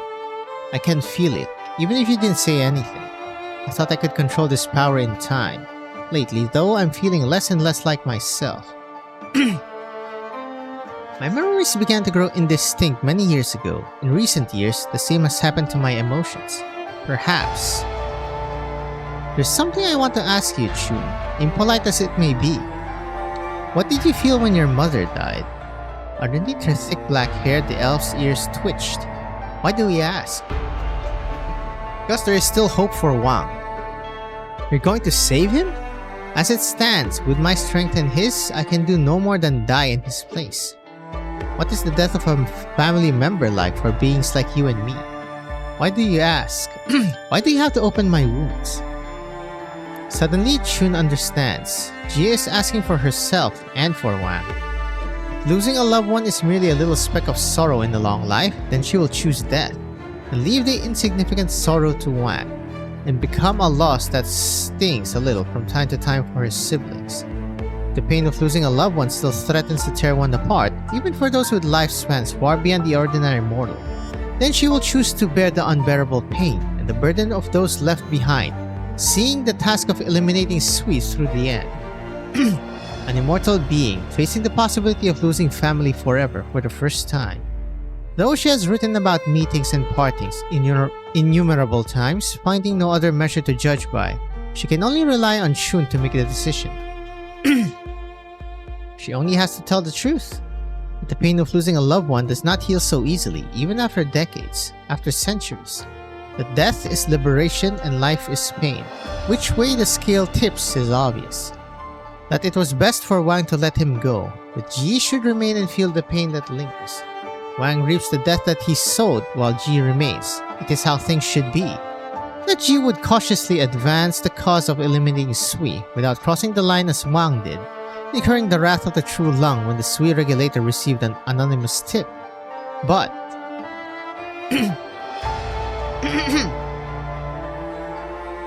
eliminate the great evil before dealing with the culprit. There is no one in the Skymere Pavilion or the Imperial Historical Cabinet who can stop her. It's becoming a real problem. She should be held responsible if the history of Yan falls into chaos. Imperial Historical Cabinet abolished. Takes control of the written language of Yan. No one may oppose her. He was alive with the yep, it's the one a while ago. Chaotic, murky memories grip the candleholder's heart. It is not right. She seems to remember that none of the speakers had faces. Something is not right. It is false, fabricated, designed to drive a rift between Candleholder and Proxy, turn them against each other. But it's not the fact that G's power is growing. She will become more powerful, more terrible than the Sui beast itself. She cannot help it. I must help her. I must do my duty to Great Yan. Two entwined wills surge in her chest. One belongs to her, the other to those faceless people, but also to a Yan that does not want to give a Proxy complete control over history. I cannot help but suspect that her recruitment by the Sui regulator was not luck, but planned. She was assigned to watch the most difficult Proxy to control because of her long lifespan. She would understand the monster that G would become because of her interest in history. She would lose her hard-earned home if she betrayed Great Yan because she has nowhere to go. Is that why? She feels the crushing weight of her burden. A rumbling sound fills her mind and she cannot think. She must do her duty to Yan, do her duty as a candleholder. By chance, she has seen G at her most fragile. She must let the great evil take the culprit's place.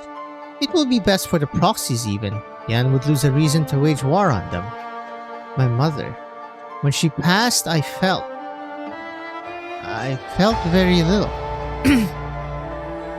The pain tore you apart. I felt as though the death of my mother left a hole in my heart, made me find something new to fill it. It was as though your heart was ripped out from your chest, leaving behind a bloody hole, and you know that nothing would ever fill it, that things would never be the same again. I cried when I buried her, but that was it. I stopped crying very soon. You had cried your tears dry by the time the last dirt was laid over your mother's face, but still you could not stop crying. You had no idea what to do. Our journey is a long one. We'll find new things and meet new people that will suit the temporary pain. Your life is too long, and the lasting things too few. When you lose them, they leave behind voids that can never be filled, wounds that never heal. I hardly even think of my mother anymore because I have you. I have other friends. Your loved ones appear in your dreams. They come to you when you are alone. The pain grips your heart when you hear songs like the melodies that she once hummed. There is nowhere to run. Jesus. When I'm with you, I'm happy. Really managed to utter those last few words. So great was her urge to throw up, she could hardly breathe. She dares not look into the Proxy's eyes.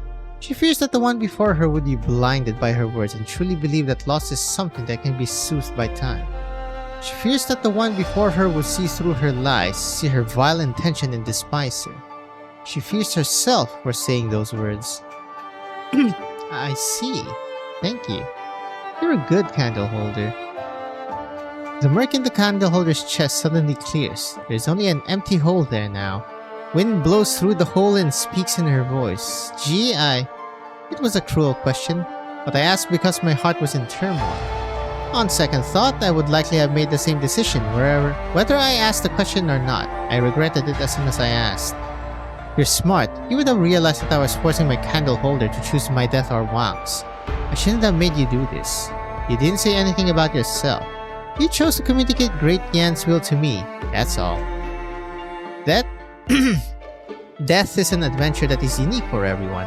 There is no previous experience to draw from. We must each walk our own path. The local annals that need to be edited are on my desk. Take them to the Sui regulator when you have time. Xie. June fights back her tears. Even crying would be a lie here and now. But the hole in her chest continues to sob, a sound that only she can hear. Finally, she forces a few sorrowful, powerless words from her chest. I'll be going. You take care.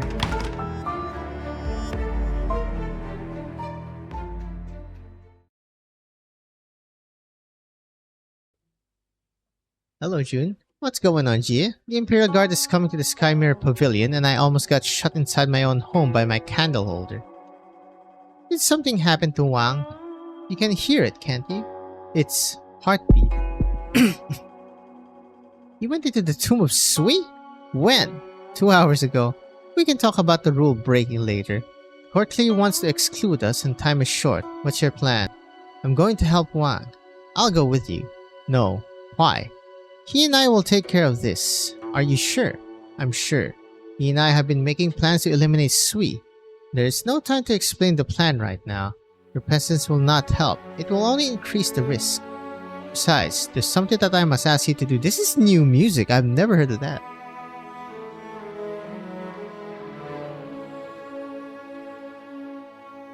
Oh, hello. From one Sui hand to the next. Take care of this writing knife. Your power should be able to preserve it. What are you planning? How bad have things gotten? It will not awaken. Not yet. I can promise you this. And so can Wang. But you, someone will come back. Either you or him? I'm coming with you. No, June. I truly mean no offense. I need to entrust this writing knife to the keeping of someone who's absolutely just and impartial. If someone with ill intent gets their hands on it, it will do far more damage than the death of a single proxy. I thought about destroying it. In the end, I felt that it was worth preserving. The wrongs of the past should be righted, though I do not know at what price. Perhaps the writing knife will be of help to you or to Yan, until the day comes when no one can use it anymore. Don't be like this, June. Maybe I'll come back with Wang. Then we'll go together to eat at Yi's and listen to you sing. And if I never return, there's a long road ahead of you.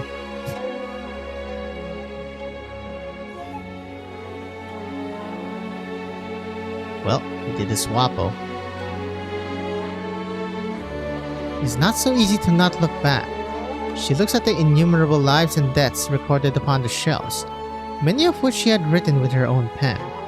Would she become one of them? How would those who come after depict this life, one that seems too long for others to comprehend, yet far too hurried for herself? How would the other siblings react when they read those pages? No, there will be no record of her, she knows it. Of all the siblings, she is the one who has spent the most time with Wang. She has given Wang ideas for his plans, helped him calculate the conditions and timing for Sui's elimination. She can guess what is happening in the tomb of Sui. A clear and distinct heartbeat has already told the full story. There is no other way. She must use her powers to erase the name. She has spent much more time in the mortal realm than ordinary people. Everyone dies. It is precisely the cycle of life and death that made possible the innumerable ways of life that have fascinated her, as well as her siblings. And that's why, like, they can't remember? Because she, like, zoop. But if that is such an unremarkable thing, like a wisp of smoke in the wind, what is living truly? Light from the setting sun pours into the room upon the countless history tomes, as though relentlessly pouring through traces of the past. Every word in these scrolls was written with tears of blood. The only thing written on the last page is the word regret.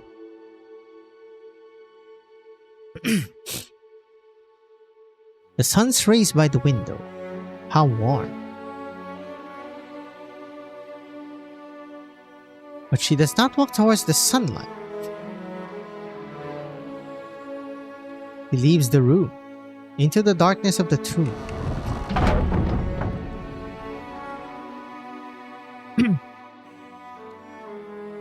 No words need to be said. Wang knows it is a fragment it has retrieved from his own memory, an image that he has never forgotten for even a moment in the last 120 years. He lies exhausted on the ground. 100 white pieces on the board have turned into blades that impale his chest, and he is slowly inundated by the pure white, until the golden light surrounds him. I'm sorry. Wait for me to come back. For you to come back. It was the other side of the dream, a place that he should not have been able to touch, but she seems to notice him and turns around to look at him. There is a faint smile on Ji's face as she nods lightly. The light gushes from behind her, surrounding the figure, swallowing it, dissolving it, sweeping away the dream realm and revealing the true face of this place. After.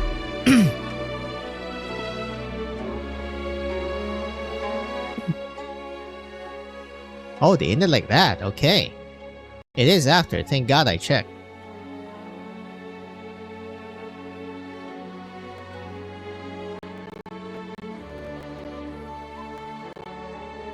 That has to be new music. I don't recall that. Man, I hate it when they abruptly stop it like that. Okay, not too much more, honestly. TA8, Golden Erasing Blade. Their words can be erased by a writing knife, their pages burned by a candle flame. Historical manuscripts are fragile, as is the history they contain. Chun!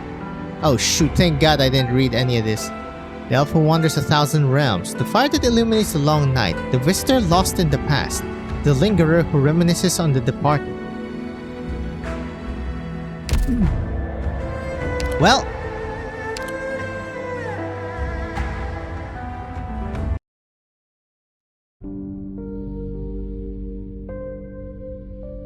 oh boy. Is this the way to the tomb? Your uniform suits you. Supervisor Zwolle reporting. At ease, no need to be uptight. To be too uptight your first day on the job, better than you maintain your youthful energy. Understood, Supervisor. You know where we are, Zwolle. Panda Peaks. Panda Peaks was the beast cornered and killed. This was the battlefield where we killed a Ferenwood during the Great Hunt. But Zwolle pauses, unsure if he can continue until he sees the patient gaze of the Supervisor. This was also where countless soldiers and civilians lost their lives, where living, breathing people faded into a graveyard of lines of cold numbers between the pages. You realize something that many candle holders older than you do not. Carry the fire that drives out the shadows of the Ferenwood, and travel amongst the people to learn their troubles. It was the first candle holder holding the torch that discovered the existence of the Ferenwoods. It made possible the war with the gods which secured Yan's future. Even today, the existence of Ferenwoods is only known to a select few, which makes it all the more important that the candle holder's fire remains brightly lit where shadows fall. I will do my utmost to protect the people. I'm glad to see your resolve, but let me ask you again. What are the Ferenwoods in your eyes?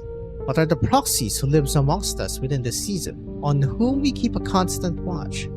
The hearts of people are fickle, the hearts of beasts even more so. Perhaps some amongst them have once aided Yan, be it out of whim or true sincerity. To weighing the pros and cons, ultimately, they are different from us. They are enemies. Enemies, you say? Enemies.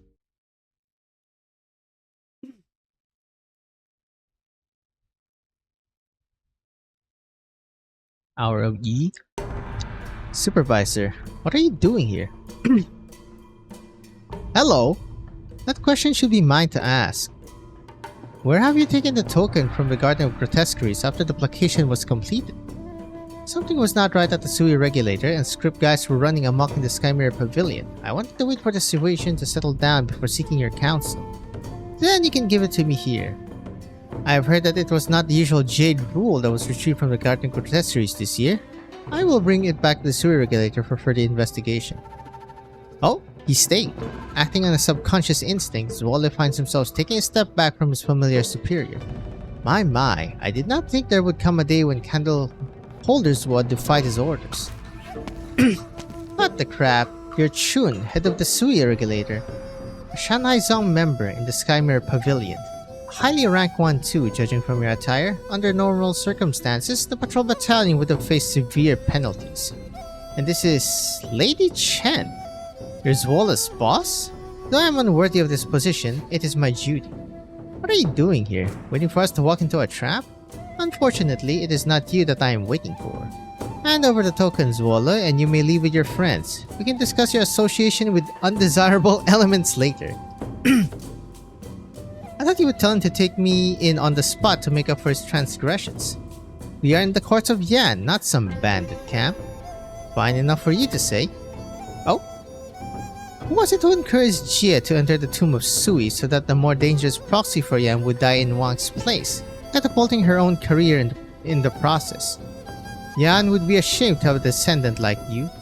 Mo Yi, the supervisor is not like that. Really? Then why did she become the supervisor so soon after Jia's death?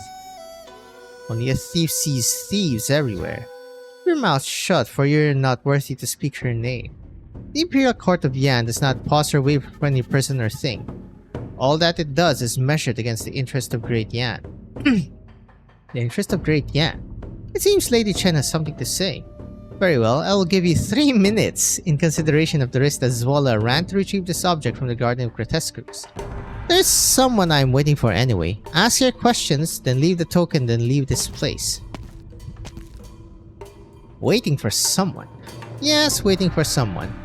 Is it the proxy who holds the key? Why do you say that?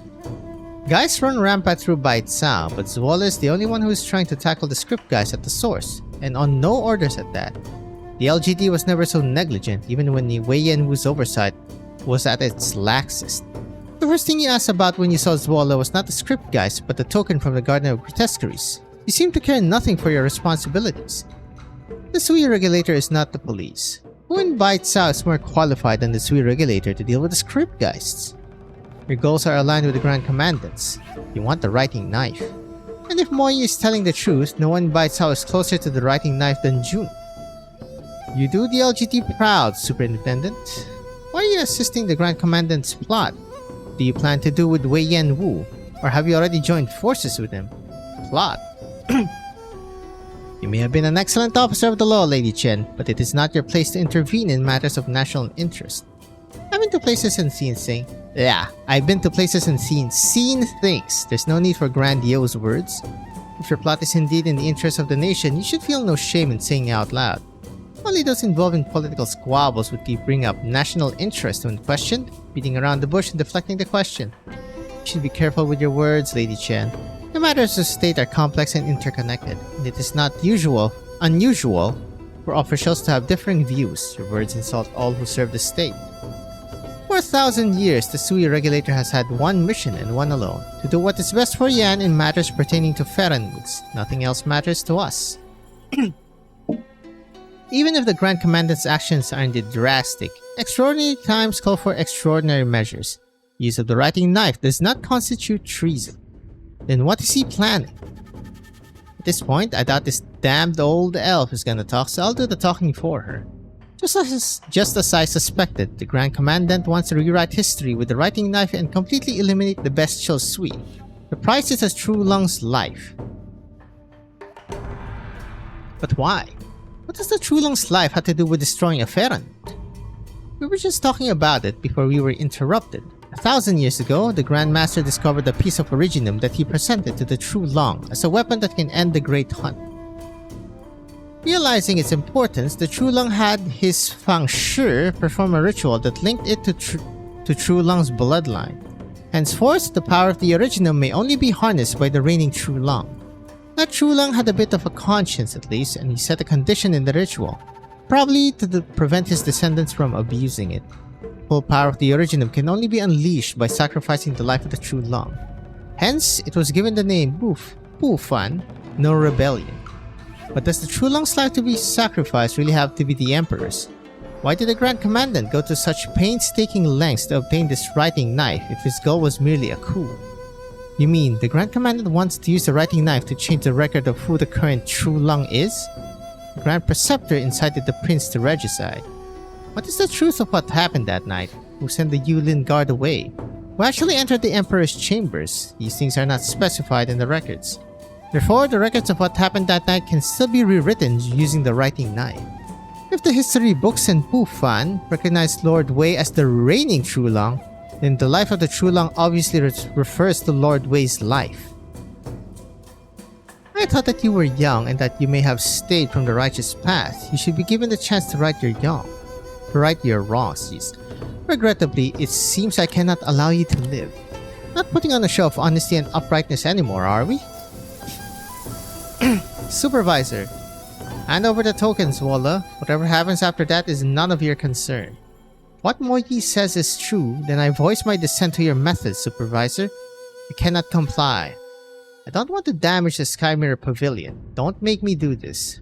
You're talking to the wrong person. I have the token. Chen's vision is obstructed by several maple leaves. The lamplight sways slightly. Chen steps back and prepares to engage, only for Moyi to step forward and block Chun's attack. So the supervisor of the Sui Regulator is not above sneak attacks, like a thief. One can be subtle and reserved with words, but action must be decisive and without hesitation. It is as true in Wei Qi as it is with all things in life. Supervisor, I've read about the writing knife in the past. Jia hands can indeed alter history and greatly influence events. But we are not proxies. Our tempered historical records will never endure for long. An instant is all it takes to activate Pu Fan. Besides, after this, there will no longer be a disgraced deposed Crown Prince in Yan, only a pure Chulang whose legitimacy is beyond question, is that right? That is not the Sui regulator's concern. Since her death, Great Yan's history is already in tatters. One more change will hardly make a difference. How can you be so sure that we cannot record history truthfully? Chen Xiaoqian, Magister of Water for the Sky Mirror Pavilion. I wanted to ask you as well, Supervisor. For many years, you assisted Jia in compiling history in her office. Why is it that you have now turned to tampering with history? Records of Yan are classified into 4 parts: classics, history, philosophy, and literature. The division of history and philosophy may seem distinct, but even the masterwork of the one venerated as a saint of history was merely a personal treatise within philosophy. Those who follow, modeling their brushes after his style, produce what is ultimately but a statement of a single house, and the House of Yan. Those writings are no more than comments after the fact. The truth has long faded into the cracks of time. How could you say that? You must have read the Saint of History's notes. Despite imprisonment and torture, he always wrote the facts as they were and exposed injustice. You must have read the history tomes of the Sky Mirror Pavilion, written by thousands of sages who poured their hearts and souls into them, striving to set the record straight, to weight every word in judgment of right and wrong. You must have heard of unofficial historians, meticulously investigating and analyzing their sources, coveting not the court's wealth and rank, but striving only to uphold justice for the common people. I saw within my own eyes the elders of my family dying on white fields of snow because they wanted to write down the truth. Nay, because they were honest to themselves. These people who wrote history with their own flesh and blood, who willingly became the flame to illuminate the truth even for a moment. Who are they to you, Supervisor? They are the writers. True and false, right and wrong. These things always depend on the stance of the writer, rather than on what is actually right. You ought to know, even with the revisions of countless esteemed scholars, the histories read are still rife with embellishment, omissions, and lies. The ironic thing is, we could not even call such things evil. Curled leaves make a sharp sound against each other, questioningly, lamentingly. Stand back, Chen Xiaoqian. You are neither candle holder nor Shanghai Zhao, nor the niece of a deposed crown prince. This is not your fight. Did the Imperial Historical Cabinet truly take up responsibility for writing history after her passing? Did the Sky Mirror Pavilion truly fulfill its duty of righting the wrongs? You are the descendant of historians. If you take up their mantle, can you truly guarantee that every word will be true for all eternity? No, you dare not shoulder this responsibility. I know about you. You wanted to change the Sky Mirror Pavilion's culture of obsession with the analysis of ancient history, while neglecting recent history. That's why I took up a minor position at the Sky Mirror Pavilion, hoping to lead by example by studying your family's history. Decades, centuries, millennia. How could you claim to speak for history when you have not borne witness to time on the scale that she knew? Stand back. Maple leaves sharpened. This time, no one saw what Chun did. All she did was wave her sleeves. The next instant, Chen Xiaoqian was lying unconscious on the floor. Xiaoqian? Supervisor. She's just unconscious. She'll wake up in a couple of hours. There's no need for her to sink any deeper into this mire. She's but an unfortunate, ordinary woman. She shouldn't have to be like you or like me. I hear elves live a long time. We do? You don't believe in history or in lasting justice in people's hearts. Because the one who had walked side by side with you on the long road of time died because of you? This question is not yours to ask, Chen Huiqie. As an elf, you don't know where you came from, whether there are any of your kind left, or whether they'll ever be home for you. My past, present, and future belong to Yan. That involves tossing your fellows into the abyss. Having her die in Wang's place was the appropriate decision under the circumstances. This is beyond all doubt. Compiling history, recording the passage of time, have you any idea of the power of these years, the power of time? The beast walks with the generous earth. She has gone one step further. Her power was rooted in words and lived in history. As long as the records of Yan continued, her power would continue to grow without end. If left unchecked, what sort of monster would be created in the end?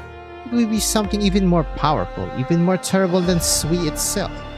She was my mentor, my confidant, my friend, but I could not endanger Great Yan with my own selfish interests. I've seen people like you, people who abandon their friends, but long to see them again in dreams in order to beg for forgiveness. Head of the Sui regulator, what would you do if there was a way to see her again? I warn you, do not play games with the lives of millions for the fantasies of a madman. Wang did not go into the tomb of Sui for the sole purpose of eliminating Sui. The object that he had you retrieve from the Garden of Grotesquerie surely has something to do with his deranged plans to bring the dead back to life. I'm surprised. I thought you got along well with her when you were her candle holder. Is there a part of you somewhere that wants his plan to succeed? He already failed 120 years ago. He'll fail again. Allowing him to continue on his reckless path will only lead to more disaster. How can I trust a madman who threatens heaven and earth as his Weichi board, and all lives and souls as his pieces? How can I trust a sinner who caused the death of his sister? How can I trust the obsession of a Ferranu? Because like you, he walked this land, lived in the seasons, and vowed to become human. To become part of this land and those who lived upon it. Human. Humans are humans because they live and die. This is why they shine, as the candle's fleeting glow. She has lived, and she has died. Wang seeks to disturb the slumber of the dead in defiance of the laws of heaven. Even if his delusions somehow came true, how can you be sure that it is the departed herself who has returned and not the Geist, a hollow puppet that only carries her image? You just don't want to believe. Things seldom go the way people want them to. The outcome may not be exactly what we want, but to be shackled by regret and not even have the courage to take a single step, that is nothing but cowardice. Oh, she fucking mad about that one. Old school music. You have a way with words, Chen Huiche, but I don't see how you intend to carry out the justice you speak of. The token and the key, I am only here for them. Continue to play games with words and I will crush you before dealing with them. Let's see who's crushing who. What about you, Zuola? I apologize, but I must cause offense. So be it. Those who stay near ink get stained. You have made some good friends, candle holder Zuo. Do your worst. That's his, well, not his. That's where you fight her in the stage. I see.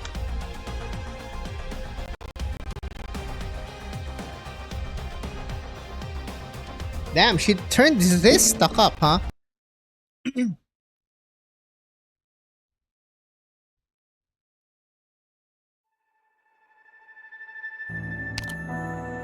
Check the after. Yay! After stage. Surely we win, smile. You almost hit the bookshelf. I'm Norse swordswoman and I have no interest in admiring Chi Shao, but it would be a shame if your sword ruins the collection of the Skymere Pavilion. But you are not confident about taking the token from me. Is that so? The elf now truly waves her jade scepter and twig for the first time. Withered vines rush out from the ground, forming massive hands. Damn it, she's a nightmare to deal with. Is the Sewer Regulator's supervisor decided through combat? How does the book go anyway? I remember. And it's autumn. This is perfect. Metal's nature is change. Take this! For a thief, you're pretty well learned. I wouldn't be surprised if I know yin-yang and 5 elements better than someone who's forgotten her roots. Zuola, Chen Huiche, your turn! Zuola charges towards Chun, intent on disrupting her ability to respond. Meanwhile, Chen Huiche pulls back, waiting for an opportunity to strike. In between them, Moyi unleashes razor-sharp autumn winds, tangling with the vine hands. The supervisor of the sewer regulator continues to stand where she is, utterly impassive, as though she is watching a farce that she is becoming increasingly bored with. Chen Huiche continues to back off until her back is almost touching the closed door. Damn, can't hold on much longer. Chen, Shi Shao, splits the clouds. Riding on the autumn wind, the sword aura sweeps away all the vines. The elf looks surprised for a brief moment. Then dried leaves sharp as razors fly out from the vines towards the trio. Moyi urgently casts a defensive spell, but the leaves cut their clothes and bags open. The token that had slumbered since it was retrieved from the Garden of Grotesqueries falls on the ground. Is the token from the Garden of Grotesqueries? It is a Geist. It is indeed a Geist. The witchy player had taken Sui's wildest imaginations from the Garden of Grotesqueries and hollowed out the interior, leaving only the gleaming exterior. The memories of his siblings were then injected to create this object. Made of a glass-like substance, the tiny Geist lies immobile on the ground for a while. Then it seems to grow ethereal. It awakens. Does not seem to feel pain, or perhaps the pain was overcome by the urge to return to this familiar place. She begins to stumble towards the door. That is impossible. All it takes is a single thought from the elf, and the churning vines could shatter the object to smithereens. But June cannot bring herself to do it. But she truly does see a familiar figure in it. The object touches the door, and it is as though a dream that has slumbered for 100 years is suddenly awakened by an intruder. The falling dust forms thousands of golden threads drifting in the air in the setting sun. The sliver of life force ripples. All breaths are held as they see the ethereal figure that drifts between light and shadow in the falling dust.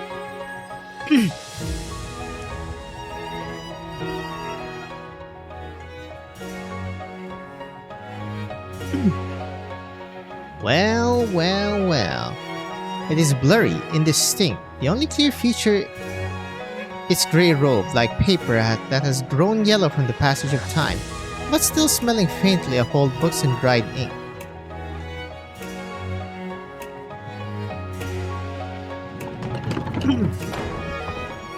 The door opens slowly.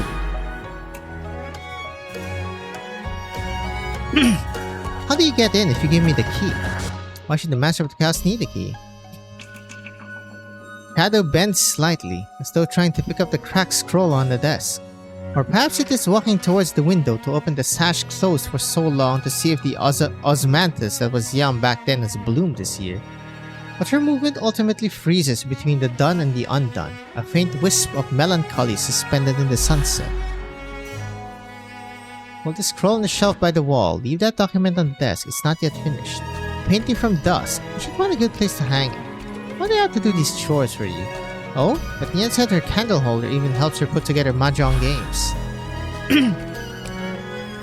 Desk, chair, and scrolls. Every object in the room breathes with a shadow. They are her old friends, and she's the reason they never left. A gust of wind blows through the room. The Geist falls asleep and the shadow dissipates like a drop of ink that falls into water, leaving behind only that which is real, the shadows of dust. The sun shining into an empty room. It's her. No, she was a little taller, her hair a little blacker. She was thin, but not like that. She would not accept, yet there is a single question that she could never answer. Who else could it be? None other but her. Hello, June. Who else could it be?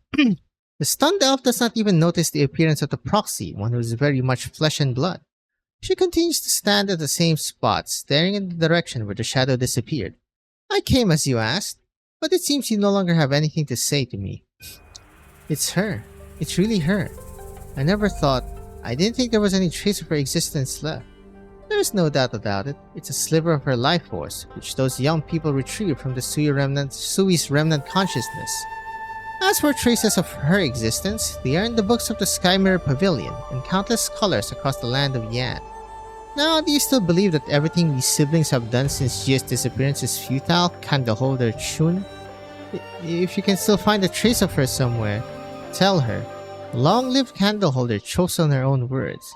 She gazes wordlessly at the study, the interior of which has not changed for a century.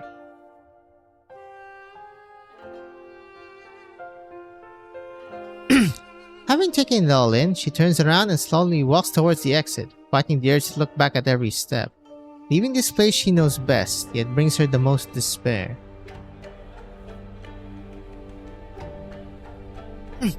I did not know that Wang's obsession was this paranoid yet so deep. I saw you at the city gates, and we meet again. You are June. Thank you for protecting her token. Lady June, no, Master June. I heard you were a close friend of the Grand Masters, and I have long heard your name spoken of with reverence. It is an honor to meet you. Don't try to curry favor with me. I'm not even sure if I had been born at the time of the old carpenter's death. I'm glad to see that someone still remembers his views after 1,000 years have passed. But did you do what you did at Mangshantan out of a desire of peace or out of your own bitter cynicism? Do you really need me to tell you? The old Tian sure gave you an opportunity to make up for your transgressions. Have you done so? Proxy does not raise her voice, and there is no anger in it. Her voice naturally begets respect. I've long heard of the second Sui sister's unapproachable nature. Today I got to witness it. There's always hope for those who learn from their mistakes. Zwolle, Academician Jun. Words cannot express my gratitude for you bringing back this sliver of G's life force from the Garden of Grotesqueries. Our family will remember the favor and repay it when the time is right. I'm simply doing my job as a candle holder. Supervise the lost in composure, but Candle of the Sui Regulator remains lit. She was trapped between the greater good and personal desire, and was eventually crushed by her own obsessions. You must not repeat her mistakes, when the time comes for you to take on great responsibility. Me? Now though, it is more useful for you to go outside than to stay here and look at relics of the past. Take this girl too and put her somewhere safe downstairs. It is late autumn and the floor is cold. Trust you will handle the matter of the writing knife properly, Academician Jun? Of course. One more request if I may. Jun turns around and picks up the geist from the ground. She has turned back into the small, quiet doll, perhaps exhausted from the action she just performed. You know that this geist was formed by the last speck of G's life force. Wang drew you into the game and had you retrieve this object so that you could deliver it here and allow it to recuperate, in preparation for her return. Hold up! But consider it a burst of sentimentality from our reunion with someone long thought lost. Please deliver it to the tomb of Sui. If the future is yet unsettled, our family will gather outside the tomb. I do not know if the day will come when Jia returns, but if Wang sees it at Jia's foundation, she should be there for this meeting. Wang is in the tomb and I must help him. There will be a battle. Carrying this object will be unsafe and perhaps cause a delay. Leave it to me. Shan Haizong snatches the token from the woman's hand before the candle holder can react. I will see it done in the name of Zushi. The dignified woman bows deeply to the two youngsters. Thank you. Hello, Chen. Lady June, you blocked the attack against me at the gate and protected Jia's legacy. Has chivalry become a habit of yours? I do what I do for the sake of justice. What is justice? Justice is making sure that Wei Yanwu does not die an unjust death and giving the old case a proper trial. Justice is bringing closure to all that has happened between mother and father, between the imperial family and the house of Chen. Justice is making sure that the proxy who did so much for Great Yan did not die in vain and giving Great Yan a chance of peace. What about justice for you as an infected? I have seen so much suffering in my journeys. This land has been too kind to me. I wield my justice for the sake of others. Very well. I can't help you with the justice you seek, but perhaps her relic can. Do you mean the writing knife? Take it. The justice you seek is closely linked to the incident 40 years ago. You are the only one to whom I can entrust this knife, who can right the wrongs for your family, for your country. There should be closure to the matters of the Chen family. Lord Wei's decision, and the 1,000 years of records for the land on which she once lived and breathed. These were the hopes that she placed upon the writing knife. The history of Great Yan should be written by the Yanese people. Come with me. Woof! It's going down! They walked into the room. Like revisiting a scene from an old play, June slowly walks through the room that has not changed one bit in the past century. Everything is familiar. No one has touched it for 100 years. It's been a while. Writing knife has resurfaced, but it's no longer in your hands. If I have entrusted it to the wrong person, I will shoulder responsibility for any consequences on your behalf.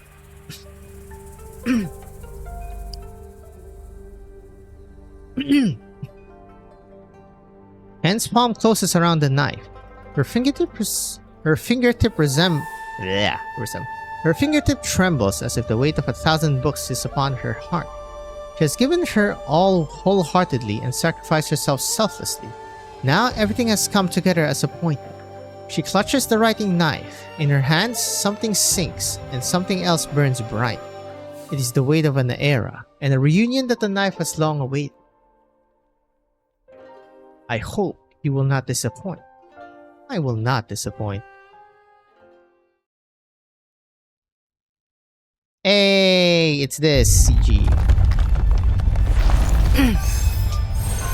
Oh god, they're all here. What's going on?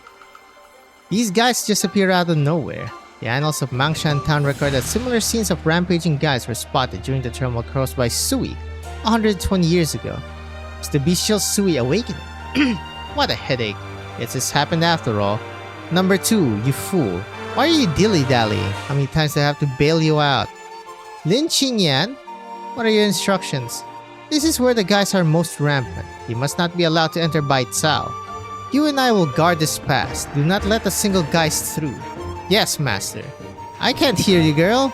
Look lively. Treat this as your entrance exam. Pass the test and I'll take you as my student. Then you can make your old teacher call you master. I wouldn't dare. Is there anything I can help with? Help? What could you do? Watch my moves and record them. Then you can show them to your teacher and see who's better. The fire rises. Okay, this woman. She's been in so much of these Yan stories. Just in the sidelines-ish. Wait for me. You run too fast. What's the matter? You were the one who was in a hurry. If you're out of breath, give it to me and I'll deliver it. In your dreams. You blockhead, you think about how we're supposed to enter the tomb of Sui when we arrive? Well, explain to the soldiers guarding the tomb and ask them to let us through. Right, and how do you plan to explain where you got the thing you're holding? Or maybe find a way to sneak in. Your brain really is made entirely of wood, isn't it? Do you have an idea then? If you can't get inside the tomb of Sui, we'll find someone who can. Do you mean, who's there? Show yourself. Dusk? No, yeah! You went for her god. The thing you promised me. Hand it over. Whoops. After. Gotta remember. The Forbidden City is just ahead. Should be heavily guarded if the Grand Commandant really intends to sacrifice Wei Yanwu's life. There are guards stationed at all the important intersections in the city. It should not be hard to detect unusual movements by a large force. Wait, is that... Chen stops in her tracks. She sees a figure. A very familiar one. Hello. Wait, Che. You should not have come. Are they gonna have a duel? Ain't no fucking way. Cinema.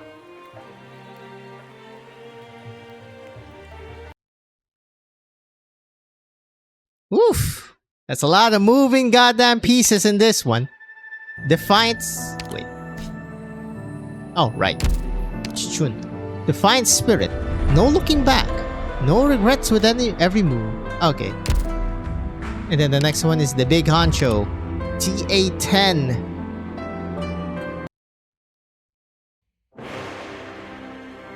Holy.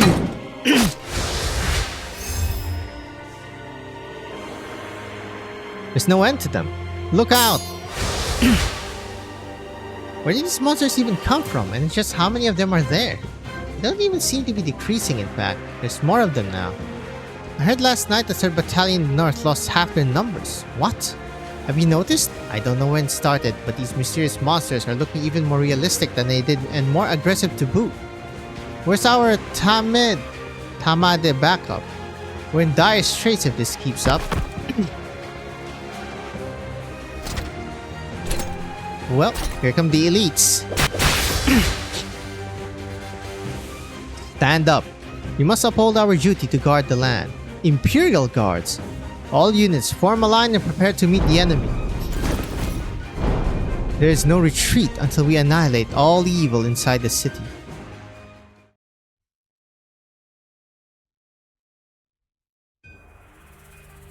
Your Imperial Majesty.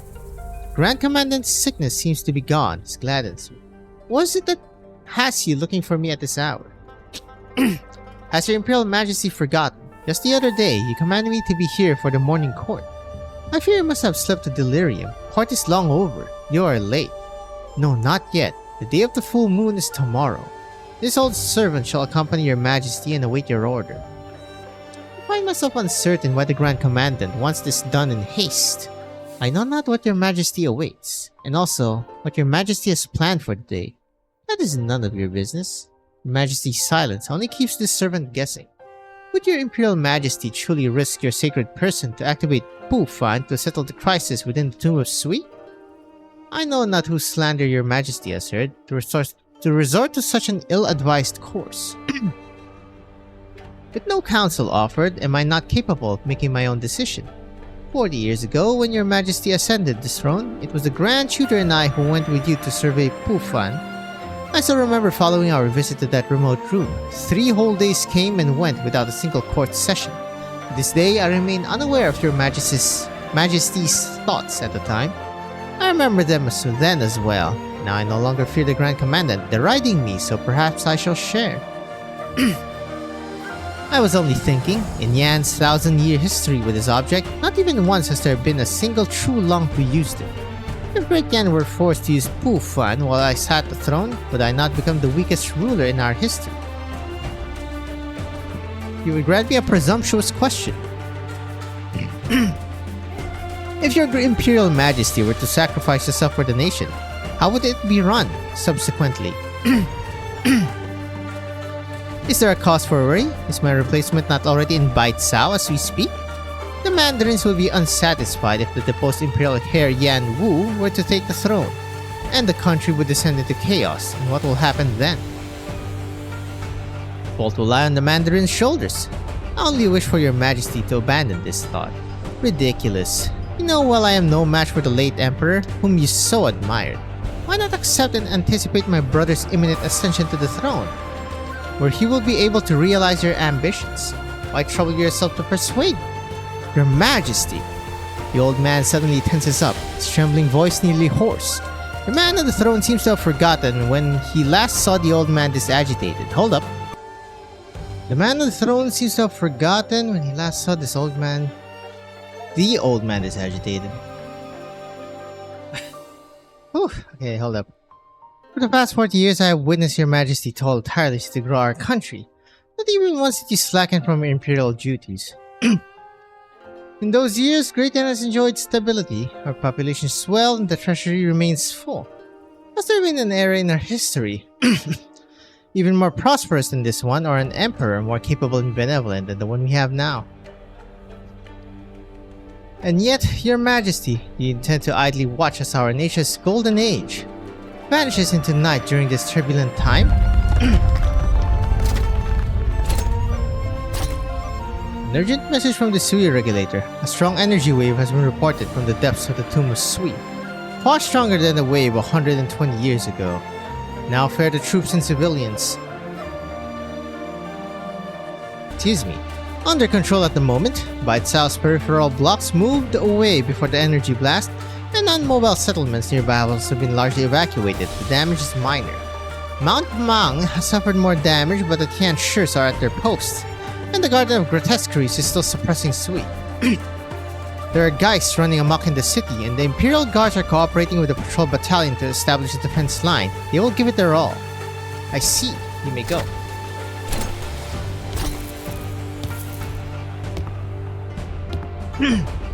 From behind the curtain, the Trulang rises from his throne and descends the steps until he is next to the older man. He still really won't show? It's about time. You may withdraw, Grand Commandant. The battlefronts of Baitsao and Yumen await your commands. Your Imperial Majesty. For the sake of Yan, is your Majesty truly unaware why I so strongly advocate for war?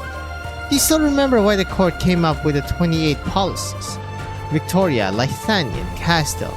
This whole great land is plagued by unrest, Great Yan aside. We are now in terrible peril and the nation cannot afford to be passive. We must proactively seek change. Has your Majesty not learned from what happened in Ursus? Chamber of Heaven's designs has yet to figure out what sort of power managed to wipe out that entire Originium vein. If the Crystal Age truly ends with the depletion of every prime vein, then Great Yan must take the responsibility and prepare to lead all of Terra.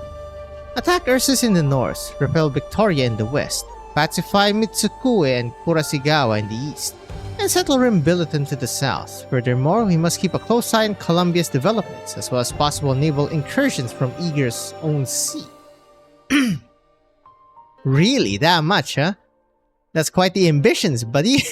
And before all of that, while Great Yan stands at the height of its power, we must seize the chance in this fight against the Bestial suite to sweep away decades of weakness hiding under peace and prosperity. Only then will we manage to stand tall in this chaotic realm, undeterred for the next millennium. The Trulong falls silent at the old man's speech, not only to consider all that was said, but also to calm his own mind. No one knows how much time has passed before he finally speaks. You dedicated your life to wars for the country, and your military merit is without equal. But this has also left you with injuries and ailments. Have I ever doubted your undying loyalty to the country? But earlier, you spoke of what befell Ursus, and that makes you wonder. Do you remember what happened to Go? Your Imperial Majesty? Your words are incisive. Yes, Great Yan should seek change, and must change. But the way I see it, compared to the lives we may lose to this war with the Bestial suite, what we need even less is a Trulong past his prime, and this power accessible only to the Trulong for the past 1,000 years.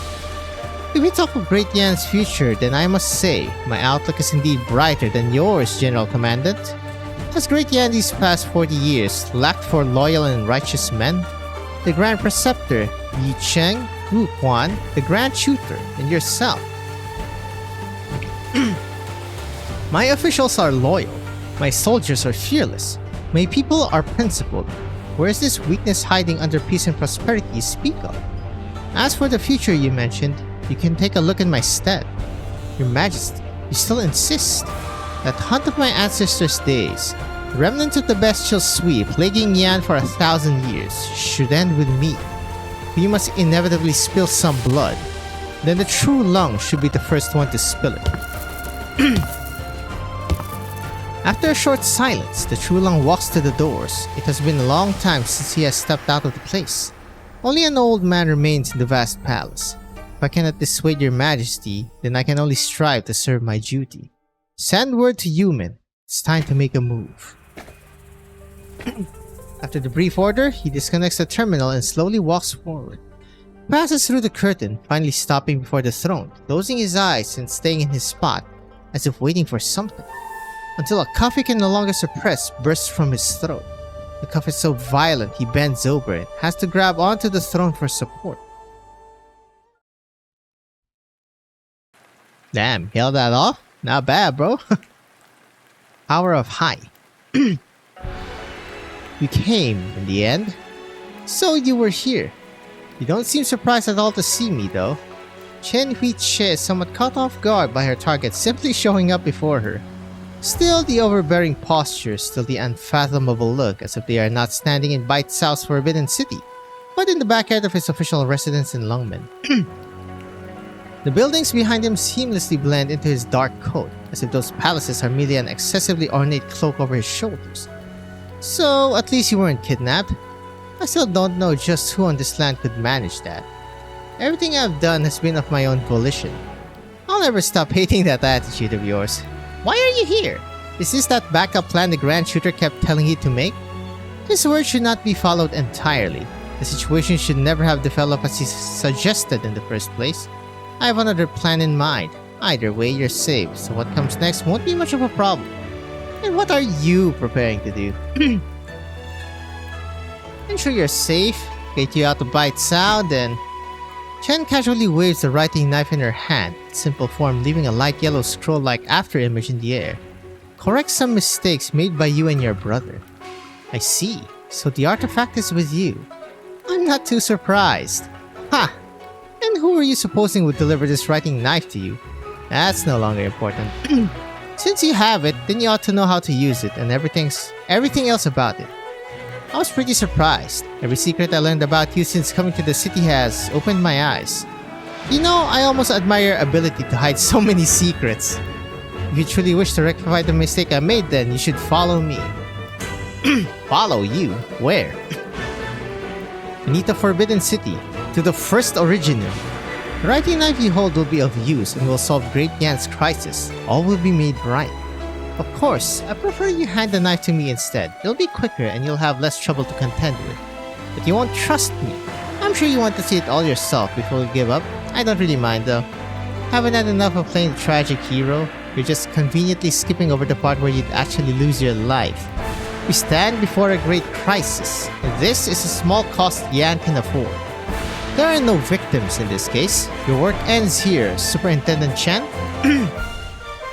Don't tell me you forgot. I resigned right in front of you, 5 years ago. Though the man standing before me now isn't even fit to be called Chief Wei. You're telling me to watch you throw your life away, and that's not even the part of your words that's pissing me off the most. Your sacrifice isn't going to move anyone's heart but your own, and right now, you don't even have the right to end your life just like that. Wait, shit, this is no petty squabble. This matter concerns the fate of Yan and its people. Of course I know that, but get over your own ego. Country's fate doesn't fall on your shoulders alone. There are definitely other things you should be doing besides glorifying your own suicide. Very well. You don't have to come with me. Give me the writing knife and go back to Longmen. It's too bad I got 2 blades here, but I can't lend you either of them. You don't have any more time to lose and you still want it your way, Superintendent Chen? I'm not the one insisting on having it my way. Must you force my hand? Fine. Show me. Let me see how much your swordplay has grown in the last 5 years. Yes, sir! That's more like it. Chen Huiche grips the hilt of her sword. Since she first took up the Chu Shao, she knew this moment would one day come.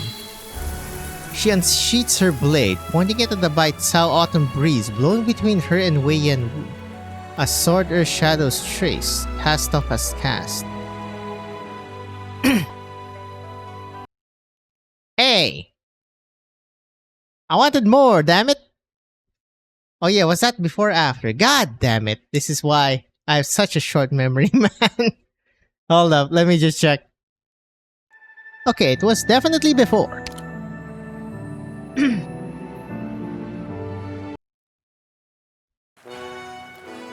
Yep, because I saw this, and I was like, yep, definitely before. Do you intend to use Heaven's Eye? Scared? Skillful, but not yet the peak of perfection.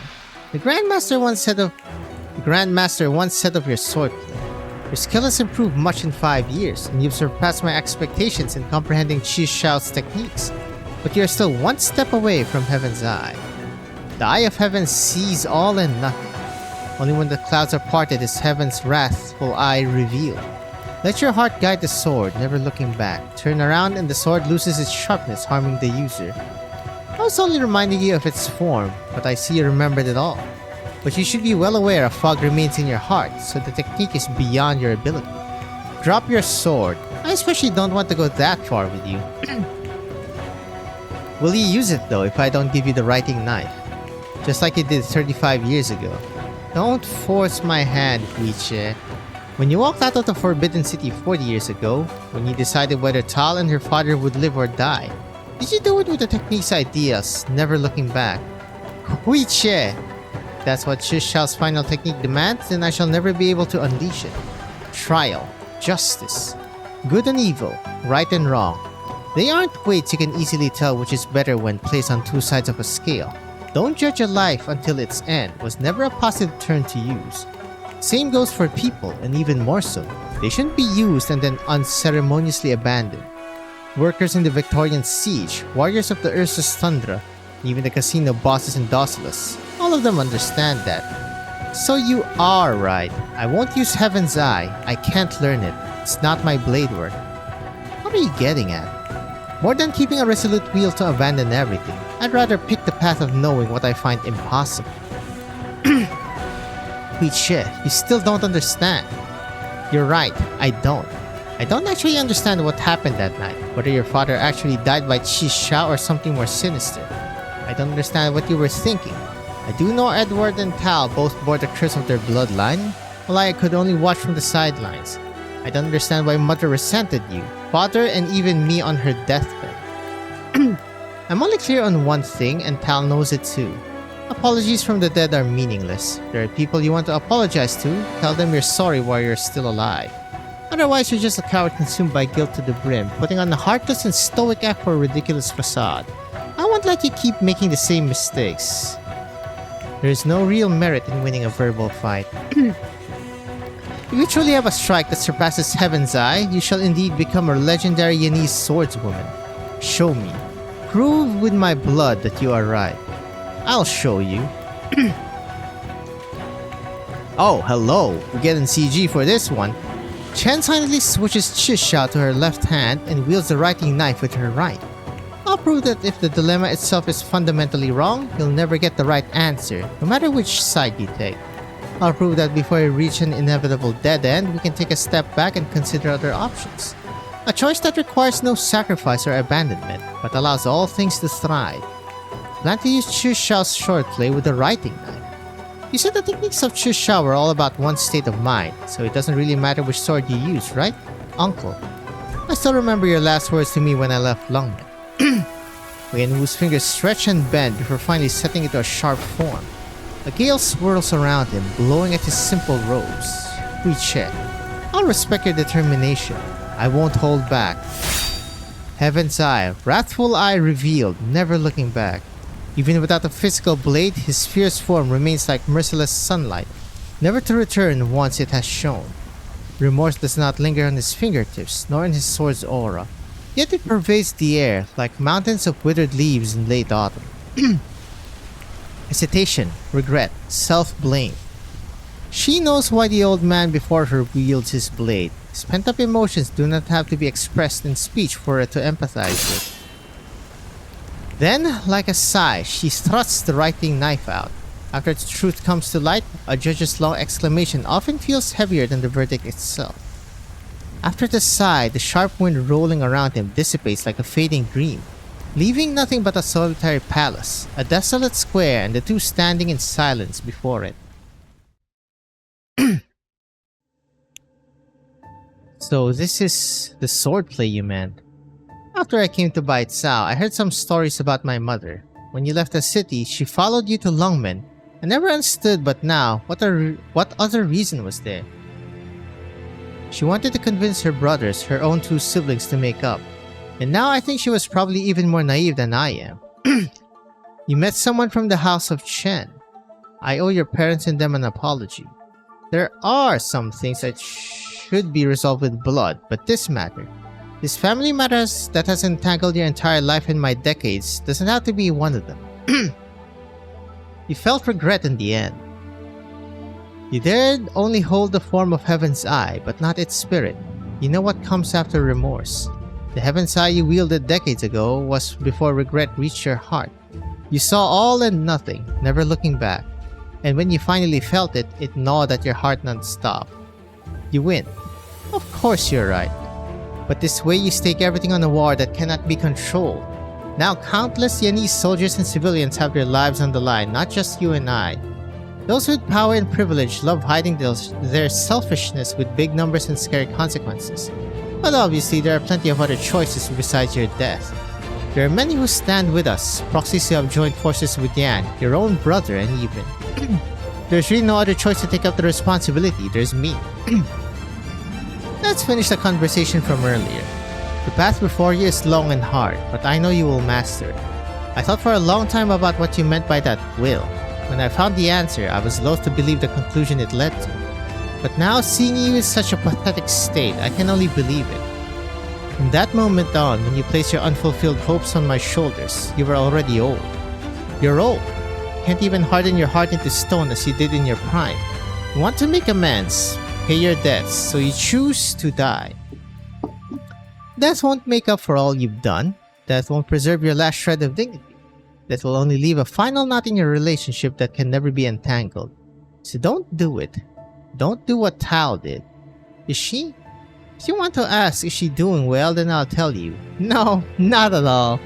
But you should rejoice in the fact I'm willing to talk about her with anybody. With you. Hello. That's like the Great Hunt, yeah? What's that? The horn signaling the attack. It's not from Bait Sao, but outside from Human. Human's about to attack the tomb of Sui? The Grand Commandant has issued the command, but whether or not the troops move is up to Zuo Xuanliao. He cannot hold on forever though. Yuma's troops are not his personal army. I should go. To do what? Our family matters have to be resolved, but those incarnations of the Ferenbu, the same goes for them too. They'll try their best and I'm willing to trust them. And that Grand Commandant, I can kinda guess what's on his mind. He's not selfish, but he thinks his judgments are logical and realistic. Disasters caused by people like him are usually the worst ones. Be it for Longmen or what's left of the House of Chen, I should try and win whatever peace is possible for Yan. I know you will. Right. Before I go in, if you want to help me think up a name for the move I pulled off. A name like Heaven's Eye that would get the young me all excited. Heaven's Plain. Doesn't sound a little old-timey? Surely you don't have to remind me of my age every 5 minutes. Even so, there are some things I must do myself, such as... This time, I will do something that won't leave me with regrets. Oh! We're getting like a perspective for each? Yes. Well, I mean, this one's Swallow recognizes the person before him. The one steeped in malice. Mastermind had turned human upside down in an actual Ferenwood.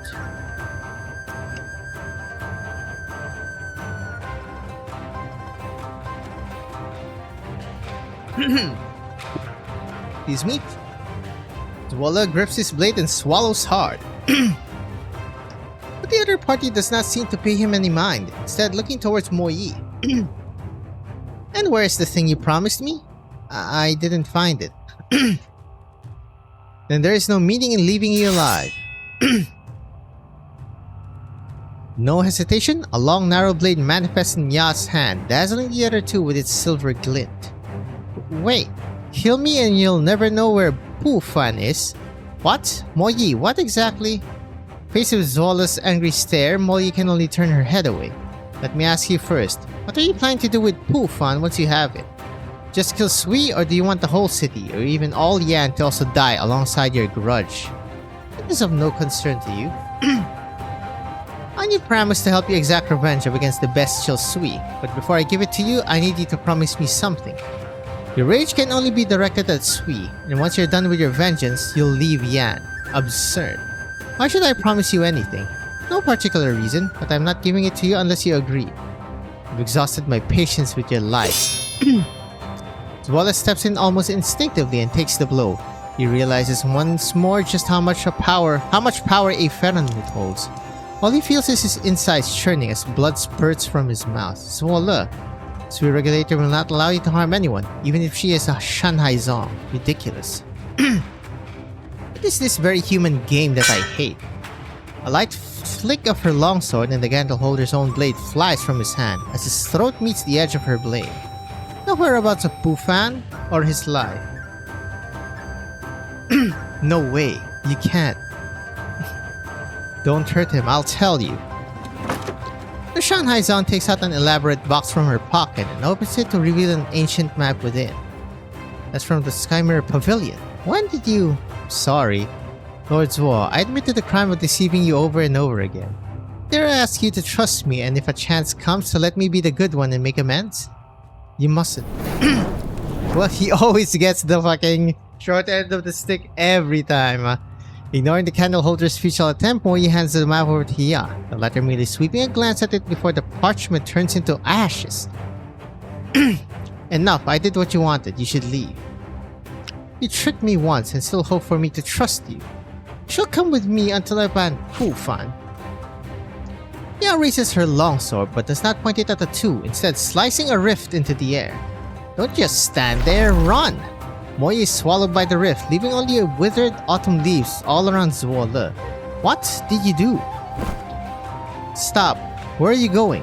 I think it beneath me to make another move on someone I have no business with. If you cherish your life, then leave.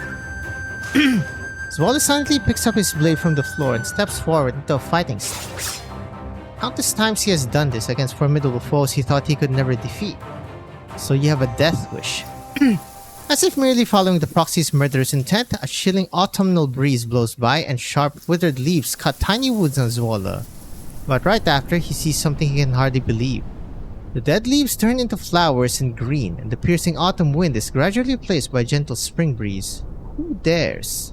Hello? Double, triple Farenwood fight. Why do we always run into each other when the fight's about to start? This encounter is no different from the one 1,000 years ago.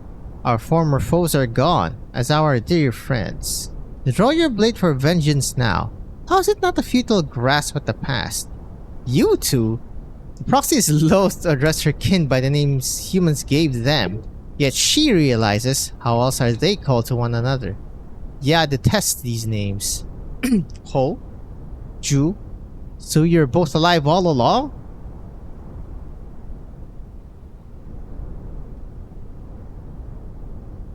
As you can see, we are no illusions or walking corpses, so yes. But this is no place for chit-chat. Can your hidden realm welcome us as guests? Dong. Oh, we're back here. Cool. I thought it and I were the last of our kind on this land. How have you survived these last 1,000 years, and why have you come here today? I mean, does she know about... surely she should know that there are other Ferenmus and not just Yanese Ferenmus, yeah? I mean, I guess Lifebond is technically in a state of what? Suspended animation?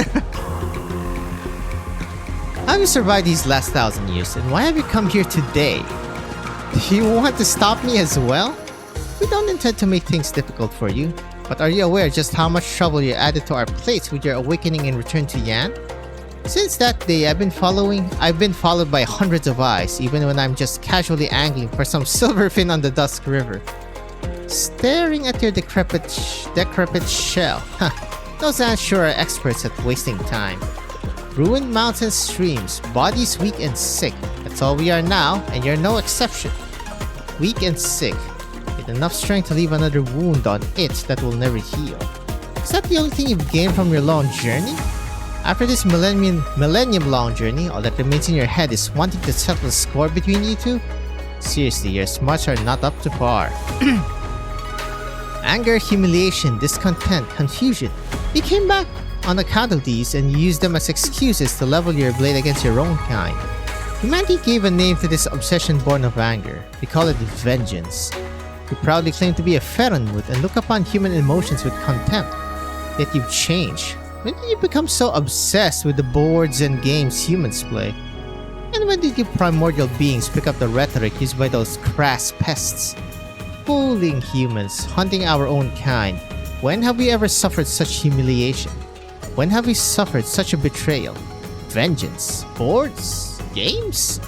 This is a war between it and me that has yet to end. Land shorn of life, mountains split asunder, rivers choked with crimson. The war at the dawn of time is not worth my remembrance. Eons ago, before you granted these insects your cunning, you have long embarked on the wrong path. Now look at you, taking on a form similar to theirs. Comical. Look at you! Okay, bro. Broken, unbearable, you make me laugh. And you, Ho, the ancient bestial Hugh.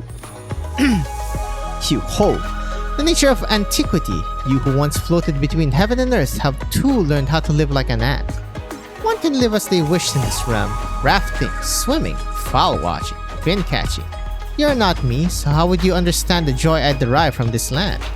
You find joy in dragging your tail through the mud? Seasons change, life and death come and go. Joy is but a speck, and sorrow the same. To me, these joys and sorrows are but floating weeds on the Dusk River. Where the wind blows, I go. If one day a fin beast devours me whole, I shall drift freely for 10,000 miles with the current. If a foul beast snatches me, I shall be lifted up in the highest heavens. Will you raise your weapon against the wind? A fin, a foul beast. To be used or cast aside is of the times. To act or to hide is of my own will. That is what you and I have come here to tell you. Continue your reckless act and you shall only meet your end. A Ferenwood's end. With your shell no more as only ash and dust. Simply put, we pity you, our kin. Pity for your kin. The two of you only leave me with shame. Kin, you say? The two of you, as primordial manifestation of nature and rules, are groveling at my feet to surrender the ages? Puny, weak, filthy, low. What grants you two rotting corpses the right to call yourselves my kin? I'll lose my body and end as only ash and dust. The destruction in your eyes is to me is simply a return. A return to the sleepless chaos, the indistinguishable dawn. So what if I'm reduced to nothing? So what if I'm co-signed to eternal nothingness? This realm is but a coffin with no borders in sight. 1,000 years I have waited, and the only thing missing is a dark red pattern. Soaked, painted, lined and carved. Breathtaking pattern made from its flesh and cries. You take this realm as a coffin. Is it then not a waste preserving this vast realm when only death awaits you? I dwell within a leaf, but see an entire realm within. All things arise from the mind and should stay free and unfettered. Is it this realm that confines you? The land trembles from its master's rage, the chill of the cold. Jade Mountains grows even shorter from her raging fury. But the old man merely taps his long staff on the water's surface and a plume blossom blooms on the river that has never melted. So you wish to face me in my own realm. Arrows knocked. Yes, use your arrow, your staff, your pest-like forms to smash all that you see as coffins. Then come with me in your sly disciple's stead, then take a look for yourselves. Witness how this 1,000-year-old feud shall finally end. Yas figure vanishes into thin air, leaving Ju and Ho on the frozen river. Ju? I see stopping the war is no longer possible. Are we really going to destroy this realm she has preserved for so many years? Pity for your kin really struck a nerve with Ya, but isn't that why we've been trying to make her see the error of her ways? How can we drive the knife even deeper when she's already wallowing in self-abandonment? So from now on, must we only watch from the sidelines as Wang's plot unfolds? We guided that last once. We saved that candle holder and even stood in for that precious disciple of yours. We've done our part for Wang. He probably knows we can't stop Ya, which is why he even let us involve ourselves in this troublesome affair in the first place. He really is like it, only he has a bit more... What's done is done. Let's rest on this river and partake in the scenery for a millennium ago. Time's running out for it as well. Pick again? After. Oh! Ayo! Wait, I'm back? And you're alive too? Where's Ya? I saw an old man and a person covered with machinery. He stopped Ya, then they all vanished. Someone covered in metal? Don't tell me. Damn it, I was so close. Why am I the only one who hasn't seen him? Forget it, since he's already here, I'm sure I'll get another chance to meet him when this is all done. Thanks for saving me earlier. Saving you? Huh. Without my convincing performance, she would have thought my actual intel was fake, right? Wouldn't that be a real shame? What? Were you planning divulging the location of Bufan to that proxy? Keep asking me what mission the old Tian sure gave me, right? Man, you wouldn't believe me anyway. Anyway, maybe when you became the sewer regulator supervisor of whatchamacallit. What was that? Far away, a bugle horn sounds, sending Moyi in a frantic search for its source. But as Walla, it could not be more familiar. That's Human's call to march. Human is preparing for an assault on the tomb of Sui. So soon. The Bestial Sui hasn't woken up, right? Bestial Sui has yet to wake. The city is in chaos, and the Sui regulator still hasn't fulfilled its duties. How could they possibly issue the order to attack the tomb right now? Something must have happened inside Human. I should. Well then, get going. But we have to take that token to the tomb of Sui. After a moment of silence, Zwalla speaks with hesitation. Can I trust you? Just shut up and leave it to me. Since you saved my life earlier, stay safe. Ju? The way he exits is so funny. Day of the full moon. Well, today's the day. Baitao outskirts near the tomb of Sui. An old man stands alone amidst dry grass and withered poplars, silently staring at where the barrens end in the direction of Baitao's urban core. Yeah, it's been so cold this autumn. What are you doing out here all alone on a day this cold? Waiting for someone? Oh, have you eaten? Here, I have a bag of buns with me. Fill your belly a little. We can eat once everyone's here. If we're gonna wait for more, then I better prepare a proper meal. Buns won't do. You think they'll come back? What do you think? Of course I think they will. I know we rarely come together. We always argue whenever we do meet. We don't share the same hobbies and have conflicting personalities. But it's times like these I believe our hearts are all as one. Though even if everyone comes back, can we even? I'll wait with you then.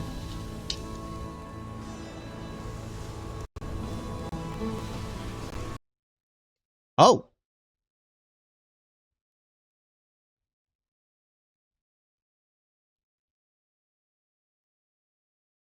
Well then. I actually didn't expect to end there, but I will end it here, actually, since it is getting quite late. I should have a stream for that long, honestly. And, it seems pretty close to over, but, my throat is getting hoarse and stuff, so... Hold up, and the cut here. Alright, peeps. Oh, it is time. Titan, let us continue. Actually, having the Sui. The rain fell upon the battlefield for 3 days. Heaven's plaint as the board at last grows clear. Let's just read the Sui.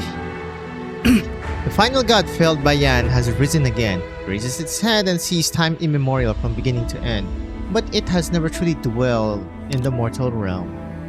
Oh wow! Nothing for the body parts. Okay. Let's go!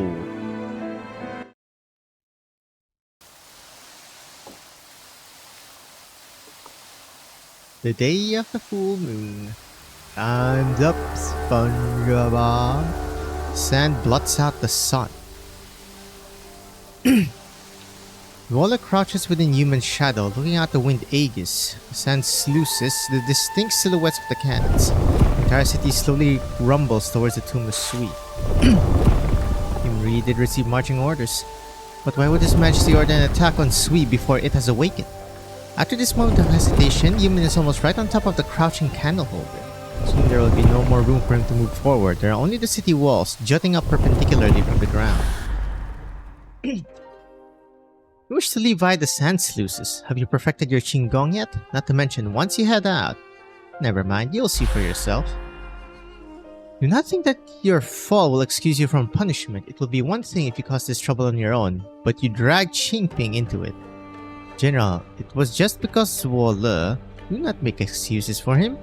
He should have thought of how to come back up before he jumped down. All that bravery, but all he knows is how to fight, and how to make others nearly die of work. Back to your place, and once your wounds have healed somewhat, come receive your punishment. City walls are only 10-some meters away from Zuo Le, and so he takes a great leap forward. The Qinggong others praise him so much for is not the only thing he can rely on. Though the sand sluices have not started up, the wind Aegis has been fully erected. Smooth walls nearly impossible to find purchase on. A single slip would mean a horrible death. Halfway up and there are still battlements he can use to support himself, but to go further would be as strapping thousands of catties to himself. Excuse me. Faster. As he passes through the yellow sand, the young man sees the figures of soldiers manning the walls. Many of them seem to have already forgotten just how long they have stood atop these ramparts. However, with the sudden blast of a horn, they have now been tasked with spending the rest of their lives on this new hunt. Faster.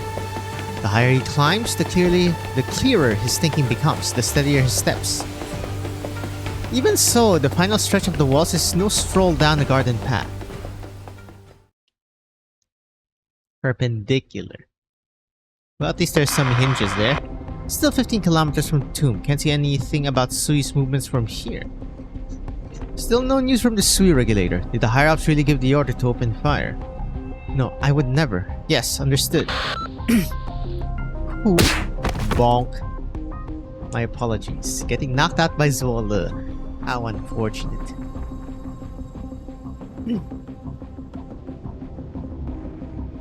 Don't move. Help, there's a spy. This area is long evacuated. Shout all you like. How would you know? What are you up to? I'm an Imperial Envoy. I've come to investigate why Human is taking action without permission.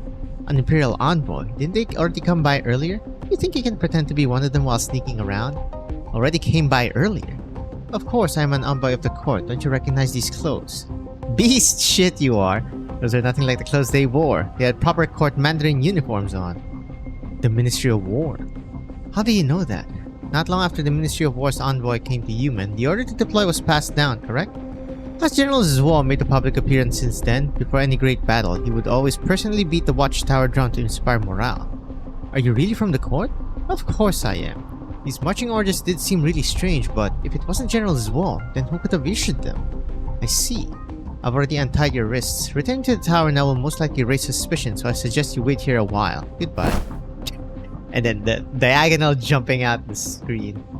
The soldier rubs his eyes with his numb hands, wondering why the young man leaping away with his chinggong seems somewhat familiar.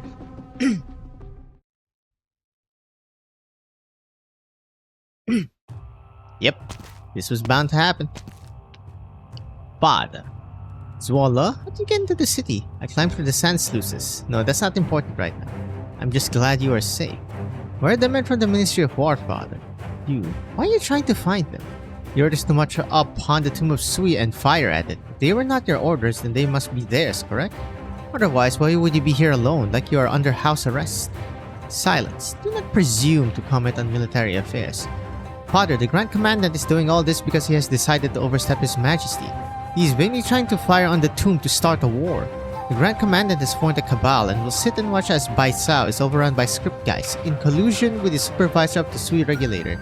Not only that, but he tried to seize the proxy's artifact within the Sky Mirror Pavilion, and also forced Chief Executive Wei of Longmen to attack Sui using some secret technique.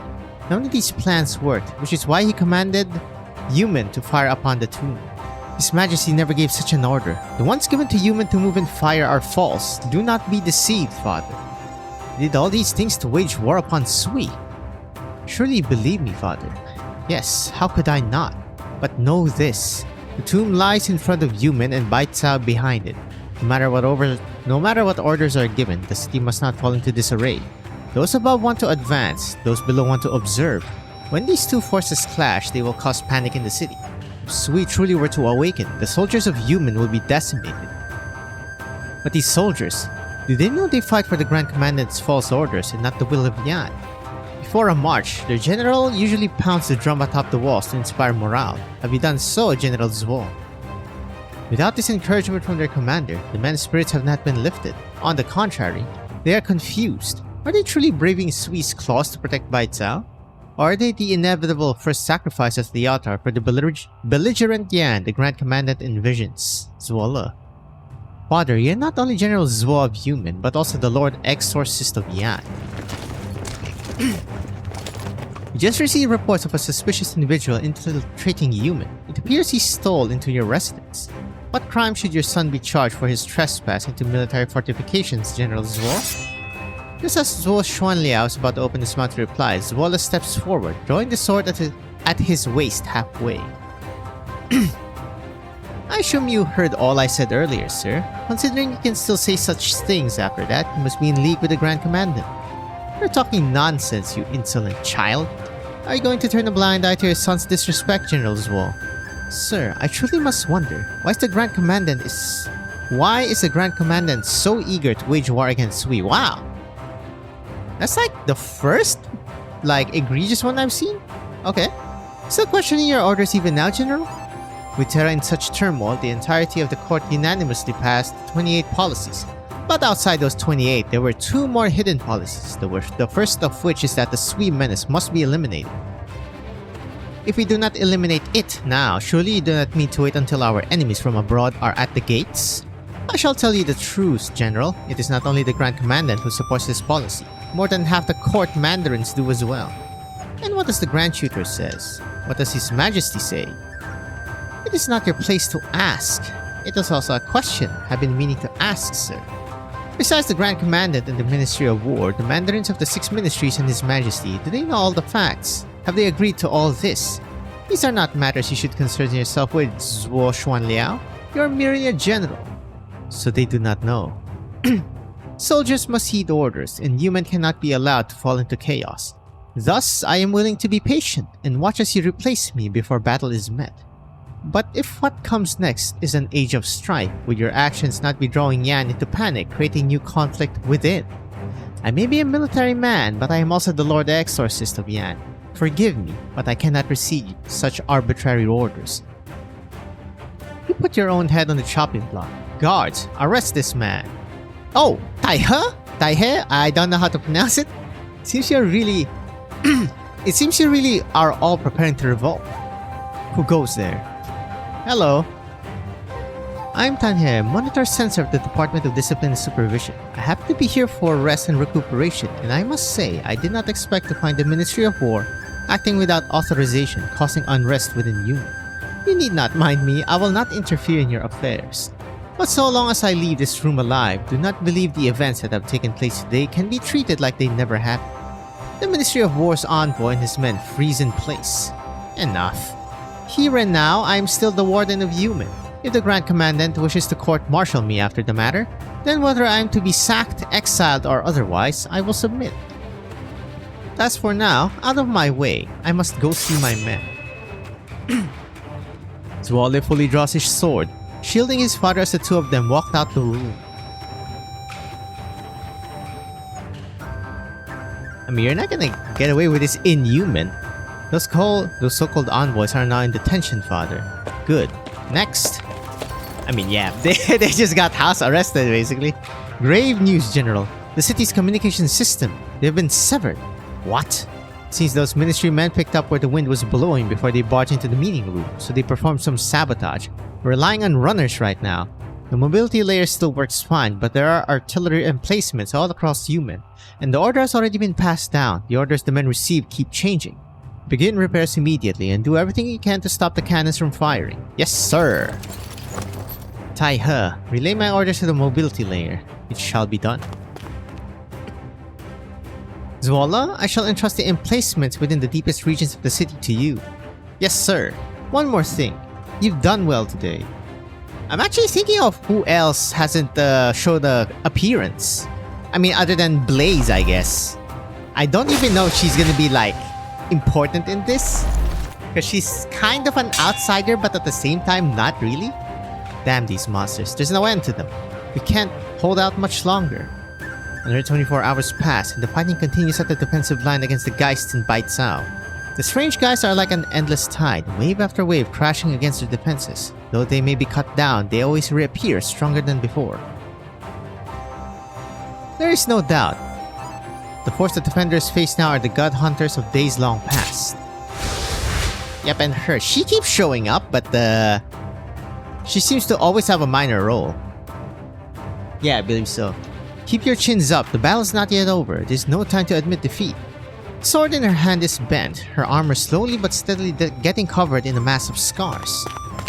His Majesty decrees. All soldiers, whether patrol battalion, Yulin Guard, or otherwise, are to gradually withdraw from Baicao's core plate, join with the troops stationed outside the city, and pull back defenses to a 10-kilometer perimeter around Baicao. Pull back our defenses? That's ridiculous. The Forbidden City is right behind us. Don't tell me His Majesty is prepared to abandon even the core plate.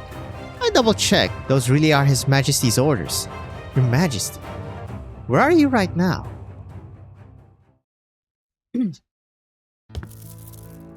After 40 years, he steps into this secret chamber once more. He still remembers the emotions he felt the first time he set foot in here. Remorse, confusion, resentment, terror. 40 years has been long enough to smooth them away. Long enough to grind away at all feeling, aside from the one known as helplessness. 40 years passed in a flash.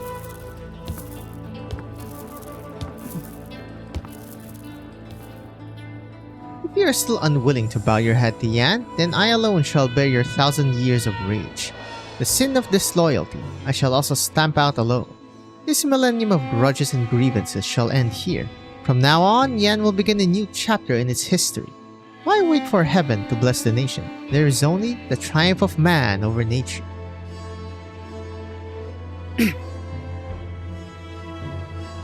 The true Lung looks towards the blazing radiance before him, as if he can see a pair of giant ancient eyes burning within, burning with a great fury.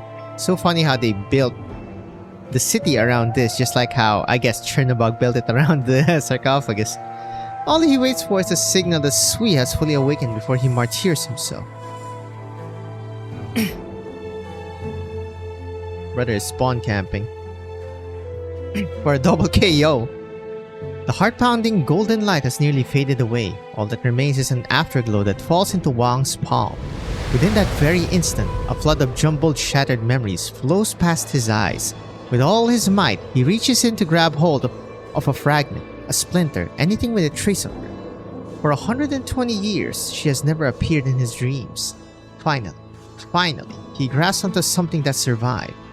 A record of a game. Not some legendary game handed down the ages, but rather a casual game between brother and sister as they chatted. He flips the record over, wanting to see what was written in that message she left behind that is missing from his memory. He finally reads it. You are a pessimistic one, brother, always thinking that the heart of humanity is unknowable. An unending flow of evil. Only through careful calculation and reasoning can it be understood. I beg to differ. I believe humanity to be fundamentally good, evil deeds merely a covering of the heart. Thus, I believe there is no need to attempt to decipher it. Simply read the history books and learn the ways of the world, and you shall understand through analogy. You knew I was lazing about, brother, which is why you came to give me a board written atop your board. Even before you placed your first stone with that blatant scowl on your face, I knew you had come to poke fun at me. Both interpretation and analogy are fine. These split paths shall meet again, at a summary of the human heart. Of our family, only you and I walk this self-defeating road, always wanting to know the hearts of men. Perhaps, when we both obtain the same answer. The letter stops here. The Weichi player stares at the exquisite handwriting for a long time, seemingly forgetting the life and death struggle he is currently locked in. Split paths shall meet again. Split paths, she is long gone. But to meet again? The game nears its end. They actually show CG of Sweet. How amusing, she was the first of you to raise the flag of rebellion against me. I must admit, over these past 1,000 years, I truly did fear her growing power, even if only for a moment. But her plan was defeated by her lack of cunning, defeated by the unknowable heart of humanity. What is even more preposterous is that she chose to give you a chance to live. She has never once been defeated. Through her own force of will, she bought the rest of us the chance to live, because she believed that after her death, we would be able to surpass you. How pitiful. Are you actually feeling regret? You came to do battle with me, so determined to die, but you could not even triumph over your own weakness. Do you care for her? Yes, I care for her. I once thought I did not. I thought the outcome of our battle should be the only thing I cared for. Until I learned something later on. The hearts of men. You, a wild beast, will never understand. And so, you are doomed to pay the price. Oh, he mad. Enough. So this is to be your final struggle. This is the result of all your careful planning and preparation for 100 years. This amusement that you now present to me? Things will not end any different from last time. The only difference is that now, you are even weaker than before. Or do you mean to say that with her choice, killing me will be akin to killing her? Which is why you have not the will to make even a single move. Pitiful, pathetic, laughable. But no matter, none of it matters. We can wait here. There is time to wait. Let us see which of you so-called siblings shall come charging in to die in your stead this time. The Hagyard Weichi player slowly rises from in front of the board, only a few black stones left within his bowl. His movements are slow and stiff, so stiff as to seem like he had been sat there, withering away for the last 120 years. As you lay there, half asleep, half awake, you turned the void within your body into a puppet, causing all sorts of trouble these past few centuries. You decided that puppet should walk in the dark, while we walked in the light. And so at first, he tottered as he learned to walk. Then he secluded himself to gather his strength, and finally, he ran amok. But you forgot. When all is said and done, there is only one of him. If I had stormed in alone to that game 120 years ago, having forgotten how wide the board is and how suffused it was with your might, then this time, it is his turn to have too much to do. He must cover all of Yan, and even lands beyond, dealing with black stone after black stone. This time, will you still be able to see through my stratagem? You tore yourself into 181 pieces, nearly driving yourself to madness, and you believed this would be enough to fool me. What of it? What of it? Gravely wounded Ferenmut, forced to sleep and recuperate, having to play a game with humanity while its thoughts are trapped in unending nightmare. Such depletion will cut away at the root of your life. All your bluff and bluster cannot hide it from me. You are growing weak. And what of it? All you have done is walk the same road to leave me walk, doing all you can to delay my awakening. But do you truly believe you are awake? By killing me in every memory, every fantasy, will you be able to throw off the shackles of dream?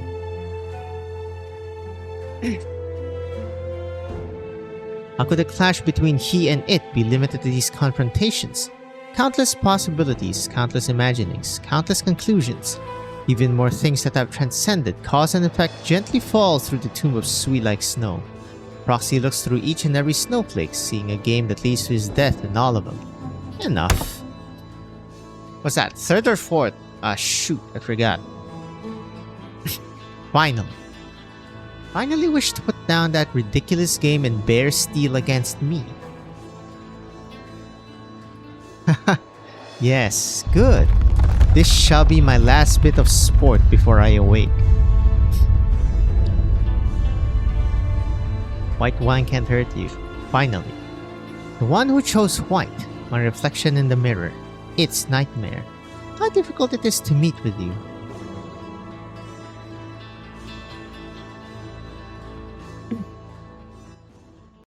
Well, Weichi game of the ages, huh? Whatchamacallit? After? You be my after? Oh, he mad. Ugh. Pathetic. Just as I expected. The exact same ending once again. You are not bad entertainment by my standards. But let us end it here. I must also thank you for this grand gift you have given me. With your strength, I shall be able to fully awaken and devour the power of you 12 whole. The strength you have gathered over the past 1,000 years shall be my nutrients, and I shall be strong, far, far stronger than I was 1,000 years ago. I shall become a true god. I shall rule over this land, and lead all those weak insects in, breaking through the curtains, separating us from the stars, stepping over the ultimate darkness. With your combined strength, I shall see and obtain that future, and you, as a part of me, may use my eyes to see it. Foolish dreamer. Why resist? You will be like that consciousness you call a younger sister, returning to where you should be, returning to the primal chaos you came from. The dream you 12 have been stubbornly chasing after shall be realized within that chaos. No need for hellish preparations, no need for wasteful schemes, no need for fragile freedom. You will be me, you will be us. Great illogical terror intrudes upon the proxy's mind. His heartbeat quickens as cold sweat drips down his brow. His body dearly wishes to leap away, but he cannot even swivel his eyeballs. A blessing. Split consciousnesses returning to the whole would be the cruelest of blessings. Abandon your desire for hardship. Abandon your worthless obsessions. Abandon those duties you bear. Abandon those clumsy emotions you learn from wretched humanity. Abandon that which consumes you. Embrace that which nourishes you. Suffering must be eliminated. You shall become a keepsake within my great consciousness. A futile, yet respectable memento of the past. Suffering eliminated. Oh, getting blurry. Pain seeps down from his skin into his marrow. Terror spreads across his body from his backbone. What the proxy can see slowly begins to blur. Close your eyes. Yes, close them. You do not need your own, for my eyes are your eyes. No need to hesitate. Have you not thought this from the very beginning? The mortal realm does not seem as interesting as your sibling said it was.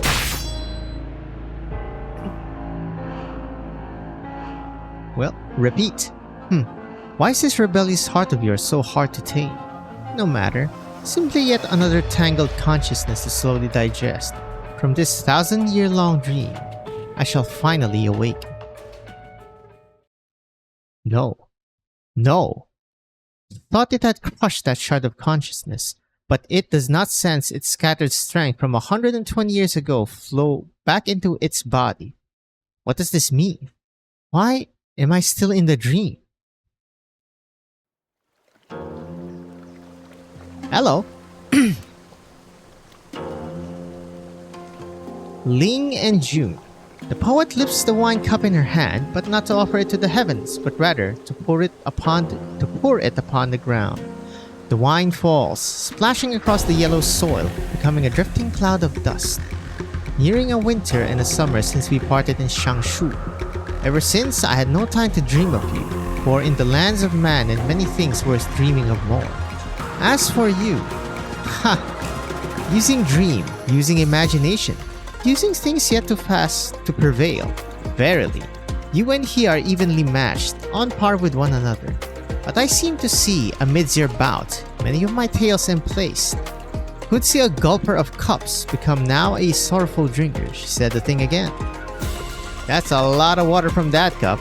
The poems of others are fine, but at such a juncture, their style shall not do. I shall help you change a line. How about, after rain's end, the petals fall beyond count. In wine's embrace, thy freedom is found.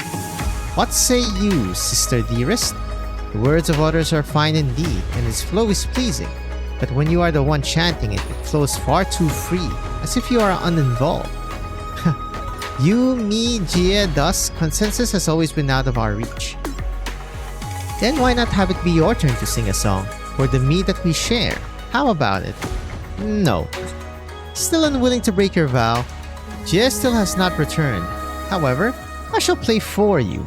The bloody battlefield is flooded by a peaceful stream. The ripples upon the water quiver, becoming a pair of giant eyes. Even from within the water, those eyes stare at everything around it. Fierce, pained, near crazed eyes. Yet even so, the musician lightly plucks her strings. Ah, this tune. It seems that rather than being unfond of wine, dear June, you are simply... In the middle of the river, the poet toasts alongside the tune, her cheeks flushed red. She does not chant to match the tune, but with a bright, clear voice. Yet even so, it is in perfect harmony with the tranquil music. The stars in the sky spin along to the poet and the musician, blending together into a pool of sweet water. From that water appears wines, some bitter, some fragrant.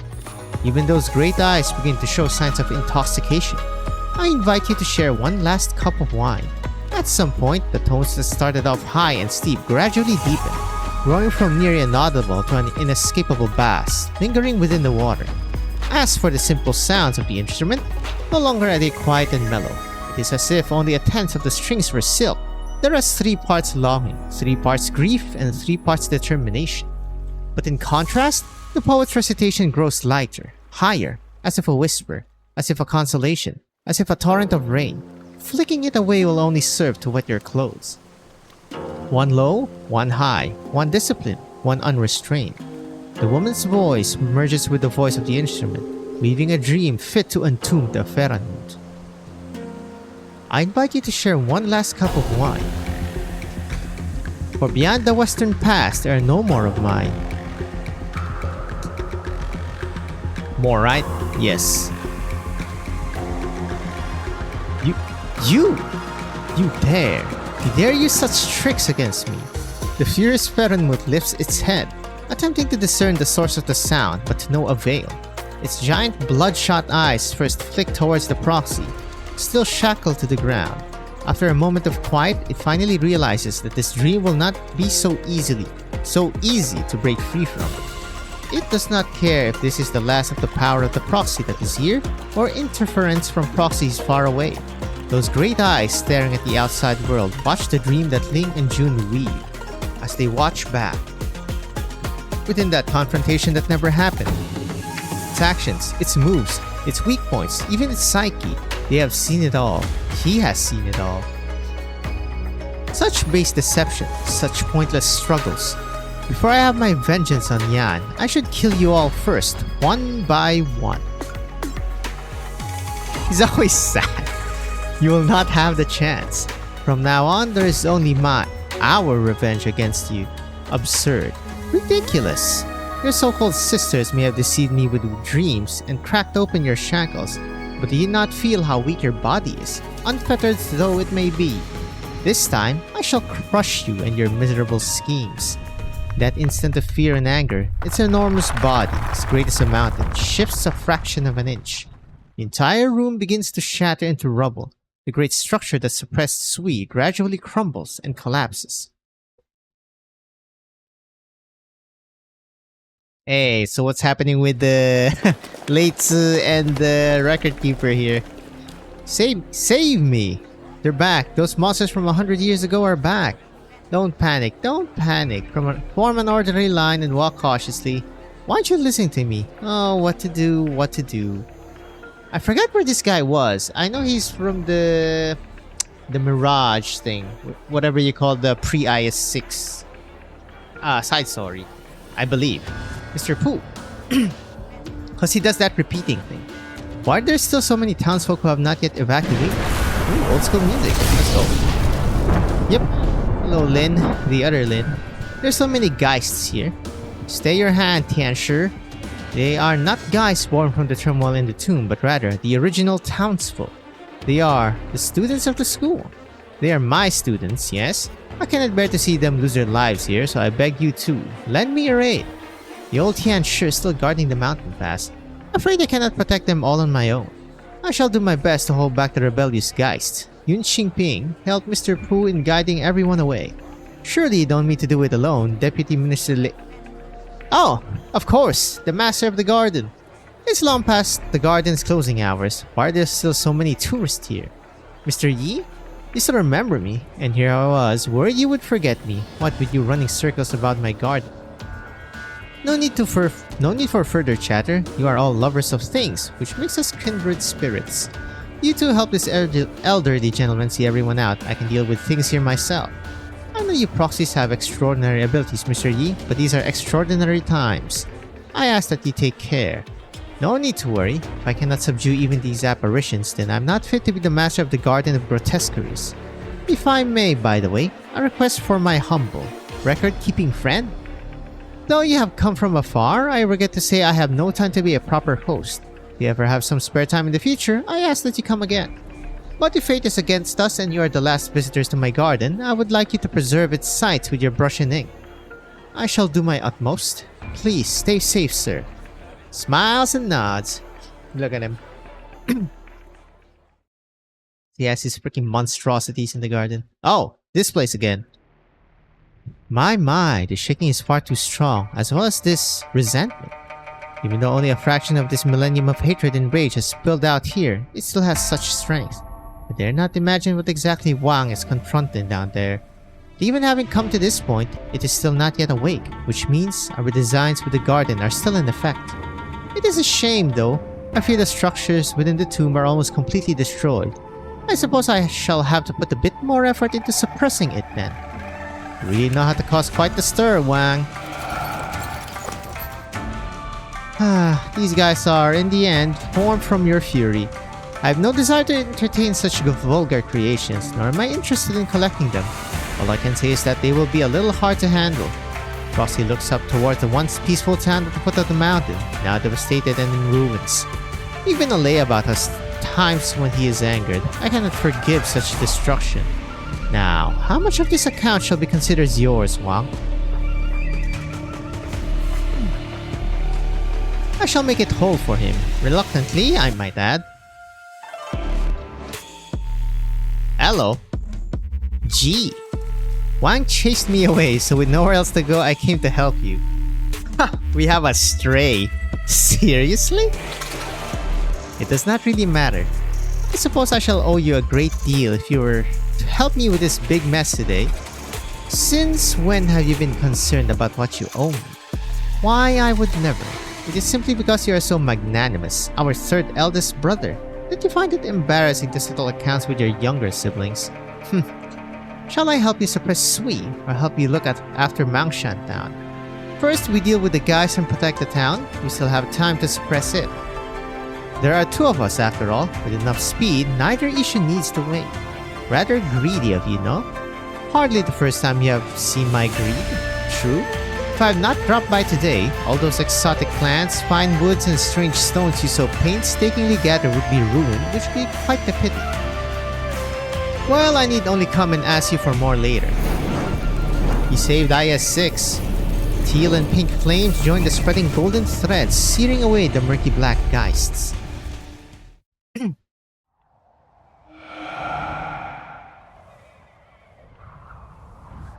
What a pain. We just got here and all these things popped out of nowhere. There's no end to them either. We just keep coming like miswa that's been soaking for too long. What? Miswa? I love miswa.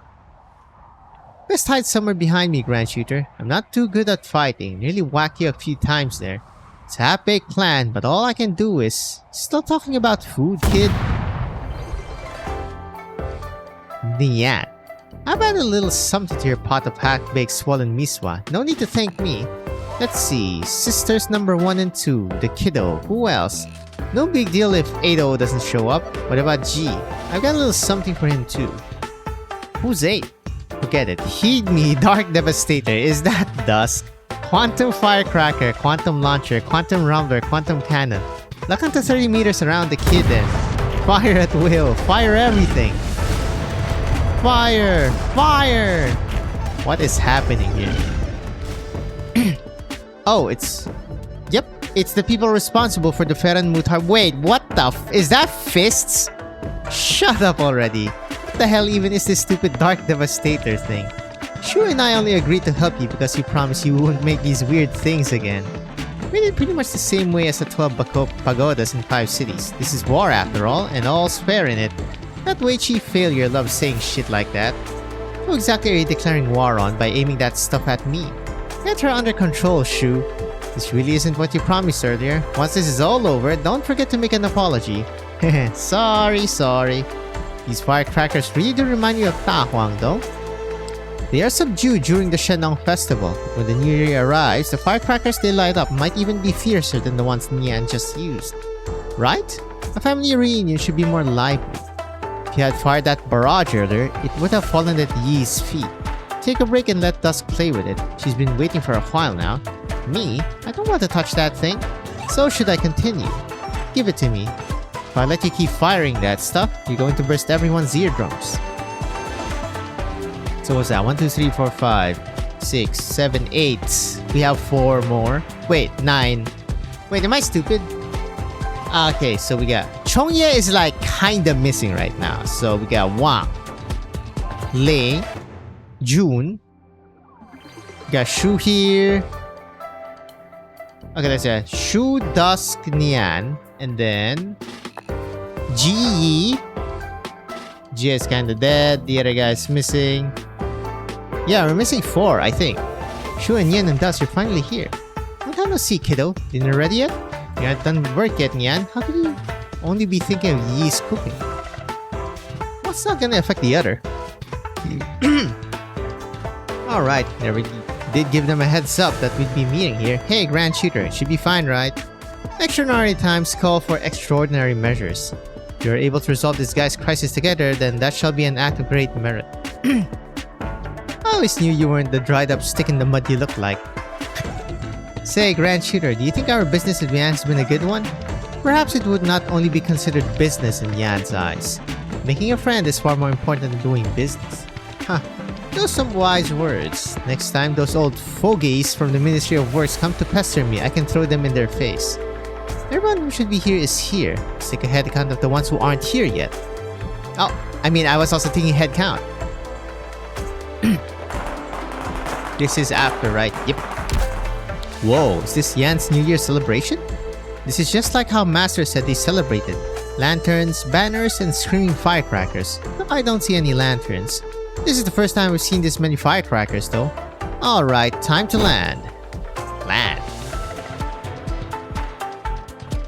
Watch out, Nyan. Someone just flew over my head. I think they're going to land right next to you. Haraksakum, what in the heliante? Who the hell are you? Based on your gear, I'm guessing you're... Ni hao? I'm Taraxacum. I'm from Sargon. And I'm an apprentice under my masters, though usually I just drive the cart. What the hell? Suddenly, last minute appearance. Alright, my master's called Fang. Figured it'd be number 10.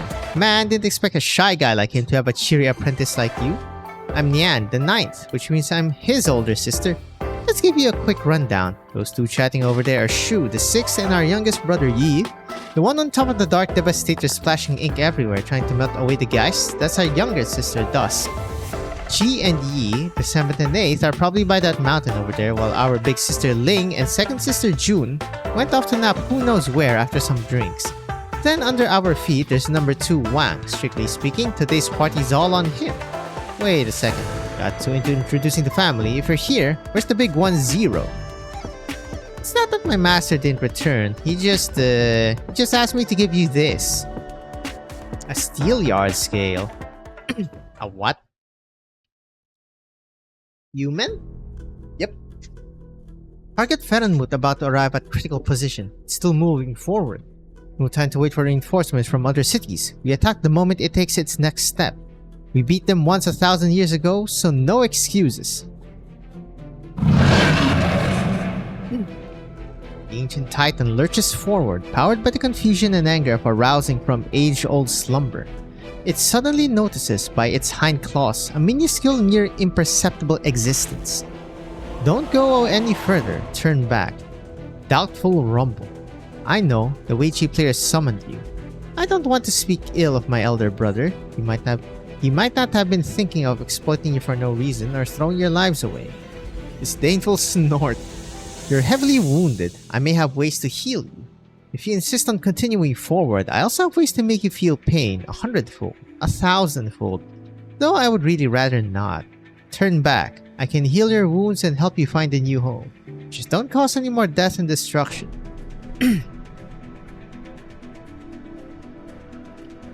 Then Master gave me this scale and told me to deliver it to you quick. He hasn't gone anywhere. He's still where he was earlier, looking this way. Got it. He's still too scared to come. Scared this meeting would be the last. But he still wants to help us out a bit, and that Weiqi failure. So in the end, he decided to be real awkward and send you over while he waits on some mountaintop somewhere. Man, our family can be such a pain in the ass. On the other hand, I didn't think dried up old Tenor would learn some proper bedside manner. Did he pick up that silver tongue in your part of Sargon? Not really. Damn shame then. I'd also like to learn how to speak good better. Maybe then my next movie's funding and lead actor wouldn't jump ship halfway through. What the? There's still people rushing over to start a war. Everyone turns their head towards the nearby city. The city is slowly but inexorably heading towards their gathering. Can't just stand by and watch as a bunch of jerks stir shit up. How about we see how the Dark Devastator matches up against human? No, bad idea. But getting in a fight like this seems a little impolite. Leave it to me. Chen Hui-Che. Oh, you're that Chen Hui-Che. You know me? You were my supporting actress. The one I cast for that movie. Shame I wasn't able to find you afterwards, or most of the rest of the cast. So I had to delay the shoot. Do you mean that movie Lava was talking about? Little Lava told you about it? Great. Got the money-guzzling Dark Devastator on scene, and now you're here too. You have that thing she left behind. That's why I'm here. How'd you plan on stopping the city? With my sword. It wasn't part of my original travel plans, but I've stopped by human before. I know a little bit about its structure and weak points. I heard that master swordsmen don't see things as things, but rather weak points and flaws. You one of those masters? You've been watching too many movies. There are things only you and your family can do. Likewise, I have things I can't shirk from. Believe in me like how I believe in you all. The transitive property, eh? Chen Hui-Che turns to face nomadic city rumbling towards her. She can see the weaponry lighting the walls, the soldiers atop the observation post, and the Tianshis with their furrowed brows. She believes they can see her too, but simply standing here will not be enough. Takes a small step back. She looks at the entirety of the city's structure, its treads, the wind ages, the sand sluices, the watchtowers, the gates. She knows where this blow should fall. A sword of heaven's plaint. Bid dawn as cast. Oh, it's a little diff. The writing knife in her hand is not pointed at any one part of human, but rather up towards the sky. The knife becomes a long sword, becomes a heart-pounding golden light, and then finally becomes a sandstorm that engulfs human. Hey, she stole Lin's thing. Sand? Has Sui already woken up? Look alive, everyone. No, wait. This is...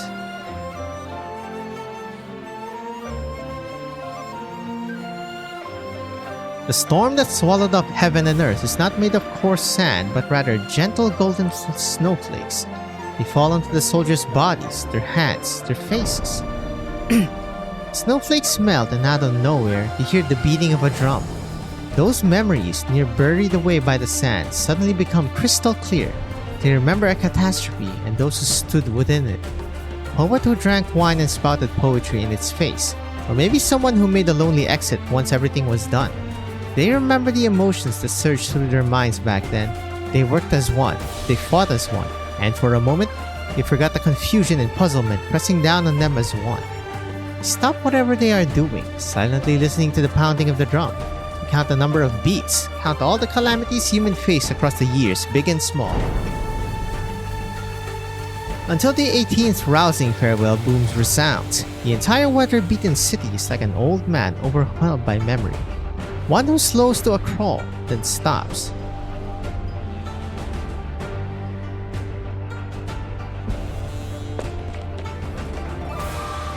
Whew. At this rate, I won't make it in time to the last few emplacements. Why have we stopped? Don't tell me the artillery already... Well, a power cut. Spent candleholder realized he has stumbled upon a stroke of luck. Even a near instant cut in power would require many short but essential checks on the cannons before they can re-engage. Despite the automatic switch to reserve energy stores, it has bought him precious time. Why would there be a power cut now? Surely it's not the proxies in human. A strong wave of emotion sweeps memories to the surface as well as mind. What he recalls did not take place in human. It is possible that the fate of us siblings will lie in your hands, Lord Zuo.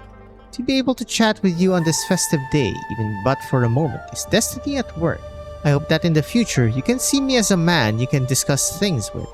The doubt and suspicion he felt at the time have now become some sort of illogical post-realization incisiveness. Though he knows there are still many things he is confused about, but he soon pushes down that sense of relief, the sense that makes him relax, even feel exhausted. Not only about the fate of your family, there's also my family, human, Bait Sao, all of Yan. Why am I thinking about this now of all times? His fateful decision is not over yet. It forcibly tamps down the wellspring of emotion flooding his heart. His hate-to-lose attitude pushes him onward, hastily winding his way to the last few emplacements.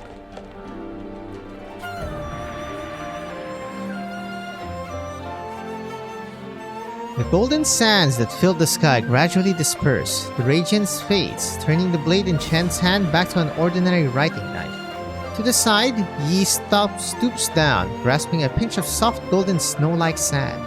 Through a daze, he looks at the golden sheen he has not seen in over 100 years. What he remembers is the older sister he last met over a century ago. But as for what Chen sees, she sees a parting far away in the distant, frigid north. Snowflakes melt away. Those newly bright memories slowly fade again, returning to their worn and shabby states. All that remains is a sigh on the lips. Oh, the tomb proper. Hold up.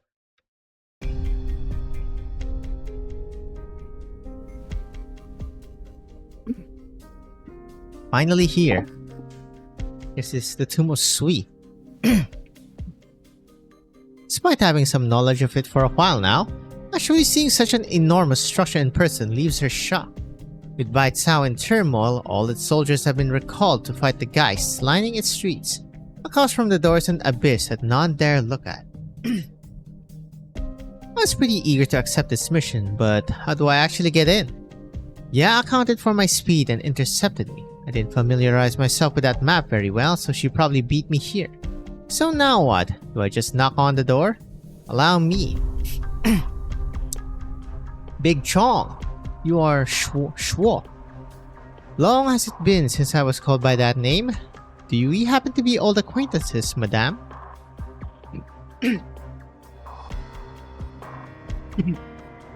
I happen to be a friend of one of your students, and I once stole one of your things, but I already returned it. Sorry. The thing I'm talking about isn't this thing here. I know. You do. I could hardly be mistaken about the scent of my siblings. The man notes the clothes on the woman before him, and his face takes a slight turn for the serious. Whether it be the martial disciplines or the scholarly ones, there should not be a splitting of sects. But if you wish to eliminate the prejudice in the heart of others, then you yourself must first have a tolerant heart. My thanks for your wisdom. The young lady carefully and deferentially hands over Jie's token. Toi cher madame. Delivering this drop of life to the tomb is no doubt Jun's plan. Aside from Wang, she was the closest to Jie and she wished her here, even if only as a token. But I fear that she did not adequately explain things to you. Our family will be gathering in the barrens outside, not in the tomb itself. What? But this is still a stroke of good fortune. Before our family reunion, I shall have this life accompany me on a trip into the tomb. Surely this isn't the piece that Weiqi player is planning to use up when defeating Sui, right? He worked so hard to bring this out into the mortal realm. How could I betray his intention by consuming it? It is simply to bring him peace of mind, nothing more.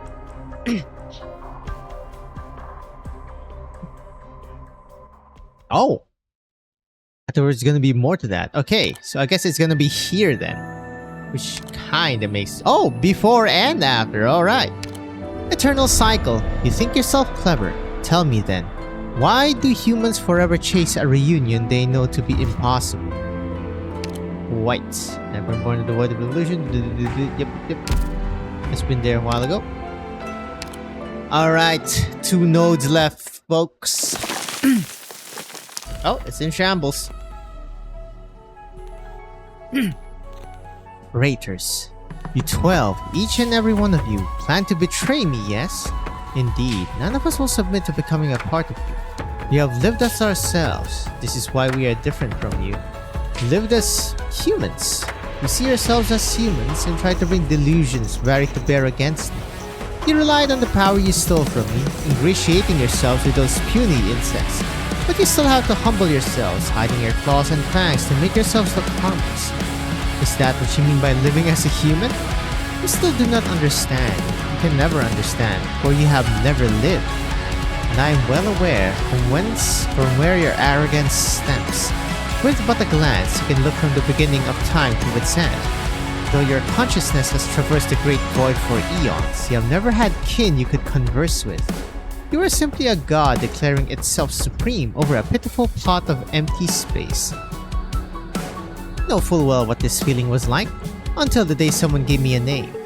You are nobody's fate, not the people of this land or we 12.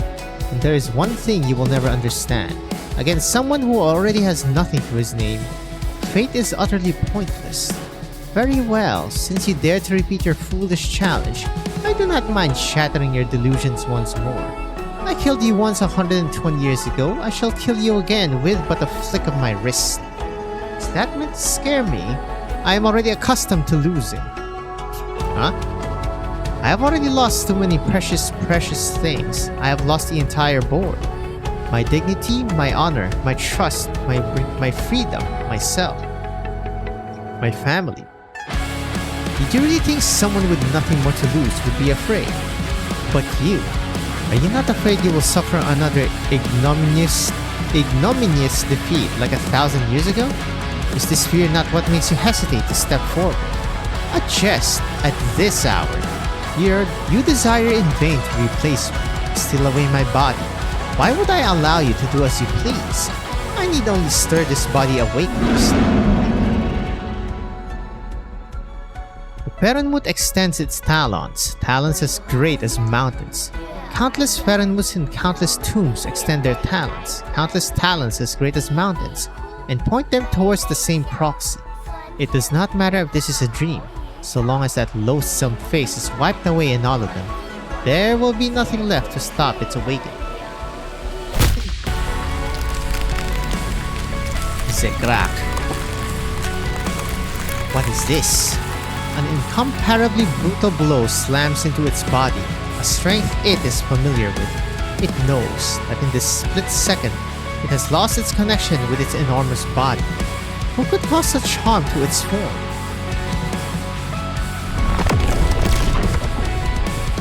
The space shakes, then warps and tears, as if 1,000 years worth of martial prowess has been channeled to a single strike, ripping apart the edges of the dream. Big Chong, why are you always so meddlesome? I knew you would say that. I also promised that were things to arrive at this stage, I will be with you. Besides, I also wanted to bring her to meet you, to let you know that all your years of planning were not for naught. Through the boundary between dream and reality, Wang seeks the token Chongye clutches to his bosom. And then, their eyes meet. You should leave. Live. Live and come back to us. I will not make you any promises. The distance between them stretches with speed. Even though he is a grandmaster of Kung Fu, 1,000 years old, a human body is still only a human body. The force piercing the veil between truth and fiction quickly dissipates, but the voice of that brother Wang is so fed up with still reaches his ears. Freaking Yi Bosti? Then I will look for you. I always will. Suit yourself.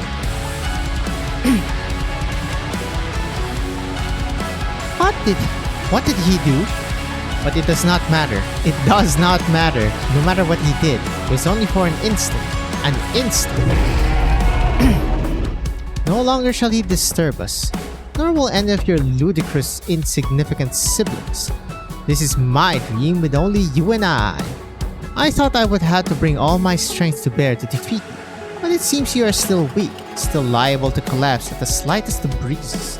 You only have a single stone left. I will barely even have to lift my finger to crush you, to annihilate you. And those poems, those laws, those martial arts, such irksome pests. I need only use the strength I save for you to isolate you from those meddlesome insects. You are unfit to die by my claws. You are only fit to be cut down by your reflection's blade. Now die. Is that so? Another crack. Well, that seemed like a full crack. To die is your end, not mine. Wait. I can't quite see the other one. This one looks like sweet. It's G. Him. Ling. Can't quite see this one. Does he use his sword in any of his in-combat animations? I don't think so. Yes, in all these causal chains, in all these possibilities, in all these dreams, you will die. These countless repetitions within this dream have eroded away, hollowed out your most frenzied imaginings, and all without your knowing. Have you not noticed how intricately linked you and I are to this dream you used to trap me? You have been chained by your hateful, vengeful impulses. Your evolution has reached this end, and we have already surpassed you. But your body will persist. I will take your place. And how will you do that? With your isolated stones and with your own body, so ready to fall apart. You dare assume I only have my stones and this body of mine? The near-dead proxy uses the last of his strength to lift his soul. The deranged Ferenwood gives one last howl of rage. Cold moon split stones, the fierce sun chars boards, ashes to ashes, a farewell to the ages. Oh, it turned quiet. Oh, we have animation, oh?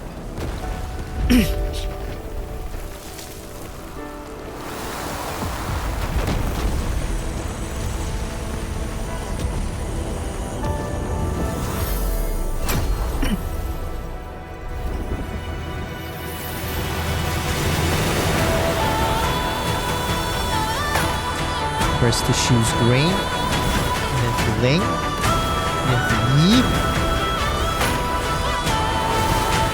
nian, scales to June, I'm assuming, dusk,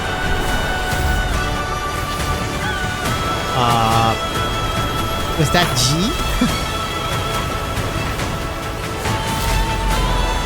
Big Chong?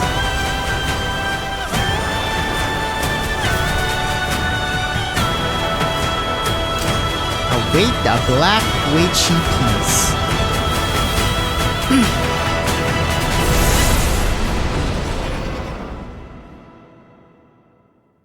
They're all golden.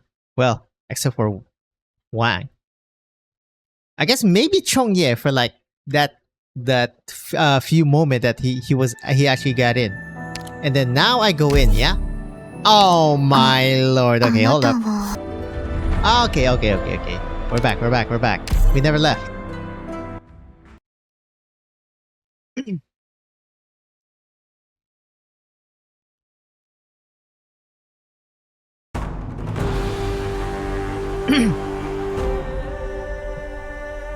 Enough. This farce of a game must have an end.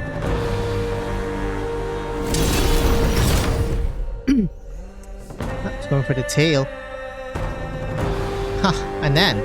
Did you not once tell me that the board is endless and that our battle is so much more than the board called Wang? I am not the only one playing against you. Hey, Eel. What you have sown, I have reaped for you here. If it wasn't Wang, the Wei Chi failure, if you told us you needed our help, we would have shown up sooner, you know.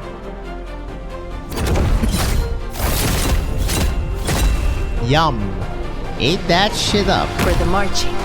Here lies a dream unchained. I gift unto you verse and wine, wind and rain. You can't fight on an empty stomach, Wang. Would any of you like to be my paint? Star-shrouded snow, crude mounts utmost risen. At this final battle, we are here, together. They have all found their own paths. Each and every one of them has triumphed over you, leaving you in the dust. You still believe you have the upper hand. How can this be? How can this be? I, with split stones and a burnt board, shall send you off on your final journey. He's tantruming. That's funny. No, it is not over yet. There is still a chance. Why upon your transcendence, your own paths? Those are simply the power they have stolen from me, and your candle grows dim. My candle grows dim, as does yours. You have squandered your memories. Now, upon this faraway board, we are all equally insignificant. What? You dare. You cannot. We no longer need you. The people of this land no longer need you. Even the evolution and the future upon which you fixate no longer need you. It's getting cornered, and when your opponent no longer needs you, your fate is sealed.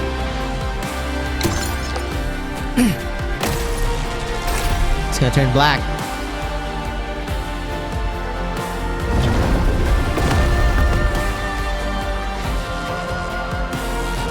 It's nappy time for Mr. Sui.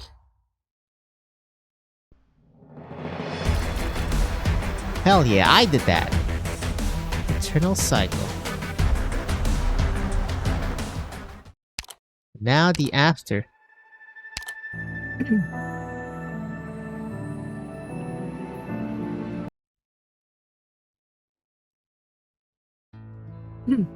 Memories from time immemorial poured down like a torrential rain, washing away its enormous, empty consciousness.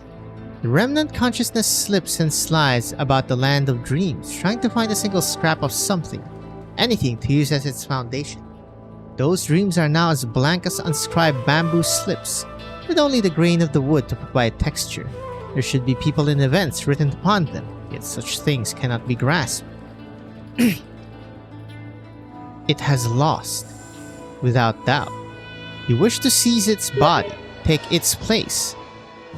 But what of your siblings? They will not see me again, nor will they come to fill this void you have left behind. That said, I will not disappear. I shall always be with you. No matter who sits upon this corporeal throne, a void shall form. Since you have no intention of filling it, I shall haunt this place eternally. To torment the master of this body, to usurp its will, to torment its mind are but two sides of the same tongbao. There will be something to fill your vacancy. All that is left of you now is emotion, abundant emotion, but that matters not in the face of this shattered consciousness. If it did matter, its rage would have filled it long ago. Ha! It will not be a worry. The one replacing you shall be far more terrifying than you have ever been. Proxy steps forward, leaving the white creation behind him. The Ferenmut, about to drown in its own hollow mind, lets out a bitter cry. Soon, even that cry filled with pain and defiance dies down, leaving only an echo, reverberating throughout the room. Murky dying gasp. You are about to die. I am going to die. Who am I? Why will I die? You were the most arrogant of dreamers. In your dreams, you pushed evolution to the endless sea of stars. But this egotistical evolution was cut short by humanity. That humanity you saw as nothing. And then your anger, your hatred, and your defiance dragged you to your grave. But at the very end of it all, you died by my hand. You. Murky dying gas, you will destroy the future. That future of evolution that escapes ruination, and through infinite expansion touches the face of the void. It was a dream you would never have been able to see to fruition. Evolution will not stop because of your death. Your passing will simply be release for a will that has suffered for 1,000 years. If you truly yearn for that future where the stars shine only for you. He lifts up the last of his stones. In his hand, they slowly lose their forms, turning into a blade. It looks on as he lifts up the last of his stones. He throws them up into the sky, up towards the boundless heavens.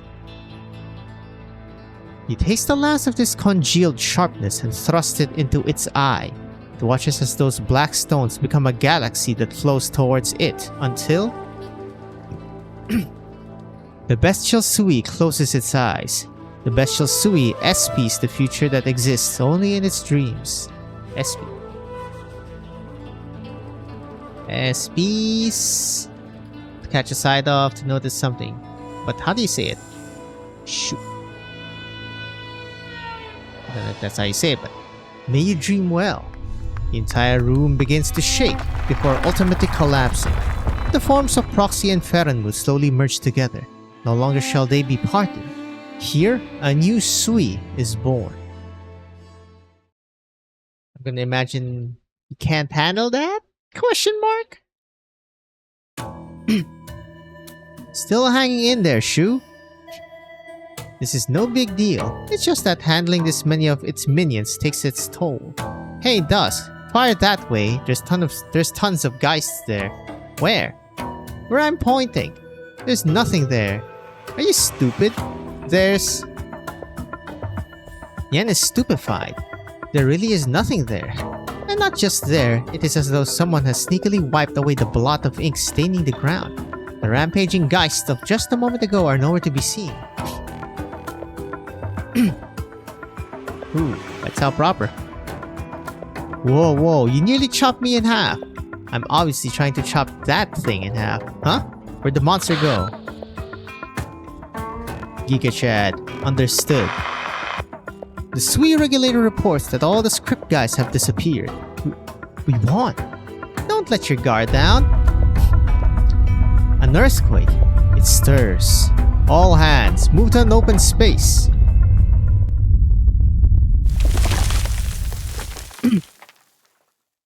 The shaking from afar arrives. He's gonna meet Wang, right? Wang's gonna be the new Sui. I don't think he's gonna do the kamikaze attack here. The time has come. The True Long grasps the jade seal used to start the device. It might just be his imagination running wild, but he feels a connection between the machine and the blood running through his veins. During this moment of hesitation, a great shadow appears before him, nearly covering the entirety of the Originum's radiance.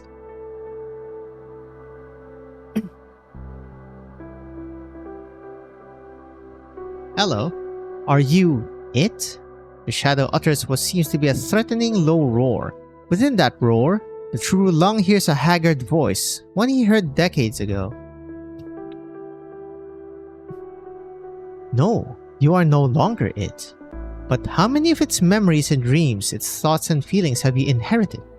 Will you be of aid to Yan in the future, or will you bring only misfortune? Are you he, or an all-new Sui? Its pale memories, withered dreams, exhausted thoughts, befouled feelings. They all roil and jostle through my consciousness at this very moment. But you are correct. Sui is dead. The shadow lets out a long howl that shakes both heaven and earth. But what you, your ancestors, your nation, owe it is also what you owe me and mine. Those arts winding their way through your body are proof your ancestors shackled us for 1,000 years. Though these memories be faded, these dreams be wilted, these thoughts be decayed, these feelings be rotted away, this rage of 1,000 years still burns as bright as the sun. But you are not him. Your hatred has not diminished, then make your move. You wish to use this piece of originum to take me down with you. It shall be my final act in service to Great Yan. If you are a new Sui, I shall rid my country of you, even if it costs me my life. If you are Wang, then my promise to you stands. Your life shall be spared, and you will be pardoned for deceiving the crown, and now for regicide. I shall also pardon myself for the crime of unclarity of thought, which led to suspicion between parent and child, the scattering of kin, the formation of factions, and unrest that rocked the nation. Do you truly seek death? If it can begin a new chapter in the history of Great Yan, why would I deny you my life? Very well. As you wish. Did you believe all our grudges settled? Who the fuck is this? Ya? You are finally here. Of course it's Ya, the other Perenmut who has a fucking garage. We finally meet. Hey, you are no longer it. It was slain by my hand. You are too late. You actually did it. That ridiculous plan of yours actually worked? Very well. If you have taken its place, then you shall bear my rage. Bro. Well, not bro, but sis, I guess. The ancient colossus remains quiet, silently watching the near-dead kin. What is this? Are you pitying me? Up until the end of this endless journey, the millennium of hatred burned bright in Ya's chest, unwavering for even a moment. So why now, when Ya sees Sui for herself, does the hate seem to fade away, leaving only nothingness? Why are you so unconcerned? Were you hoping I would grant you release? No, I will not kill you. The sword in her hand hesitates. What would come from enacting this vengeance? A bloody end for the both of them? Why take up arms? Why betray them? She finally realizes that with the death of Sui's consciousness, those answers she had searched for are no longer in reach. But how could I ever forgive you? This is your own fault. You should have arrived sooner. You should have witnessed its death, or maybe you should have contributed to that to quell your deadly grudge. But there is still something you can do, late though you are. Originium? This was all part of your schemes? You went through all that trouble to collude with that ancient lunatic to lead me here. Just want me to connect this room with that ugly stone. The choice is still yours. Choose vengeance and you can do what you have dreamed of countless times. Take that ugly stone and give this vessel an eternity of torment. Or since you're about to die anyway, why not simply leave? You! The Perenmut, so close to its limit, is about to thrust its sword into the boundless body of Sui. That sword so mighty against humanity, yet all too weak against its kin. But the moment before Ya does so, that anger burning for 1,000 years finally slips away. In her reverie, Ya looks closely at the Sui that is no longer Sui, and then Ya howls with laughter.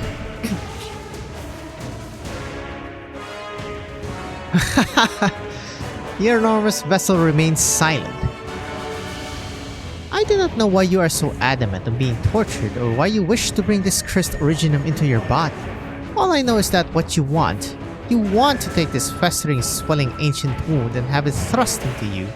Very well, I will humor you. For you are not Sui but Wang, the Sui Slayer. And so I shall help you. I shall help you repay its sins over endless time. But in a vessel such as this, even the strongest of spirits will be worn away and assimilated, ultimately becoming just like it. When that time comes, I shall return. I shall have my vengeance by slaying you with my own 2 hands. But as for now, I do not wish to hear you prattle on about explanations and the like. I do not wish to hear you squabble with those insects. All I want to do to this body is have my unprecedented vengeance.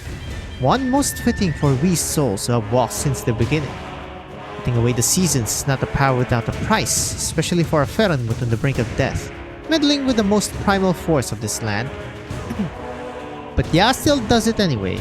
That piece of Originum, alongside the space it occupies, is cut away by Ya, then ruthlessly thrust into the depths of Sui's body. Oh, she humaned him. And then all she sees is black. Ya has already forgotten her two kin she had trapped within illusion. With the fading of the last of her strength, they break free. Now they watch her body slowly wither away, their faces lined with sorrow.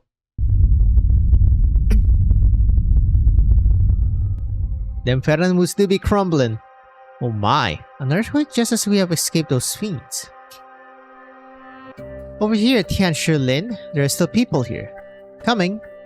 Lin Qingyan rushes over, dragging several bewildered geists out from the collapsing building, but the tremors get stronger, sending a falling roof beam straight to Mr. Pooh's head on mountain. Oh. Duck, you old book brain. Thank you for saving me, oh brave hero. Zushir. Yo, everyone still alive? Not bad. Alright, everyone's safe and the earthquake's over. Get everything tidied up, then head back. Is the chaos finally over? The childlike Tianshi narrows her eyes, looking out towards the tomb of Sui. She has a rare somber expression on her face, a far cry from her usual cynicism. This was your choice, you Weiqi failure. Your calculation. You must have foreseen what kind of disaster this piece of origin would bring with it to think up of a solution like this. It means nobody's going to dare mess with you. But you might as well be damning yourself to eternal hell this way. You chose a bitter road to follow. I don't know if this counts as me helping you or hurting you. Plotting a great windfall for all beings in this realm. You actually did it. This game is yours, Weiqi failure. He also calls him Weiqi failure. The enormous shadow, the crazed woman, the Originum's orange glare, everything begins to fade from the true long sight. Finally understands what that proxy's ultimate plan was. Ferenmut, Originum. At the cost of near eternal torment, Wang ascended the seat of Sui and accepted Ya's vengeance. Pu Fan, or rather the first Originum Yan has relied upon since the days of yore, is now buried within the deepest pits of the Ferenmut's body and soul. And with the disappearance of the energy it supplied, the secret chamber gradually begins to collapse. Whoops! The True Long walks towards the exit and pulls upon its doors, only to discover that they have been jammed shut by rubble. But he does not panic. He feels that to die here is not such a bad thing. Qi Shao. For a moment, the True Long believes himself to be hallucinating, but the one supporting him by the shoulder has an uncanny resemblance to his older brother. Yan Wu? Don't speak. Follow me.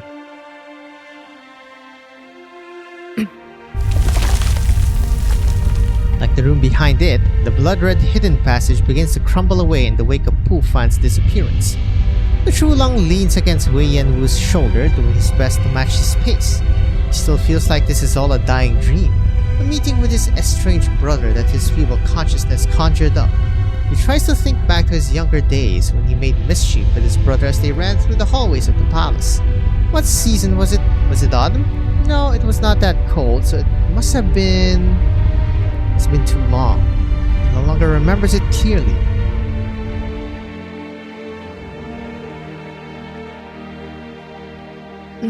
The prolonged earthquake finally stops. Panicking court mandarins look at each other, unsure what is to come next. At least, until a familiar face unhurriedly walks in. Hello. You may all rest easy. Supervisor, do you mean to say the Sui menace has been thoroughly resolved? I ask you all to return to your posts. Chaos is over, but there are still many things in Baitsao that require our attention. The Imperial Guard standing behind her add a little gravitas to her declaration. After some hesitation, the mandarins tidy their clothes and hats before they walk out the doors. Once the last of them have left, Shun nods at the guards. They stand aside, but they keep their eyes locked onto her. He did it. Eliminating Sui and finding you. He did both of them. former candle holder, the current supervisor of the Sui regulator, listens to the heartbeat of the Ferranwu. It is the rage that enormous creature felt against itself, but there is a gentle breath accompanying that pulse. From within, she hears something not of that consciousness, far away from that vessel, gathers somewhere within Bestial, and it speaks of forgiveness.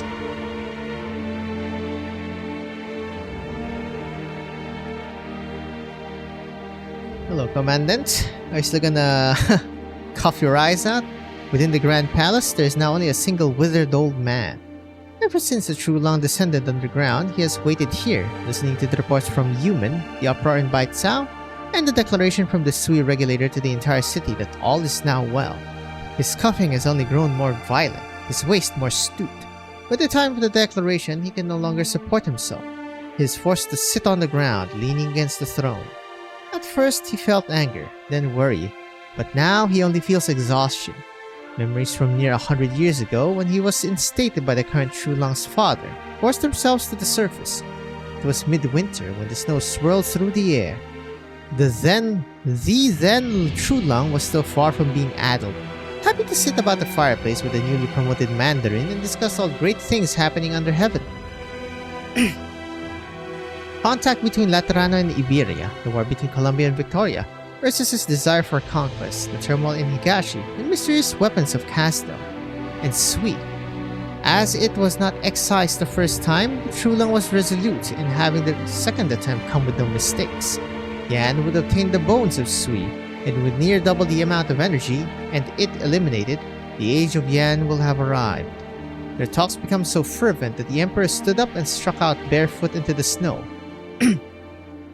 using his finger to branch his Chishao as he spoke what grand ambitions he'd had for Yan's future. We both are exalted to distant though, aspiring to the sky and the bright moon. And then, he could no longer wait for the day that True Long would blow the horn to call for Sui's eradication. He could only wait for that True Long's mind to deteriorate until all had abandoned him. Chenche. And then he also could not wait for the current True Long's return. You could not prove to him that all you have done was not for your own selfish reasons, but for the future of Yan. Through his murky eyes, the old man believes the one standing before him can only be the Emperor he has awaited for so long. But the voice his ringing ears catch says otherwise. The entire court knows your cold is merely a pretext. The lingering illness that has plagued you for years could hardly be passed off as a simple chill, just as how we all know that your ironclad desire to eliminate Sui was not an idea you had on your own. You once held great esteem and approval. Now the dust has settled. Those who followed you. The old man can no longer hear. His throat shudders. All he wants to do is speak those words pent up in his heart.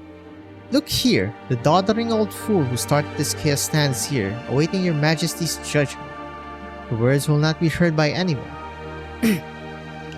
Before he can shout these words at his liege like an unfortunate misunderstood hero, life itself no longer wishes to remain within him. He is dead.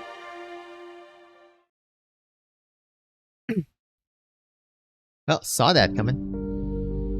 Wow, this place sure has changed a lot. Finally tearing down this eyesore of a tomb. Had the same idea 5 centuries ago.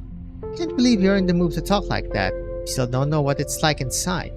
Well, it's obvious, isn't it? We're alive, which means he's not dead. Wang, he definitely succeeded.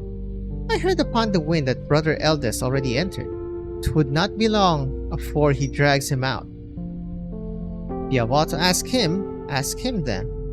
He kept many things hidden from us. He cannot escape from his sentence. Damn, June, still as strict as ever. Speaking of, I can't be the only one who's thinking. Where's Moyi in all this? We've never had a family gathering this big before. Feels a bit strange having so many of us in one place. Agreed. We're going to eat together, then I'll be heading back. Nuh-uh, we all agreed to a reunion dinner. Nian, Dust, don't even think about running away. Alright. Can't exactly say no to my baby brother's cooking. Say my name with respect first. Pulls the face. Hello. How happy am I to see you all hale and hearty. Hot damn, you two are covered in dirt. Well, as long as you're alive. Which reminds me, last time a certain someone was acting all cool and determined, and look, he's doing perfectly fine. Ah, why are you pinching me, Shu? Sister, you returned. My apologies for worrying you. Those two inside should have been out by now, right? Look, over there.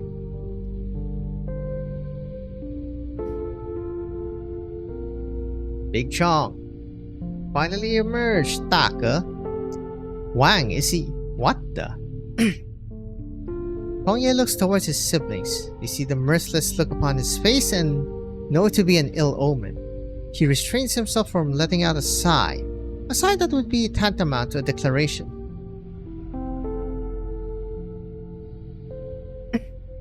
Oh, ended there.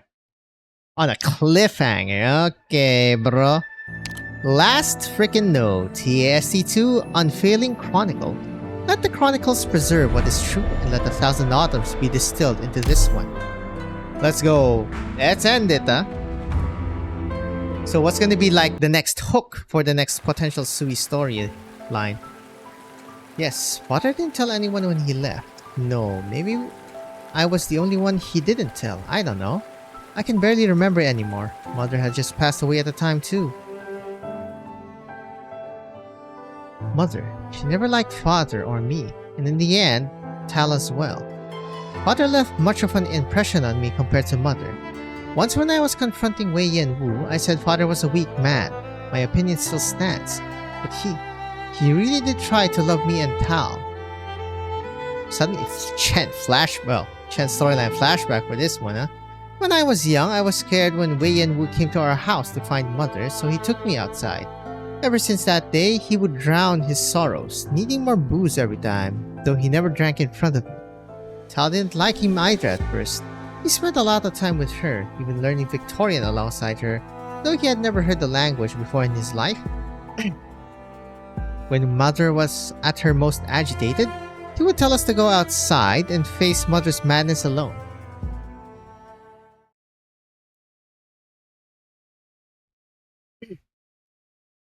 Oh wow, flashback. What in the holy? Is it? Wait, early winter. I mean, it was 1102. Thank you, Huiche. I think that is enough. You know, before your father married, he was not completely like this. I'm assuming this flash forward actually now then. I can see it. Oops, no, don't click that. So now we use the writing knife to correct the mistakes in the family history you compiled. No, it's simply a family chronicle. Won't even be published. It's not worth using something as precious as that knife on it. Despite Chen Xiaoqian repeated declining, Huiche still takes the knife off her hip and presses it on Xiaoqian's hand. Xie and Jun had hoped this knife would be able to correct the mistakes that happen when we whitewash or forget the past. Even though these errors only involve one fallen family, instead of all Yan, I think they would still want them corrected. Alright.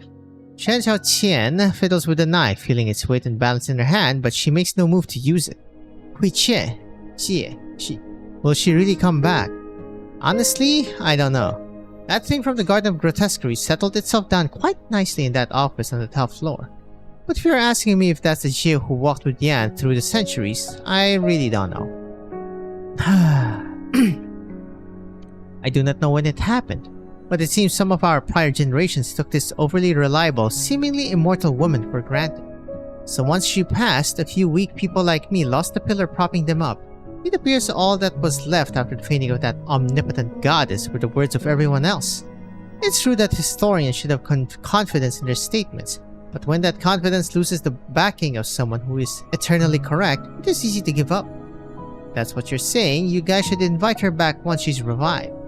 No, on the contrary, what we should do is leave the cradle of having the right answer fed to us, and take on the prospect of making a mistake with cool heads. Chen Xiaoqian used her free hand to pick up the chronicle, throwing it onto the table. What page did it open on? Take a guess. Based on the thickness, around page 30? I would say about the same, but... She picks up the book daintily. Without looking at the page number, ties it up once more. You have made one of history's unsolved questions, one just for you and me. In this land, whether because nobody had witnessed them or because too many people had witnessed them, how many of these unsolved questions do you think there are? A lot. A lot of them. Indeed. A lot of them.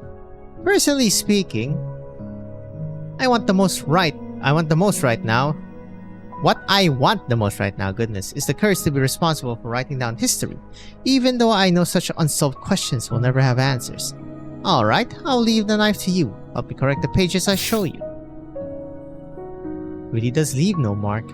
When you use it normally, it's just a crazy good eraser. Eraser? Those two women certainly entrusted this writing knife to the right person. Alright, is Mr. Liang still with the pavilion? Where is he? Mr. Liang? He's on leave today. Then you're meeting someone else? Miss Ning, as it were. Oh, I don't mean that, Miss Ning. Mind you, I mean... I was gonna say, where's Blaze? Hello, Chao Tian. Is this Miss Chen Huichie? Miss Ning, I presume? Who else? CQ wouldn't have to go to the Mystery of Rites early in the morning to ask for leave to come here. I see. A pleasure to meet you. I'm Ning Yin. I heard Chao Tian would be transferred to a research post at the Imperial Historical Cabinet in a few days, so I came over to discuss recent events with her and also to use some treats to hear her opinions, alongside seeing the writing knife. My colleagues at the cabinet are pulling out all the stops. They want to take advantage of the fresh winds of early winter to do some innovative research. Huh?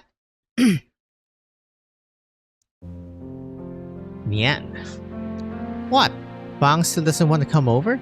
But the kiddo made his hot pot, not me. I didn't even throw in any weird herbs and roots.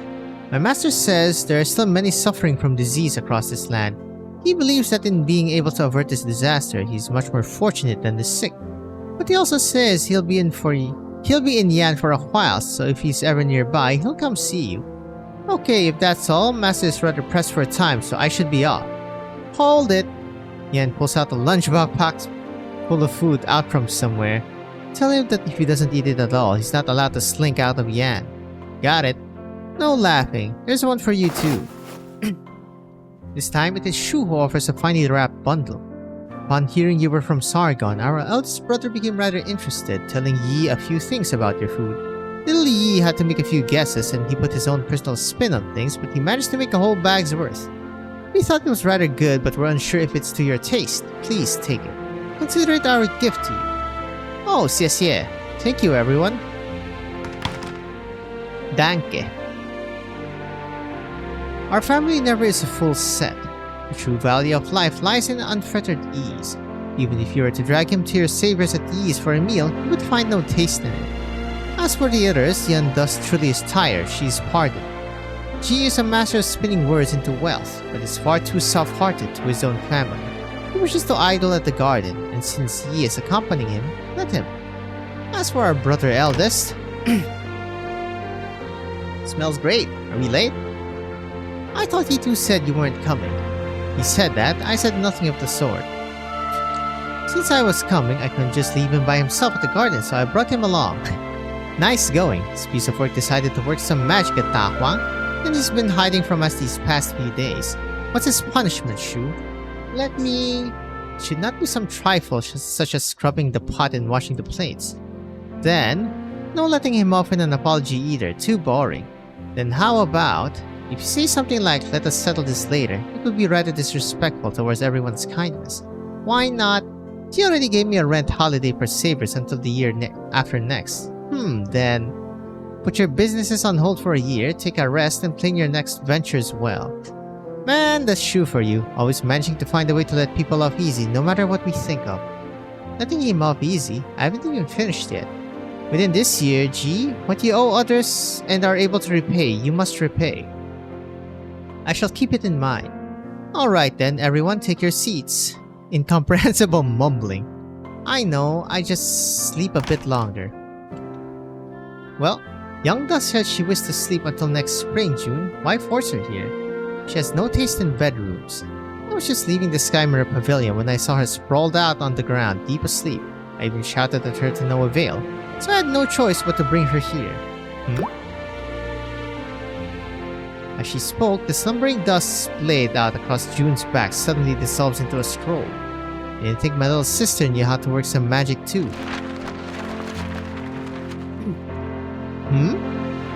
With the unfurling of the scroll, the real dusk appears atop a boulder, seemingly sound asleep. The others also see that the thing sealing Nian's mouth shut is a talisman. None dare make a move, fearing the next mouth to be sealed would be their own. In the end, it is Ji who cautiously peels the talisman of Nian. It reads, "You guys eat while I sleep. Don't wake me unless Wang comes back. Also, to Nian, no firecrackers. I'll use my talisman to seal your entire body." Why does my family always have to cause such headaches? There will be a day that this table is fully seated, for sure. Hoping? Hoping and coping, boys. Late, once again. Indeed. Far too late. A flimsy curtain separates the two. The library is quiet, the sound of pages being turned piercing the silence. Do you recall how many books are collected here in the Sky Mirror Pavilion? No. 43 million volumes. 43 million texts. Compared to the last 1,000 years of history, these words are but a single grain of melee within a great granary. At the time, my greatest dream was to dedicate my life to complete a hydrological chart of Yan that our forebears could not. I had thought I could grow old here within this pavilion. This is where I truly belong. But it would not have been what was best for Great Yan. The past is heavy, so heavy that no one can shoulder its weight, but also so heavy no one can put it down. So much so that it should not be borne alone. Yet there will always be someone to bear it. You ought to hate me. I do? Are you going to say you have never hated me? I really did think that there would come a day that I should die by your hand. I even thought it was the only way things would end were we to meet. All I wanted was to ask you was, after you left Bai Cao, did you ever suspect that everything that happened was orchestrated by me to frame you? If I said I never did, would you still hate me for leaving on my own for no reason? No, never. It has been too long, so long that this question is meaningless. That year, our little sister barred my way on the road to Longmen, not far from Bai Cao. I could escape the city, but I could not escape her understanding of us. She begged me to return to the capital. Believing everything could be explained, there should be no misunderstandings between brothers. In the end, she said she would stay with me, until the day I wished to return to Bai Cao and clear things with you. I should not have indulged her unruliness. I should not have. I still have not yet met her daughters. They were able to grow up in safety, one of the few bright points in my life. No, I should not use the word safe. The pity is I was not able to give them even that. Your regrets are many. In truth, I cannot think of a moment in my life where I am certain I made the right decision. So I sat here waiting for someone to come judge me for my wrongdoings. Pacifying the bestial sui of Great Yan, this single achievement grants enough merit to rival the emperor who began the hunt. But compared to him, you have the kinder heart. You are the only one who has never brought shame to Yan. Yan Li, you can set them aside now. You should set them aside now. Well, we actually get to see his name.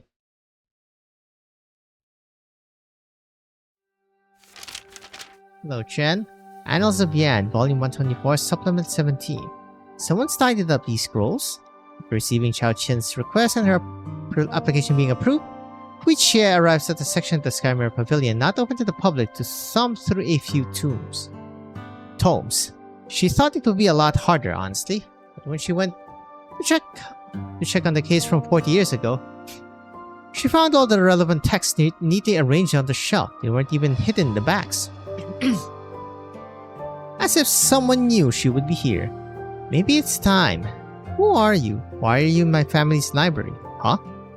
Chen looks back and sees a girl about 10 years of age. The girl looks back at her, timid yet curious. A long horns, bright red hair, and a strikingly familiar face. Chen does not need to ask who she is. I'm Chen Hui Xie. I came to borrow some books. If you're here to read, are you also studying to become the true Long? What? No.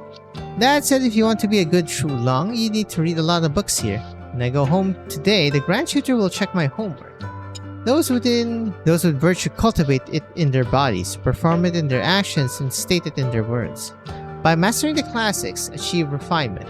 By remedying the ills and practicing the right way, achieve virtue. By giving honest criticism without caring for offense, achieve... the last part is... You want to be the true long. Can I not be the true long? Dad says it is the duty I was born with. Someone says from the bottom of their heart that they don't want to do something, then you shouldn't force them to do it. When people are forced to do things, they won't be happy, right? You're wrong. Dad says you need to do your duty. Nobody did, then the whole country will become a mess. I'm going to go find him and have him explain it to you. If there's a chance, I'd like to meet him too. But it's getting late today. How about I send you home? Okay. But do you know where I live? I think I do.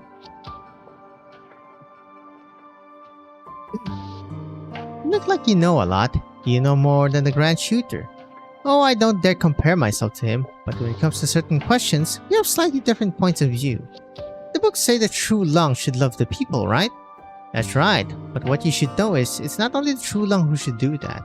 Love your mother, father, and teachers, your siblings, and your friends and companions. You have the right to love everyone, no matter who you are. Dad also said because the true Lung is the most powerful person in the country, I need to be cautious about every word and every action. It's the same with making friends, so I don't have any. No, you should be allowed to make friends with people you like. Remember, taking such great authority and leaving it in the hands of a single person and making them shoulder it alone. This in itself is wrong. It's not fair to most people, and it's not fair to that person either. I don't understand what you're saying. Can you stay and explain it to me more? Once you grow up, you'll understand. Once you grow up, maybe you can make a change. So, grow up quick. Well, it's like a replay of what Mr. Yen Wu did with Shen, Elder. Fan Tong, a bunch of what? Okay, hold up. Okay, so it's like a good for nothing. I waited in the north for nearly 400 years, and this is all the progress Bite South's Tianshi Bureau made on Originum research. Tianshis today are utterly incompetent. Who's the head Tianshi these days? Tell him to get his ass over here. After observing the unusual meteorological phenomenon created by Londinium Shard 4 years ago, the Tianshi bureaus realized the urgency on the issue of Originum. Since then, the Tianshis have labored night and day at their research, not daring to rest for even a second. But I fear there is no nation upon this land who can achieve the rate of progress you have asked for. All I asked for was this one simple thing. I would have preferred it if you told me those youngsters were thinking up of ways to slack off. That way, their hearts might not have been into doing the right thing, but at least their brains will still work.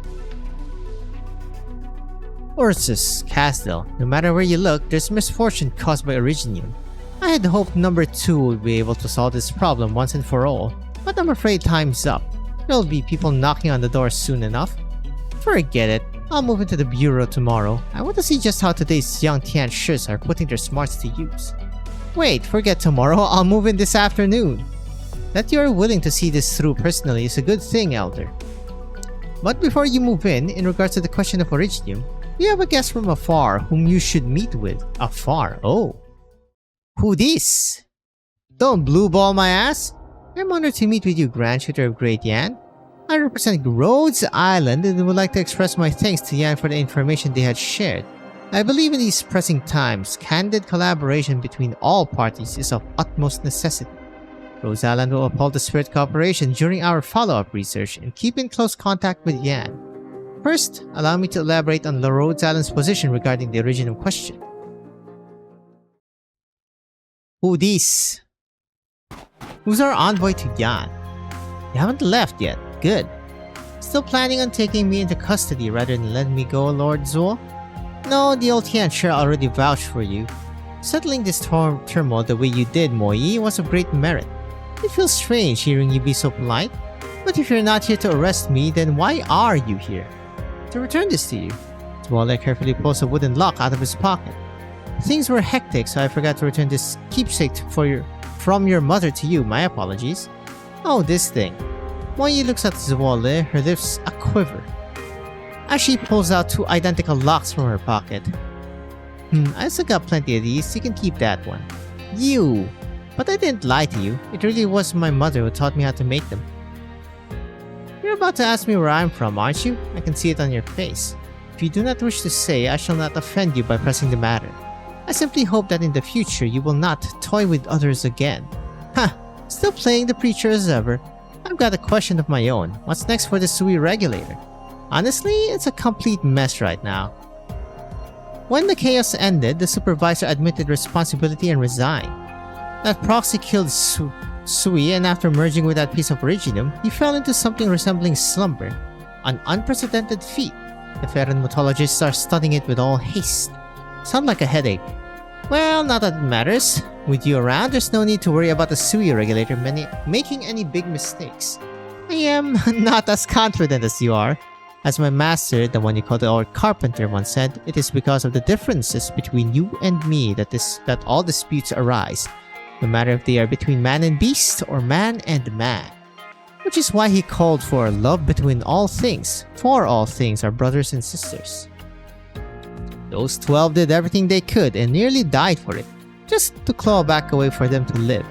To keep looking at them with the difference between man and beast in mind, that would be pretty cruel. I trust you on this matter. 多谢. Alright, chat time's over. I should get going. Going where? Wherever I feel like after a big event's over. Returning to my search for the Ferran Moots, trying to find any trace of that proxy, or maybe giving that rabble waving the banner of the Shanghai Zong a talking to. Not sure yet. Until we meet again then. Well, girl waves her hand and in an instant she disappears amidst the sand-laden wind. Seeing all the conclusions to each of the little side stories, I guess. Yet another journey with an unknown end. It is not aimless wandering though, it is simply a search for the uncertain, greater than a hunt for a drop in the ocean. Where the hell is Waifu's father? Last time we saw him, he was like training in the cave, being like manic or something. He has walked so far and for so long.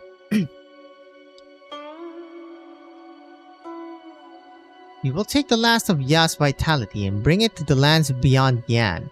The 1,000-year grudge between Great Yan and the Ferran Moots is now over. I pray that this land will never see such bitter conflict again. As for your hopeful search to find Wang, Shuo, we will not be of much use, though we would dearly love to help.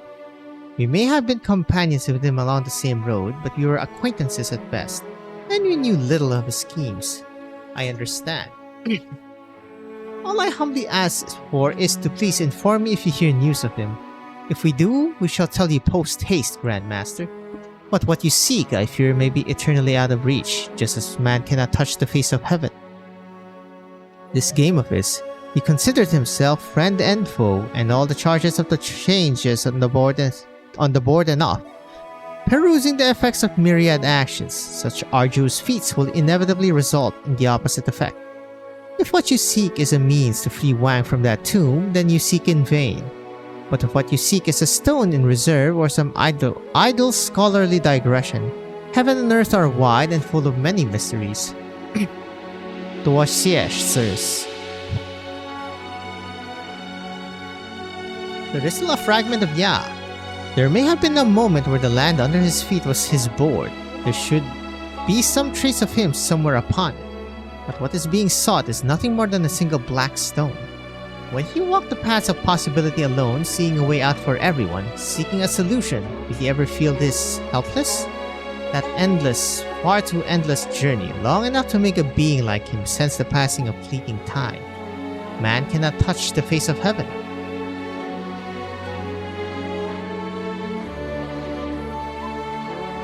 Any news? Still nothing. But I believe some trace of him must exist somewhere outside the tomb. Alas, if he truly did not wish to see us, would all your efforts be of any use? Perhaps after Ji is fading, he could not forgive Yan or himself. Is it this new Yan he does not wish to see, or is it someone else? Maybe he does not wish to draw us into his next game. Next game? His plots are all ended. What would his next game even bring? What can it even bring indeed? An even more helpless matter. He may have accomplished the replacement, but he was unable to make muddy waters run clear. But he will not give up. He will certainly be searching too, for the traces she left behind on this land, a glimmer of hope. You were always the one who understood him best. So, still determined to look for him? I am. And once you find him, I will let him know that the next time he needs help, he would not be alone. The long-lived man stops to rest his feet, turning his head to gaze up into the distance out of habit. Yet another year passed. Snows are beginning to melt, turning the Chi down to a mud-covered bog. By the road, the withered trees sway, a sprinkling of new buds visible. What's happening there? Hey yo, what's this? Go by?